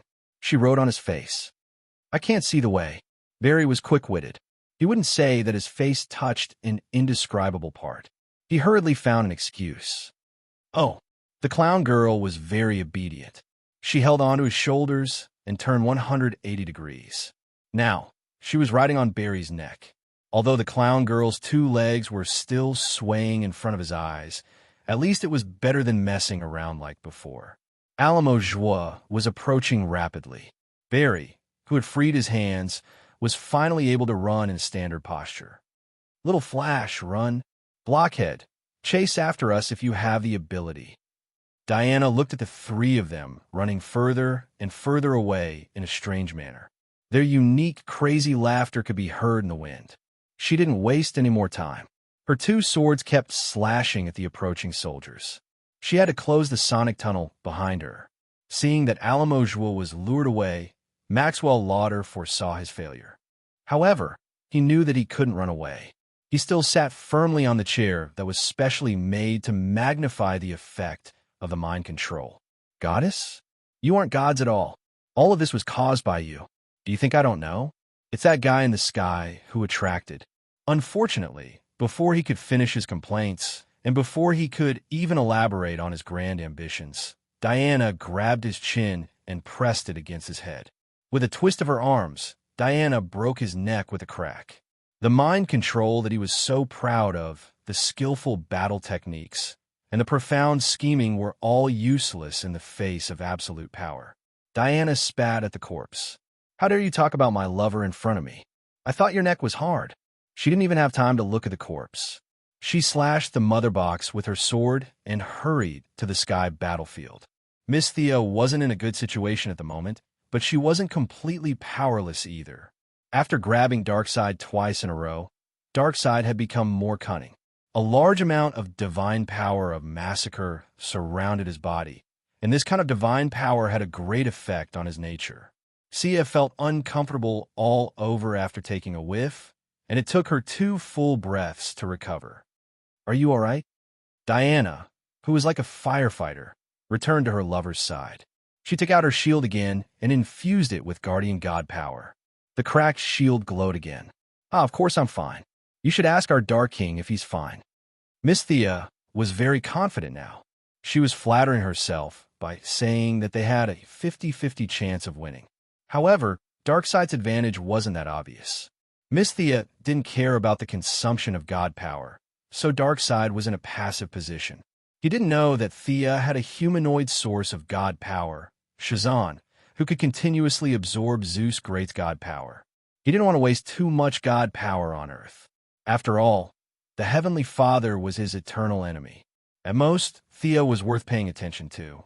Chapter 729. The Dark Lord's thoughts were simple. Even if he lost this time, as long as he could exhaust more of Thea's divine power, he would be able to win the next time they fought. Thea might not be as strong as the Heavenly Father, but she was still worthy of his attention. This was the embodiment of her strength. With such thoughts in mind, one of them recklessly squandered his divine power in an extremely unrestrained manner, while the other was extremely cautious and did not want to expend too much of his divine power in an extremely conservative manner. The scene actually seemed to be somewhat of a draw. "You're an incredible expert." Darkseid was a man of few words. He was a man of few words. But she isn't. The great Lord of Darkness turned to look at Diana. His eyes were scarlet, and a power that seemed to transcend the concepts of time and space erupted from his eyes. "Your Majesty, are you confused?" Thea was puzzled. "Do you have amnesia?" Although Darkseid's Omega Ray was suffocatingly powerful, she could still block it with some divine power. Her eyes flashed green, and 2 rays of light shot out. She knew that the Dark Lord was using a feint. It looked scary, but it was just a superficial power. What is he trying to do? Thinking of bluffing, Sia hurriedly looked to the other side. She saw the Dark Monarch cross the distance in a single step and grab the dark-skinned fatty who was causing trouble in the Apocalypse Fiend. Darkseid sneered at Sia. "You are worthy of my schemes." His tone was the same as usual, as if he was explaining something. Darkseid exerted a little force and crushed the fatty. The soul fragment was like a drop of water falling into the sea as it fused into his body. Something seems to be in my body." Darkseid immediately realized that something was wrong. Haha, I said you were stupid, and you were really stupid. With such a big brain, I really have to hand it to you. You even dare to absorb the soul that I've tampered with." Thea laughed heartily. She could easily win an Oscar for her acting skills. She aimed her left hand at Darkseid and clenched it into a fist when she sensed the special power in his body. Darkseid's body emitted a large amount of black smoke. The Dark Lord reacted quickly. He had the divine seed of darkness, and he hurriedly used the divine power of darkness that was somewhat related to his soul to suppress the black smoke. Unfortunately, Thea also had her own understanding of darkness. What she understood from the Shadow of Origin was naturally of a higher level than the God of Darkness. Instead of suppressing Darkseid's divine power, it seemed to be adding fuel to the fire. Ordinary people might not be able to hear it, but the deities heard it loud and clear. Boom! There was a dull thud as Darkseid exploded from his soul to his body. 2 drops of black, almost transparent divine blood splattered on the ground, forming 2 3-meter-wide craters. Black smoke billowed from the craters. It contained both Darkseid's dark divine power and the strange energy Thea had learned from the Shadow of the First. Whether it was the Apocalypse demons or the human army around the crater, they were all vaporized and disappeared completely. "Oh, your Majesty is very decisive. You were able to force out all my hidden cards in such a short time. That's amazing." Thea nodded in praise, but there was a tinge of regret in her voice. Everything had happened so suddenly, but Darkseid had still been able to make the most advantageous choice. His calmness was commendable. At the cost of some light injuries, Darkseid had wiped out all the hidden cards that Thea had been scheming against him since the beginning of the battle. He could be said to be wise and heroic. Both sides were back to square one, but one soul was slightly injured, while the other's divine power was greatly depleted. "Everyone get out of this battlefield." Thea's eyes were getting brighter and brighter. It was obvious that she was about to unleash her ultimate move. Diana hurriedly ordered the human army below to leave. No one in the modern world was stupid. 2 drops of blood had turned the ground into a crater. Not to mention this kind of black blood that fell from the sky, they would not be able to withstand the aftershock of a normal attack. They did not even have the chance to cheer, so how could they not get out of the way? The allied human army quickly retreated. The apocalypse demons didn't want to get involved in this mess either. Under the pretext of chasing after the enemy, they cleared an area of about 10 miles in the center of the battlefield for the big bosses to have fun with. Thea shouted, and an endless stream of soul power emerged from her body. First, it was a river, then a lake, and finally an ocean. It was an ocean formed by souls. Countless souls cruised in the ocean, their blurry faces indicating the difference between them and the living. They wailed, complained, and were dissatisfied. All kinds of negative emotions were expressed to the world and to the living. There were also countless shadow creatures among the souls. Some souls were even mixed with shadows.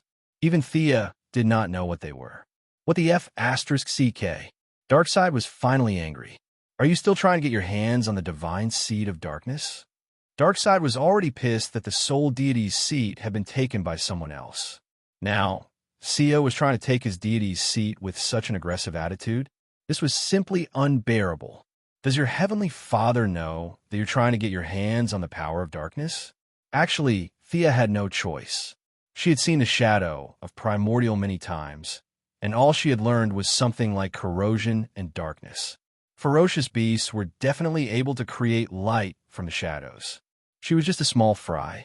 With the guidance of the divine seed of darkness, the characteristics she absorbed were all inclined towards darkness.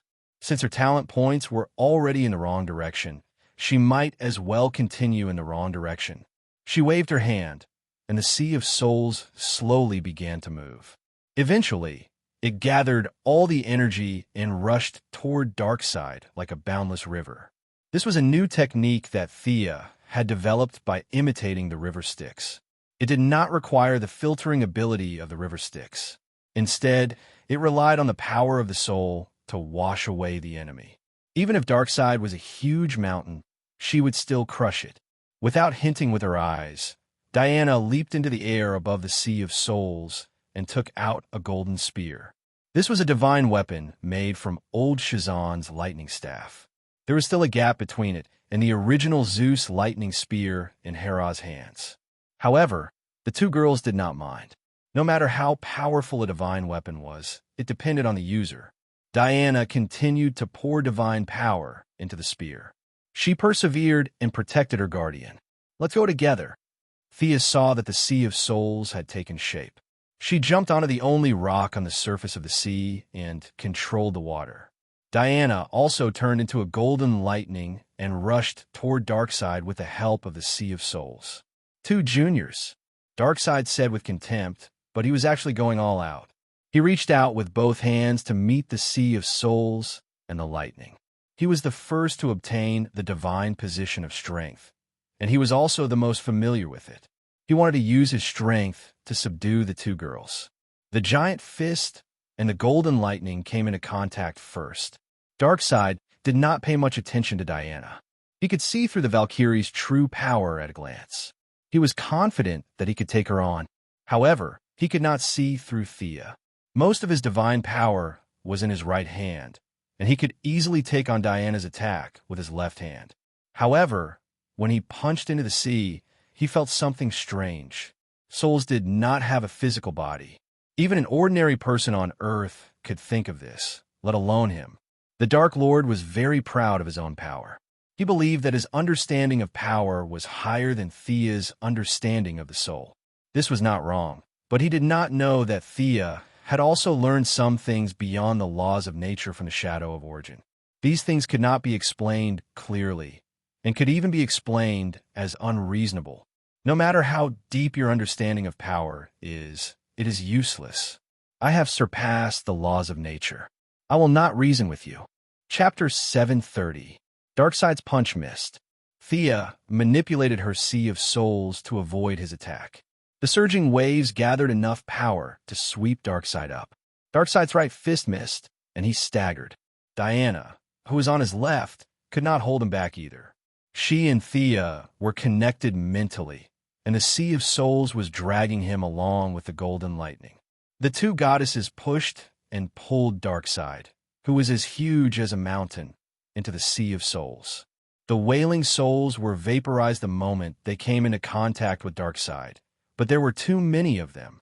Thea mixed a large portion of wealth divine power into the Sea of Souls. Even Darkseid was confused. He almost thought that there was treasure at the bottom of the sea twice, and he almost lowered his head to fish for it. Fortunately, the Lord of Darkness was not an ordinary god, and he quickly regained his senses. He felt that he had been tricked, and he attacked the Sea of Souls to vent his anger. Diana turned back into her human form. She took off the silver bracelet of protection and shouted. She grabbed Darkseid's neck and tried to push him into the sea. Thea was also controlling the waves on the other side. She turned them into several tentacles and grabbed Darkseid's limbs to pull him into the sea. Only half of his body was in the water, and he felt uncomfortable all over.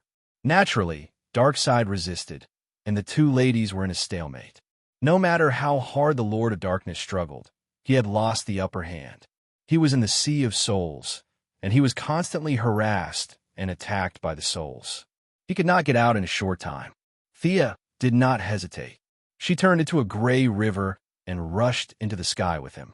That was the battlefield she had set up.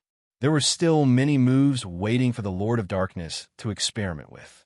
Seeing this, the Great Plains wolf, who was dealing with Superman, could a duck egg be stuffed into his mouth? His boss was not going to lose, was he? The giant axe that was tightly swung revealed an obvious flaw, which was caught by Superman. Superman was also very anxious. They had not taken down this monster for so long, and countless human soldiers were dying every second. This made him feel like he was committing a crime. Luckily, the Wasteland Wolf didn't know what he was thinking, or else it would have scolded him for being a small monster. His whole family were small monsters. Both of their attacking methods were similar, and both of them advocated attacking. Originally, they were evenly matched, but now that the Great Plains Wolf was slightly distracted, it was immediately caught by Superman. Relying on his invulnerability, Superman grabbed the Wasteland Wolf's hand that was holding the axe and punched him in the face. The Wasteland Wolf had been through hundreds of battles and was very experienced in dealing with such situations. He reached out to grab the giant sword behind him. He wanted to teach the reckless Superman an unforgettable lesson. However, he caught nothing but air. Suddenly, he remembered that his giant sword had been taken away by Thea last time. He didn't have a sword with him today. Clang! There was an earth-shaking sound, and the Great Plains Wolf's face took a solid punch. Blood mixed with a few teeth sprayed all over the ground. Fortunately, he was experienced and managed to injure Superman with a backhand blow. A 20-centimeter cut appeared on the blue tights. A little blood flowed out, but it quickly healed. Damn Kryptonian. Superman's martial arts were still not as good as the Wasteland Wolf's, but he relied on this healing power that was stronger than the gods to make the Wasteland Wolf feel like a mouse trying to pull a turtle. Unfortunately, he still had to fight. Although he was worried about the overall situation, he still had to persevere. The result was regrettable. He wanted to dawdle, but Superman couldn't wait any longer. Every wail on the ground could be heard in his ears. At least more than 100,000 people had died in the Human Coalition Army. Batman's plan of first gathering the essence to annihilate the enemy's main force, and then turning around to clean up the rear was not very agreeable to him. Instead of annihilating the enemy, it was better to repel the enemy. But now, not only were the Lanterns fighting a bloody battle, but even Batman himself had joined the ranks of the army with the remaining personnel in the command center. Lex Luthor and Amanda Waller had joined the battle with pistols just to buy time for the main force in front. Superman couldn't say anything. Thea and Diana were fighting the fiercest of the enemies in the distance, and he couldn't help them at the moment. The Flash was carrying the clown girl in a strange posture, followed by a giant man. They didn't seem to be in danger. After dealing with the Wasteland Wolf in front of him, he would join the human forces and end the war as soon as possible. His mission was very important. Superman, who was full of honor, told himself so. After making up his mind, he began to fight the Wasteland Wolf without caring about the damage. 2 punches for an axe, 1 kick for a punch, and injury for injury. Superman began to fight a war of attrition with the Wasteland Wolf. Facing Superman's serious eyes, the Wasteland Wolf complained in his heart. Superman didn't have any divine power, not at all, but this extremely strong physical attack power also made him suffer. The originally majestic armor looked like it was picked up from the garbage dump, and his body was damaged in many places. The Wasteland Wolf could only constantly use his divine power to repair his body. In less than 2 minutes, his divine power was reduced by a third. Without a human-shaped battery to charge, the deity position was only a pitiful deity position of hatred. He had to recuperate for decades to recover his divine power. Now, it was consumed by Superman, who was a fool in his eyes. He was in such a miserable state, and Superman wasn't feeling any better. The Wasteland Wolf's axe was called the Axe of Heaven and Earth. The name was a little Chinibu, but its power was not to be underestimated. Superman had been hit 6 or 7 times by the axe, and one of the axes almost broke his ribs. His blue tights had become like strips of cloth, and his red cloak had 3 holes. The Wasteland Wolf relied on his powerful recovery ability as a Kryptonian to survive, and Superman didn't kill him. According to the Wasteland Wolf's estimation, the enemy should have been scared away by his crazy attacks. But why wasn't the guy with the axe running away? Superman had supervision, and the Wasteland Wolf was also alert. If he had encountered a madman like Superman in the past, he would have retreated if he couldn't win. After living for tens of thousands of years, he cared about his life very much. But now, he didn't dare to run away. How could he run away? In the distant sky, Darkseid finally stopped pretending to be a man of few words. The Dark Lord and Thea were now fighting fiercely. One used the power of darkness, while the other used the power of the soul. Dark clouds rolled in the distant sky, and black gas raged. Seductive singing could be heard faintly, and Diana's lightning and the Dark Lord's Omega rays could be seen intermittently. What if he ran away while his boss was fighting? What would happen to him? The Wasteland Wolf didn't dare to imagine that scene. As for defecting to the Heavenly Father's side, that was even more ridiculous. He had a feud with the Heavenly Father for killing his wife. If he defected, he would die even faster. Attack? It seemed like he couldn't win. Run away? He couldn't run away now. The Wasteland Wolf had no choice. He wanted to stall for time, but Superman was attacking like a madman. At that moment, the Wasteland Wolf felt exhausted. Chapter 731. Superman could not figure out why his enemy was fighting to the death. He could not see through Wasteland Wolf's predicament with his knowledge and experience. An experienced Martian hunter would definitely have noticed something, but unfortunately, Clark, who grew up on a farm, did not have this kind of life experience. He could only think that his enemy was cruel and could not be communicated with. He sighed in his heart. For the sake of humanity, I have to kill you. In the underworld, Superman was able to fight Darkseid to a draw. He had not reached that level yet, but his potential was limitless. Superman, who had made up his mind, did not hold back anymore. His attacks, which were already fierce, sped up. Ouch! If you don't give me a way out, I'll make you suffer too. The Wasteland Wolf was a petty person who would seek revenge for the smallest grievance. Now that he was forced to the edge of the cliff, his ferocious nature was stimulated. He swung his axe like a windmill, aiming for Superman's vital points. Both of them gave up on defense and began to fight without caring about themselves. Superman's attacks were powerful and heavy, while Wasteland Wolf relied on his rich experience and tricky moves. The intensity of their battle increased exponentially. After parrying his enemy's arm, Superman grabbed Wasteland Wolf's shoulder and kneed his chin. While Wasteland Wolf was looking up, 2 heat rays were fired at Wasteland Wolf's face. The feeling of being burned by a star's energy was not pleasant. Even though the Wasteland Wolf had tried his best to dodge, one of his eyes was still blinded, and the other was badly mutilated. He was also a ruthless person. He sent Superman flying with an elbow strike, and after using his divine power to repair his eye, he wiped the blood off his face, raised his axe, and used all his strength to chop Superman. Boom! There was an explosion. With Superman as the center, the ground within a kilometer of him cracked. A huge crater more than 100 meters wide and more than 10 meters deep formed in the center. Huff, huff. Wasteland Wolf panted heavily. It was a rare occasion for him to squander his divine power like this. Superman, who had suffered a heavy blow, spat out mouthfuls of blood and knelt on the ground. However, his recovery ability was amazing. He stood up again in 2 breaths, as if the kneeling man was someone else. F***CK. Wasteland Wolf was about to curse out loud. No one could beat the other to death. How could they have fun like this? If he knew that Superman was consuming the energy of stars, which could be replenished by simply absorbing it, and that he needed to accumulate his divine power for hundreds of years, he would be even more desperate. As the overall divine power decreased, the divine power's buffs to the body gradually decreased. In battle, the Great Plains Wolf's overall attributes began to decrease. He was already a little unable to beat Superman.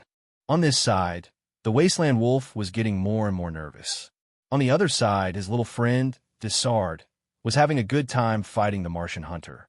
The Martian Hunter's fire phobia was still tormenting him. Although he had not reached the point where he would faint at the sight of fire, he was still affected. This was a mental illness that had accumulated over hundreds of years, and it was not easy to recover from. Martians, be obedient and become my experiment material. I will transform you into the greatest weapon.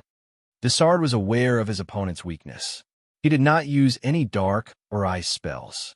His fire spells were not as flashy as Thea's, but they were still at the pinnacle of the standard that ordinary magicians could only dream of.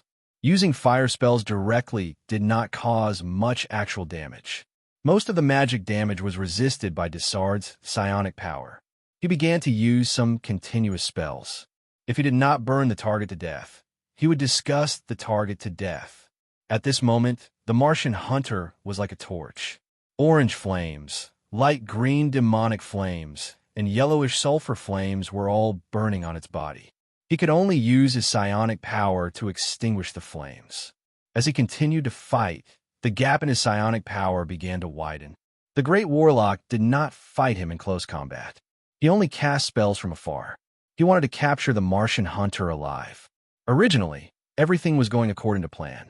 As long as he was given time, he would be able to take down the Martian Hunter without sustaining any injuries.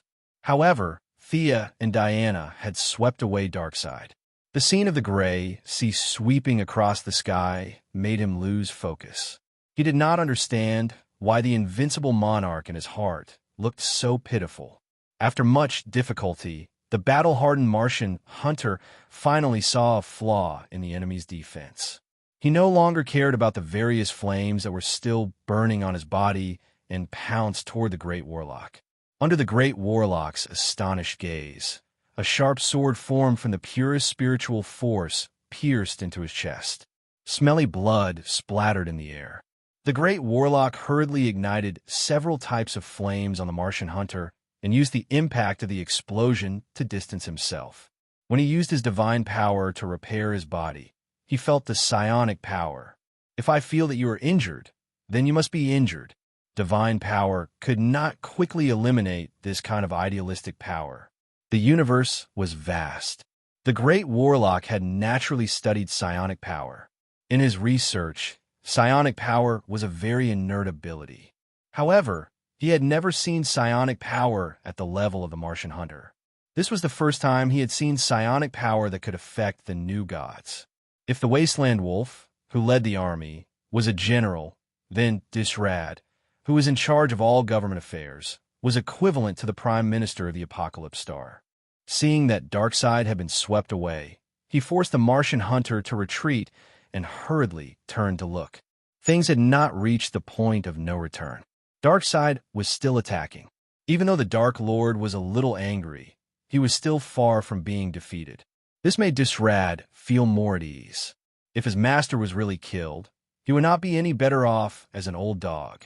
Unlike the Wasteland Wolf, he knew that he could not defeat Thea with a single glance. Whether it was divine power, spells, or realm, Thea could crush him in all aspects. When he looked at his old companion, the Wasteland Wolf, he could not help but twitch his mouth. This fellow was beaten too badly. The great warlock was speechless. Even Darkseid's doppelganger had been dispatched. He had originally thought that this would be a one-sided victory. He and the rest should have been able to win the battle while singing songs. How did it end up like this? The resistance of this universe was too strong. If their goal was to conquer this universe, they would have sent more troops. They did not need too many, just another 10 million troops and a new god, and Earth would not be able to withstand them. However, he did not dare to say this. The Heavenly Father was still watching from the other side. If they lost the Apocalypse Star in order to conquer Earth, Disrad felt that Darkseid would eat him alive. There was no other way. So be it. Let's continue fighting. Seeing how the Wasteland Wolf was so loyal to his master that he would not hesitate to put his life on the line, Disrad could no longer leisurely play with the Martian hunter. Shadows burned, flames roared, and shadow energy accompanied the flames. He started to focus his magic power on the Martian hunter. It did not matter whether he could win or not. It was always right to put up a brave front and fight to the death without the messy fire spells. The Martian hunter finally recovered. He used his soul power to the maximum and attacked without showing any signs of weakness. While casting spells wildly, Disrad rejoiced a little. Compared to the density of Thea's shadow energy, his spells were a little shameful. Fortunately, they had gone to the side to play.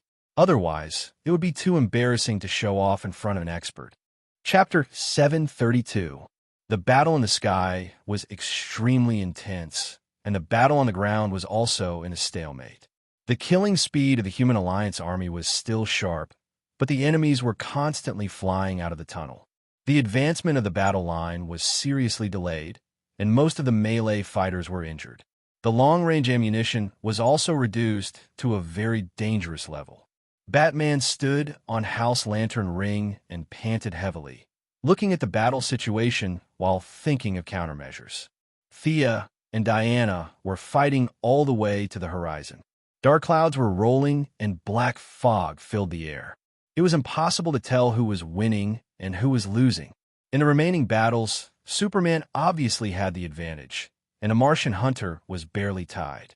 The main forces of the human race also had the advantage, but it would still take some time to wipe out the enemy. The rest was the rear. Thanks to Diana breaking the mother box, the Flash and Clown Girl luring Yamo Zhuo away. Even if there were only 1,000 lanterns, they could still barely hold off the millions of Apocalypse Planet soldiers. Now, the only one who was still energetic and shouting on the front line was Violent Wolfrob. The Lantern's endurance was really worrying. They could only fight for 3 minutes. If it weren't for the 2 little blue men and the planet above, the line of defense would have been broken through long ago. At this point, they had to use their trump card. Before the battle, Thea and Batman had a deep talk. They could be considered mobile troops or seeds, but they couldn't put all the resistance on Earth at once. Most of the ordinary superheroes like Kara, the Green Arrow team, Batman's team, the Flash team, and most of the ordinary superheroes stayed on Earth. Batman also agreed with this point. Now that the situation was critical, they had to use some of them. He crushed the teleportation gem that he had already prepared, and 4 people appeared on the battlefield. Swamp Monster, you and Animal Man will join the battle below and replace Hal Jordan. Nightwing, you and Princess Starfire will replace Green Arrow on the western battlefield. Hal, put me down. You will leave the battle line and pull Green Arrow on the western battlefield to help Superman first, Batman ordered. Hal Jordan's so-called greatest Green Lantern was just a little stronger than ordinary lanterns in Batman's eyes. However, he was not very useful in such a big battle. There were 1,000 lanterns, and one more or one less would not make much of a difference. If he joined the battle between Superman and the Wasteland Wolf, then he would be the last straw that broke the camel's back. Not to mention, with Green Arrow and Superman who already had the upper hand, they could completely crush the enemy. Hal immediately accepted the order to provide support. His empty spot was filled by Swamp Monster and Animal Hero Buddy Baker. On the other side, Green Arrow Oliver was even more anxious than him. After giving a few words to Nightwing and Spark, he controlled the power armor to fly into the air and took out the pseudo-divine longbow made by Diana. He knocked the specially enchanted armor-piercing arrows and shot 2 arrows at the Wasteland Wolves. Green Arrow's martial arts attainment was much higher than Superman's. What he aimed at were the openings that the Wasteland Wolf would reveal in the next second. The Wasteland Wolf, who was struggling, dodged the first arrow, but he hesitated for a moment for the second arrow. If he continued to dodge, then he would not be able to dodge Superman's fist. Might as well take 1 arrow. He thought that the arrows of the people on Earth were just SOSO. They were completely incomparable to Superman's casserole-sized fist. However, he underestimated Oliver. The first arrow was just a normal enchanted arrow. Even if he was hit, it would not be a big deal. However, he used a special arrow made by Thea for the second arrow. Thea added a trace of soul power to the arrowhead. The rest of the arrows were all magic arrows. This one was definitely a divine arrow. The Wasteland Wolf did not notice and was pierced by the arrow in the ribs. This arrow is quite sharp. It can pierce through my armor? The Wasteland Wolf was numb from Superman's attacks.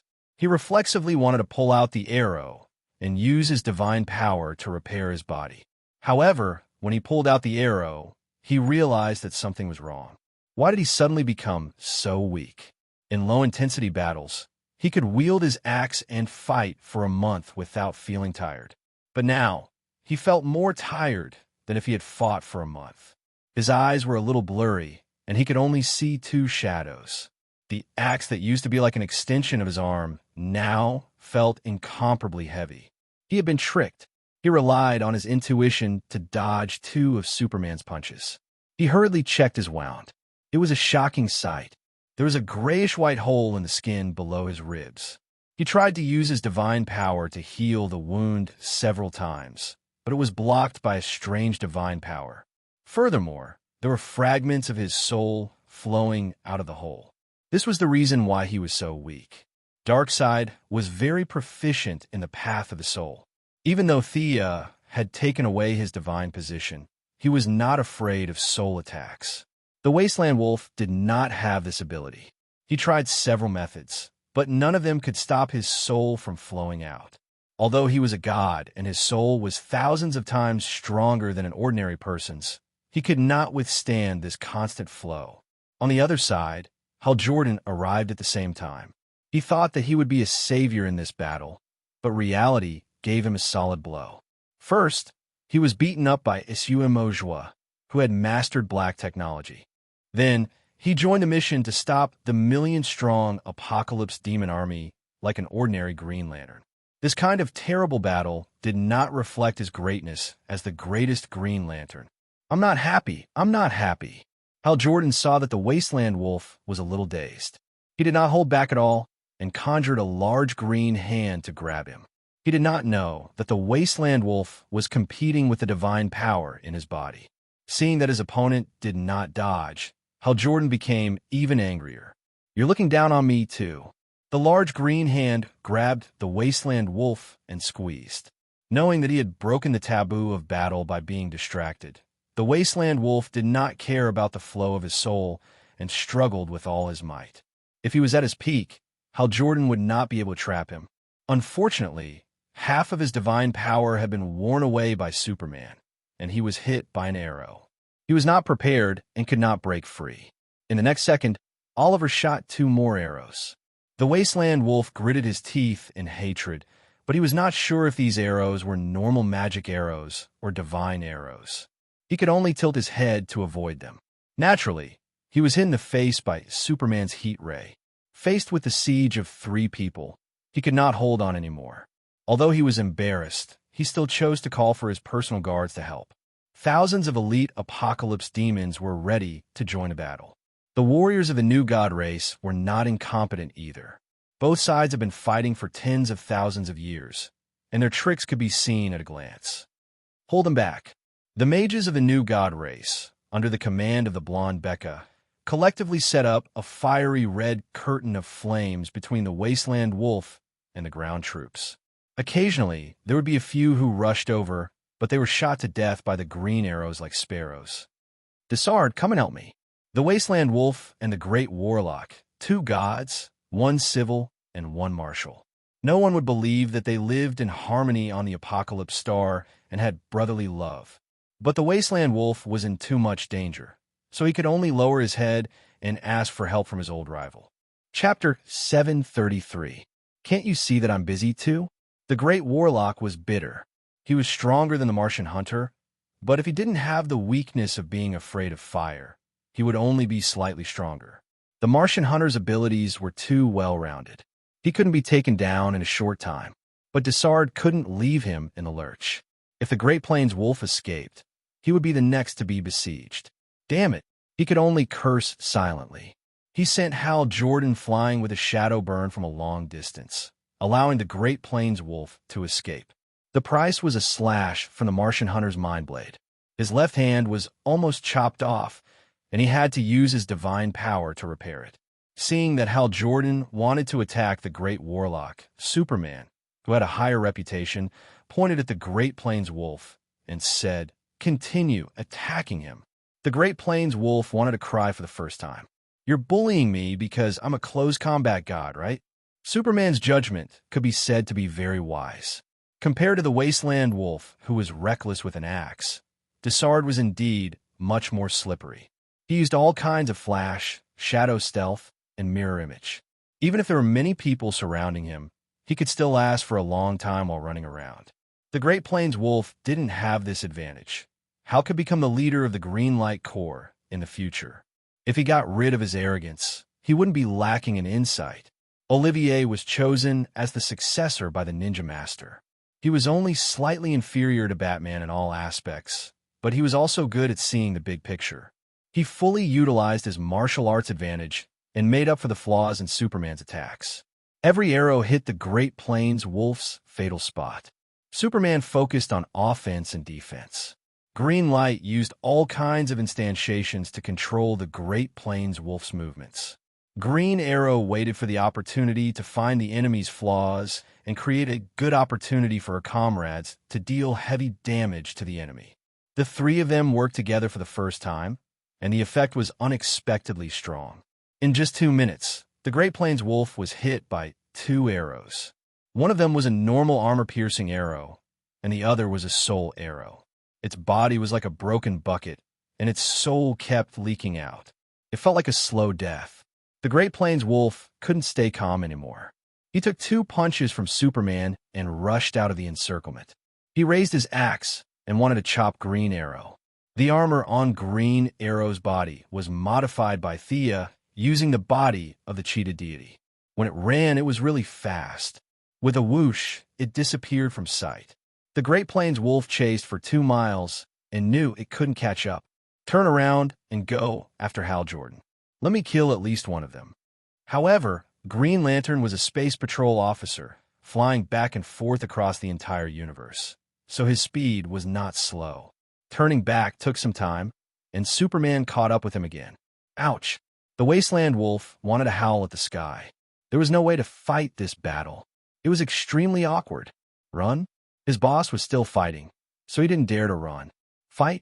There were 3 of them against 1, and they couldn't win. Defeat them one by one. However, they all ran away like rabbits. Since I was destined to be unlucky, I had to drag someone down with me. The Great Plains Wolf thought of his good brother, Desard, as a scapegoat. Since you're not going to help me, I'll look for you instead. He waved his big axe so hard that water couldn't splash through it. He wanted to drag these guys to Desard's side and gather the power of 2 new gods to fight 4 enemies. His goal was not hard to guess. Superman didn't want to add more variables, so he ignored the opponent's sharp axe and led the attack. Lunatic, the Great Plains Wolf had seen many people and killed many. He had seen too many cornered beasts put up a desperate fight, but those people all fought with their lives on the premise that there was no hope. It was indeed the first time he saw someone like Superman who was playing with his life, even though he had the upper hand. The axe hit Superman's collarbone. The blue battle suit had long become a beggar's outfit. The blade of the axe cut deeply into Superman's shoulder. Even the body of steel couldn't block the edge of the top divine weapon. Superman clamped the axe with his muscles. His facial muscles were a little twisted. Do you know why you lost? You were not united. What the hell is unity? The Great Plains wolf didn't understand the meaning of this sentence. He felt a piercing pain in his back, as if an invisible blade had pierced through him from the front to the back. Someone ambushed him from behind. The three guys who had been chasing him were all in his sight. Were they Desard's match? How was he going to explain to Darkseid that the Great Warlock had just watched him get attacked? Before he could think, Superman hit him in the face with a headbutt. The force of the blow was so strong that the Great Plains wolf's consciousness went into a daze. Everything in front of him was blurry. There were sounds of explosions, flames burning, and the sound of something breaking through the air. This should have been caused by his first opponent, Superman's fist. The Great Plains wolf felt like a long time had passed, but it also felt like only a moment had passed. His consciousness finally returned to his body. Why did it hurt so much? The Great Plains wolf immediately checked his body. The situation wasn't looking good. His left arm was broken at the elbow, and there was an arrow in his abdomen and shoulder near his neck. He then looked at the battlefield. The guys who had surrounded him were all there. There was also a tall, burly guy with green skin who was staring at him. The focus of the gaze seemed to be behind him. It was common sense not to turn back during a fight, but it wasn't an iron rule. The Great Plains wolf turned back to take a look. The first thing he saw was the Great Warlock Desard. This god of pain had always been dressed like a sadist. Now, half of his evil-looking red robe was torn, revealing his dry skin. His body emitted a foul stench, and there was a faint smell of blood. It was obvious that the Great Warlock had come to save him. Seeing that the Great Plains wolf was about to die, he fully utilized the friendship characteristic of the Apocalypse Star. That was to use the Great Plains wolf's large body as a shield to fight for time with the heroes. Did he save him? Yes. The effect of the rescue was obvious from the Great Plains wolf's severed left arm and the arrows in his body. The Great Plains wolf pulled out the arrows and regrown his left arm. He growled to his companions, "I have less than half of my divine power left." Actually, it wasn't just half, he only had a little more than 30% left. However, he didn't dare to tell Desard the truth. The unity and friendship of the Apocalypse Star wasn't just for show. He had to prevent the Great Warlock from attacking him after the battle. The Great Warlock's condition wasn't much better than his. At this moment, the two new gods were looking at the four heroes with their backs against each other. It's hard to imagine that he recovered faster than us. Desard's concern was naturally Superman. The Martian hunter's condition wasn't good. Greenlight's energy was also below the warning line. The Green Arrow was just a normal person and wasn't in their eyes. What should we do next? The Great Plains wolf held his axe with both hands and looked at the enemies nervously. In such a stalemate, he hoped that the resourceful Desard could come up with a good idea. The Great Warlock's face was full of bitterness. The battle situation could be described as rotten. In the past, the boss would take the lead and kill his way out, leaving him and the Great Plains wolf to clear the battlefield. When had they ever fought such a troublesome battle? Could the boss win? He couldn't help but look into the distance. Chapter 734. Could Darkseid win? He had no doubts when he first arrived on Earth, but it was hard to say now. Darkseid was unaware of his subordinates' expectations. He was currently roaming in Thea's Sea of Souls. He hated the heavens and the earth for not having a handle. He had the power to destroy the world, but unfortunately, he couldn't use it in the Sea of Souls. Thea's Sea of Souls seemed to be empty, and Darkseid's power seemed to be hitting the air. He wanted to pierce through the water, while Thea wanted to pull him down. In the end, neither of them could do anything to the other. The Dark Lord was embarrassed. Thea's motive was obvious. She wanted to stall for time, but he had to take it. The power of origin kept hitting the Sea of Souls. Thea could only empty 3 or 4 times out of 10, and she had to use her divine soul power to endure the rest of the attacks. She was uncomfortable. Rise, people of the Sea of Souls. Thea stood on the only reef in the sea, her golden hair fluttering in the wind. At first, she didn't notice it, but just now, she accidentally sensed that a new life had been born in her Sea of Souls. A grayish-white gas slowly emerged from the water. It was much more solid than the souls in the sea, and it had more layers.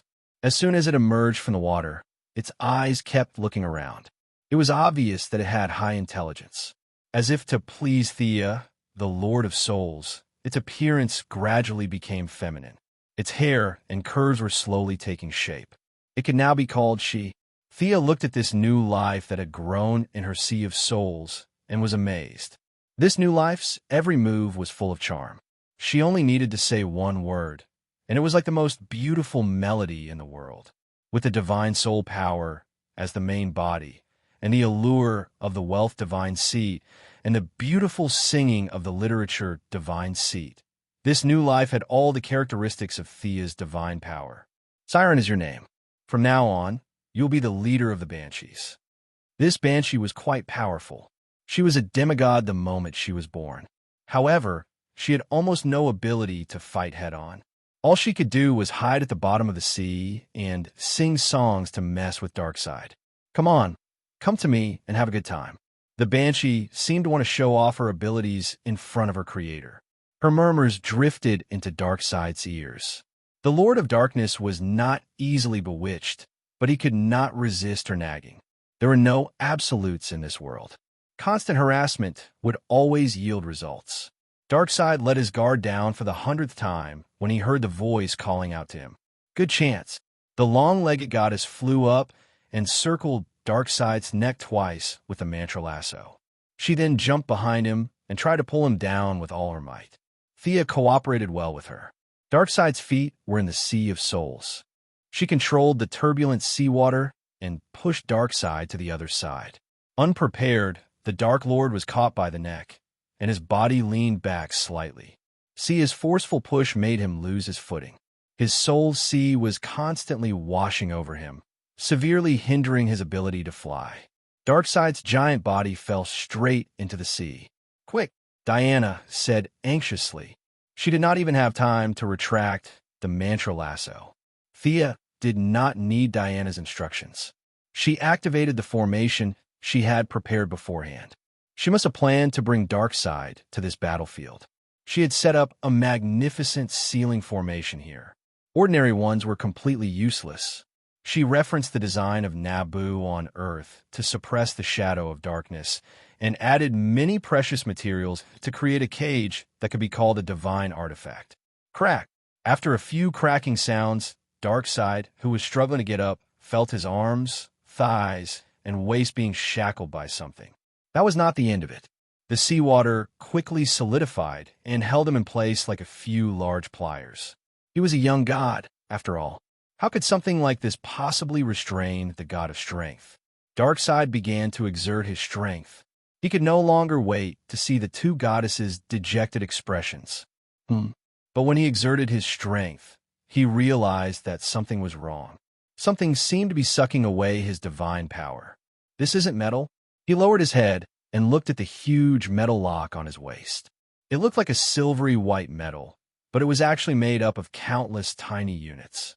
Every unit here was absorbing his divine power continuously. The nanomachines were absorbing his divine power. Planet Revelation's technology was far more advanced than Earth's. Darkseid did not care for the power of science, but he was not illiterate. He could recognize nanomachines, but the nanomachines were not simple. The thing that was absorbing his divine power seemed to be some kind of special cell inside the nanomachines. Darkseid was relieved that Thea was not the one absorbing his divine power. Unfortunately, he had used his divine power twice in a row and destroyed countless nanomachines on a microscopic level. Unfortunately, his body was still tightly bound. These were the cells that Thea had extracted from the man in the jacket in Central City. The man had been able to absorb Barry's power of speed, so it was not difficult for him to use them to absorb divine power. The only drawback was that they did not have much storage capacity. Milady duplicated countless cells and added them to the B-Girl's nanomachines. She then used magic to communicate with them. After combining her abilities, dark technology, and magic, they became the lock that was imprisoning Darkseid. However, she also knew that the lock would not last long. Compared to the number of nanomachines, Darkseid's divine power could be described as endless. Die! Die! The two goddesses roared at the same time. Thea did not dare to use her holy sword in the Sea of Souls, so Diana threw her one of the two swords. They flew up at the same time, their eyes filled with determination. Like two shooting stars, the two swords stabbed into Darkseid's eyes at the same time. Ah! The Dark Lord's screams echoed throughout the battlefield. The soldiers fell into chaos, and the two generals were a loss. This did not sound like a declaration of victory. Their boss was beaten up so badly. Too bad these are not the eyes of the main body. Otherwise, they would be more valuable for research. Thea kicked Darkseid's face and pulled the sword out. She looked at the bloodstains on it and said with a little dissatisfaction. Diana threw the sword to her, and Thea put the two swords away. The Omega effect had been stained on the swords, so she had to go back and study them carefully. The Omega effect was the source of Darkseid's power, and it was also what he relied on to dominate the multiverse. It was of a higher level than divine power, so it could not be repaired with divine power. Now that his eyes, which represented the external manifestation of the Omega effect, were destroyed and he was tied up like a dumpling, the Dark Lord felt a little gloomy. It seemed that he was going to lose this battle. Chapter 735. Do you regret it? Are you afraid? Are you fearful? You're not invincible, right? You've always known that. That's why you've been pretending to be invincible. Thea put on the yellow light ring for the first time. She amplified her fear and channeled it into the great Dark Lord's heart. Her muttering was extremely soft. It blew into Darkseid's heart like a gust of wind. She was right. He was not invincible.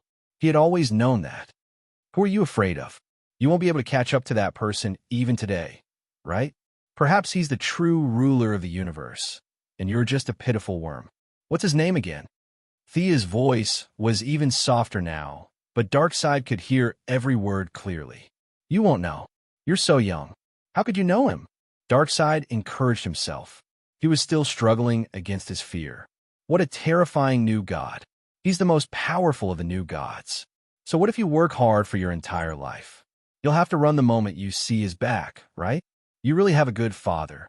The devil's muttering finally reached the most crucial point. Don't mention him. I order you to stop. The great Dark Lord's psychological defenses were broken. He spat out a mouthful of black blood. The blood contained countless drops of divine power essence. Thea did not hold back. She collected a portion of it with a wave of her hand, and the rest fell into the sea. Even if it was a clone, the nature of the divine power was the same as the main body. She would take it back to study what the Omega effect was. Since the other party did not stop her, she would not continue talking. Mentioning Khan Yojia's name in the New World? She was not that stupid. Rise! 8 dark golden chains flew out of her Sea of Souls. These were Hades' collection. They were originally used to restrain their father, the second-generation god King Kronos. Now, Thea had brought them over. She did not care if they were suitable for her. With a few cracks, Darkseid was bound tightly from the neck down. At the same time, 3 more banshees were born in the Sea of Souls. They were far weaker than the sirens, so they could only join in the fun. Thea finally had the time to look at the sea in the sky. Although she was the one who created the sea, she couldn't take it back because of Darkseid's interference. At this moment, other than the new god race warriors who had returned to the reincarnation pool, most of the souls of the dead on the battlefield had entered their soul realms. Of the 3 banshees that had been reborn, one of them had been a Green Lantern, while the other 2 were very interesting. They were actually a mixture of the souls of the Apocalypse demons. The Apocalypse demon and the others came from planets that Darkseid had conquered. They were either resistance fighters or important leaders, but they were eventually captured and modified. The strength of their souls was not low, but because of the cruel mechanical modification, their souls had become muddle-headed. Now that they were free from the shackles of their bodies, they finally regained a trace of their original nature. The 2 banshees formed by the souls of the Apocalypse demons let out a soundless roar. They wanted to grab Darkseid and bite him, but they didn't dare to do so.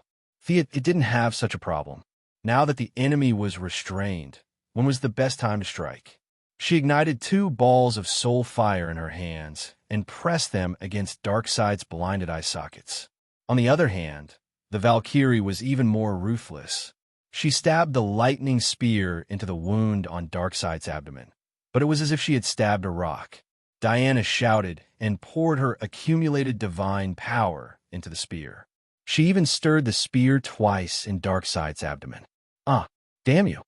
Darkseid was furious. Being injured by two bugs was a humiliation to him. His body swelled up twice as much as before, and the energy-absorbing nanomachines exploded one after another. The dark gold chains that followed behind were also torn apart. You're pretty loud. Let's see if you have what it takes. Sia was extremely busy. She sent out 7 or 8 balls of soul fire, which burned fiercely on Darkseid's body. Darkseid's dark face looked a little pale in the grayish-white flames. Diana was slightly weaker than her, but she still managed to pierce 2 holes in Darkseid's body with her spear. Her golden divine power kept ramming into Darkseid's body. After another half a minute, Darkseid's divine power was completely disrupted, and he could only take the beating. Room! An orange tunnel opened with a loud bang. Darkseid was finally ready to retreat. The goddess of wealth wouldn't let him escape so easily. She had used up at least a third of Hades' collection to set up all kinds of traps. Darkseid, you have to leave something for me. The several people, gods, who saw this scene in the distance were overjoyed. Superman and the others felt that victory was in sight, while Wasteland Wolf and the Great Warlock felt that, thank God, boss, you're finally retreating. There's nothing to say. Let's run too.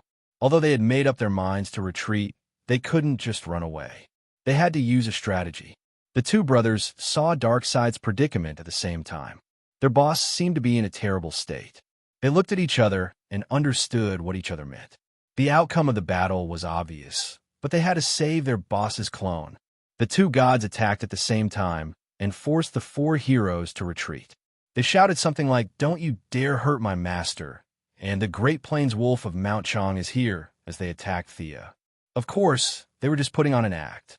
Using one's comrades as a shield was a characteristic of the Apocalypse Star. They didn't think that Darkseid, the boss of the Apocalypse Star, had any good qualities. After all, their boss was a clone, and they were the main body. If they died, they wouldn't be able to revive until thousands of years later.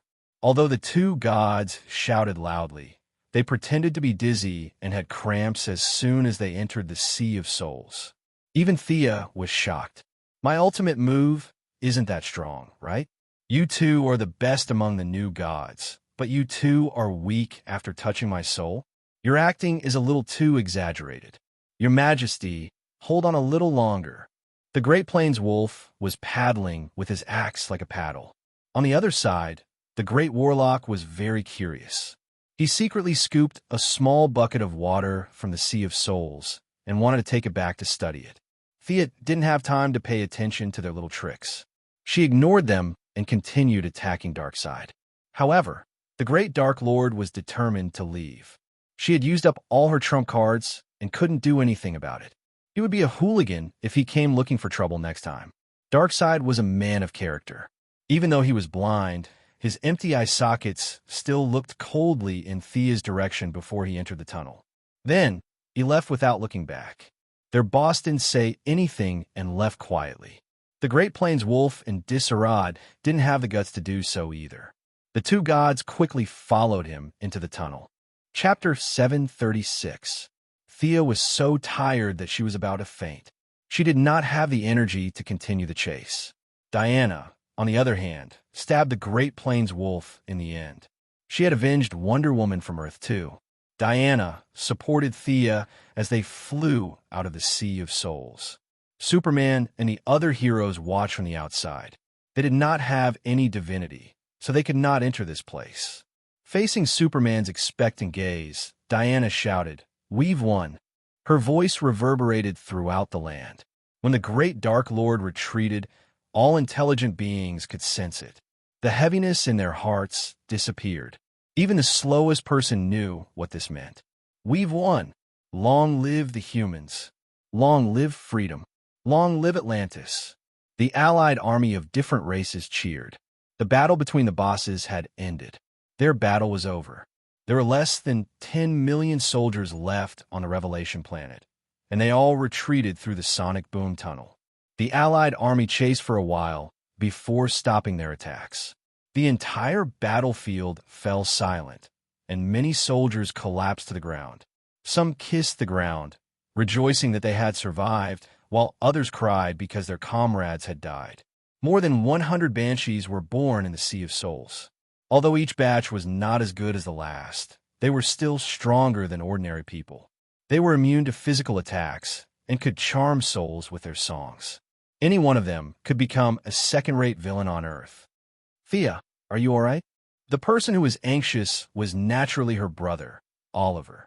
"I'm fine. I'm just a little tired." She was not pretending. She was indeed about to faint. Her body was exhausted, her mind was drained, and her divine power was almost depleted. She looked back at the Sea of Souls and sighed. This Sea of Souls had used up 30% of her divine power. It was a pity that Diana's and Darkseid's divine power were mixed together. She could no longer retract it. The few of them landed on the ground and looked back at the battlefield in the distance that was shrouded in black gas and gray fog. The heroes were a little speechless. Sia's soul sea was previously colorless and transparent, but now it was completely black and looked very evil. "This is all Darkseid's doing." Milady had no sense of shame at all as she blamed the Dark Lord. The rest of them nodded in agreement. This was very much in line with mainstream values. They automatically assumed that the golden lightning in the dark clouds was Thea, and the black fog that seemed to cover the sky was naturally Darkseid. Justice is so small, but evil is so powerful. This thought appeared in their minds, and they were even more determined to fight against evil. Although the heroes were very tired, they could not rest. The Flash still needed help. Clown Girl rode Barry around the New World for more than 10 laps. When Thea and the others flew over, she was almost asleep. Although Yemo Joie was very powerful, he could only simulate one ability at a time. A group of people besieged him, but he was quickly tied up by Diana. Batman rushed over and rewrote the main program.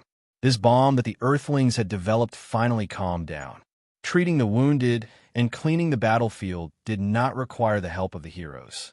However, as the representative of the White House, Thea still received an initial damage report. A mothership was shot down. At the critical moment, Superman flew over to save it. The loss of personnel was not too great. The other 4 motherships were slightly damaged. 19 of the giant mechas were completely destroyed. None of the pilots survived, and the remaining mechas were damaged to varying degrees. 150,000 human soldiers were killed, and more than 700,000 were injured. 70,000 Atlanteans were killed, and 31 Amazons were killed. The Taurans and Death Knights were also injured to varying degrees. The Lantern Unit, which was the rear army of 1,000,000 enemies, was also badly damaged. 4 Green Lanterns were killed, and 7 Yellow Lanterns and Blue Lanterns were sacrificed. They're all warriors. Thea patted Diana's shoulder. The Valkyrie half knelt on the ground. The 31 people in front of her were all her sisters. 2 of them were even Hippolyte's guards. They had watched her grow up. "Let's bury them on Paradise Island later. We still have to return to the new star of creation." The battle on Heavenly Father's side is even more intense. We have to pay him a visit. Sia's voice was extremely soft. "Becca," she called out. "Commander." The blonde Becca was covered in wounds. When she saw Thea, she hurriedly bowed and greeted her. Her commander was a god who could defeat Darkseid's avatar. Becca had to respect her. "I know that everyone has suffered heavy casualties, but we need to go back to the new planet immediately. The battle on Father's side is very intense." She was not lying. The war on Apocalypse Star was about to break out at the same time. If the Heavenly Father's side was defeated, it would be pointless for her to defeat 2 of his avatars. Sia had already offended Darkseid, so she had to go and take a look. The new Protoss warriors were excited when they learned that they had become the decisive force. They ignored their injuries and said that they would die on the charge. Thea and Diana each left a fragile avatar behind to deal with matters. They led the new Protoss army back to the new planet through the sonic tunnel. The new creation planet, which was usually quiet and indifferent, was now like a lively market. Countless people were running around. Some were passing on messages, some were helping the seriously injured to retreat, and even more were holding the bodies of their loved ones and wailing in pain. Anna, you're back. Annalisa, how's the battle going? Everyone asked their friends about the current situation. Thea looked over. The situation on the battlefield was clear at a glance. Her brows gradually relaxed. Not bad. Father had the upper hand. Darkseid's avatar had taken away at least 30% of his divine power. Even though it looked like the battle was going well, he was actually the one who had used up the most divine power. As for the remaining battlefields, none of them were optimistic. The dark transformation being 3 times stronger was not an exaggeration.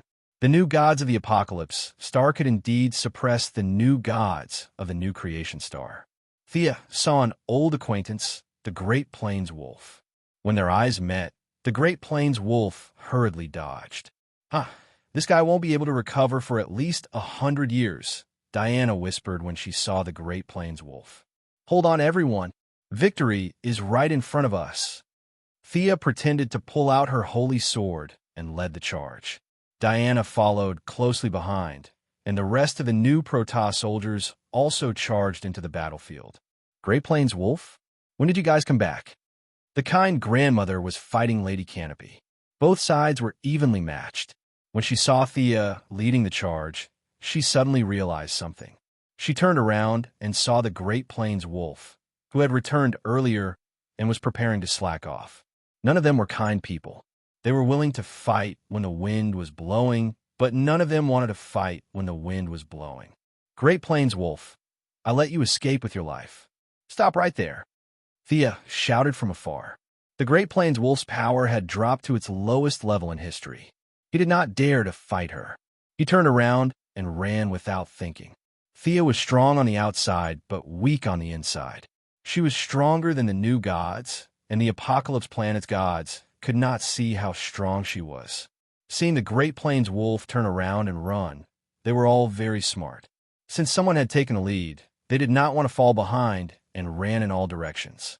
Darkseid glanced at Thea, took a step forward, and left the battlefield. Without 30% of his divine power, he would not be able to defeat Father Canopy. His clone's injuries needed to be treated. Even if they could not be healed, taking back that portion of his divine power was a top priority. Milady only glanced at him when he was out of sight. She whispered, "Damn fatty, why are you staring? We won." It was unknown who it was that roared on the vast battlefield, but the originally evenly matched two sides finally met with a turning point. The revelation, Star began to flee from the entire battle line.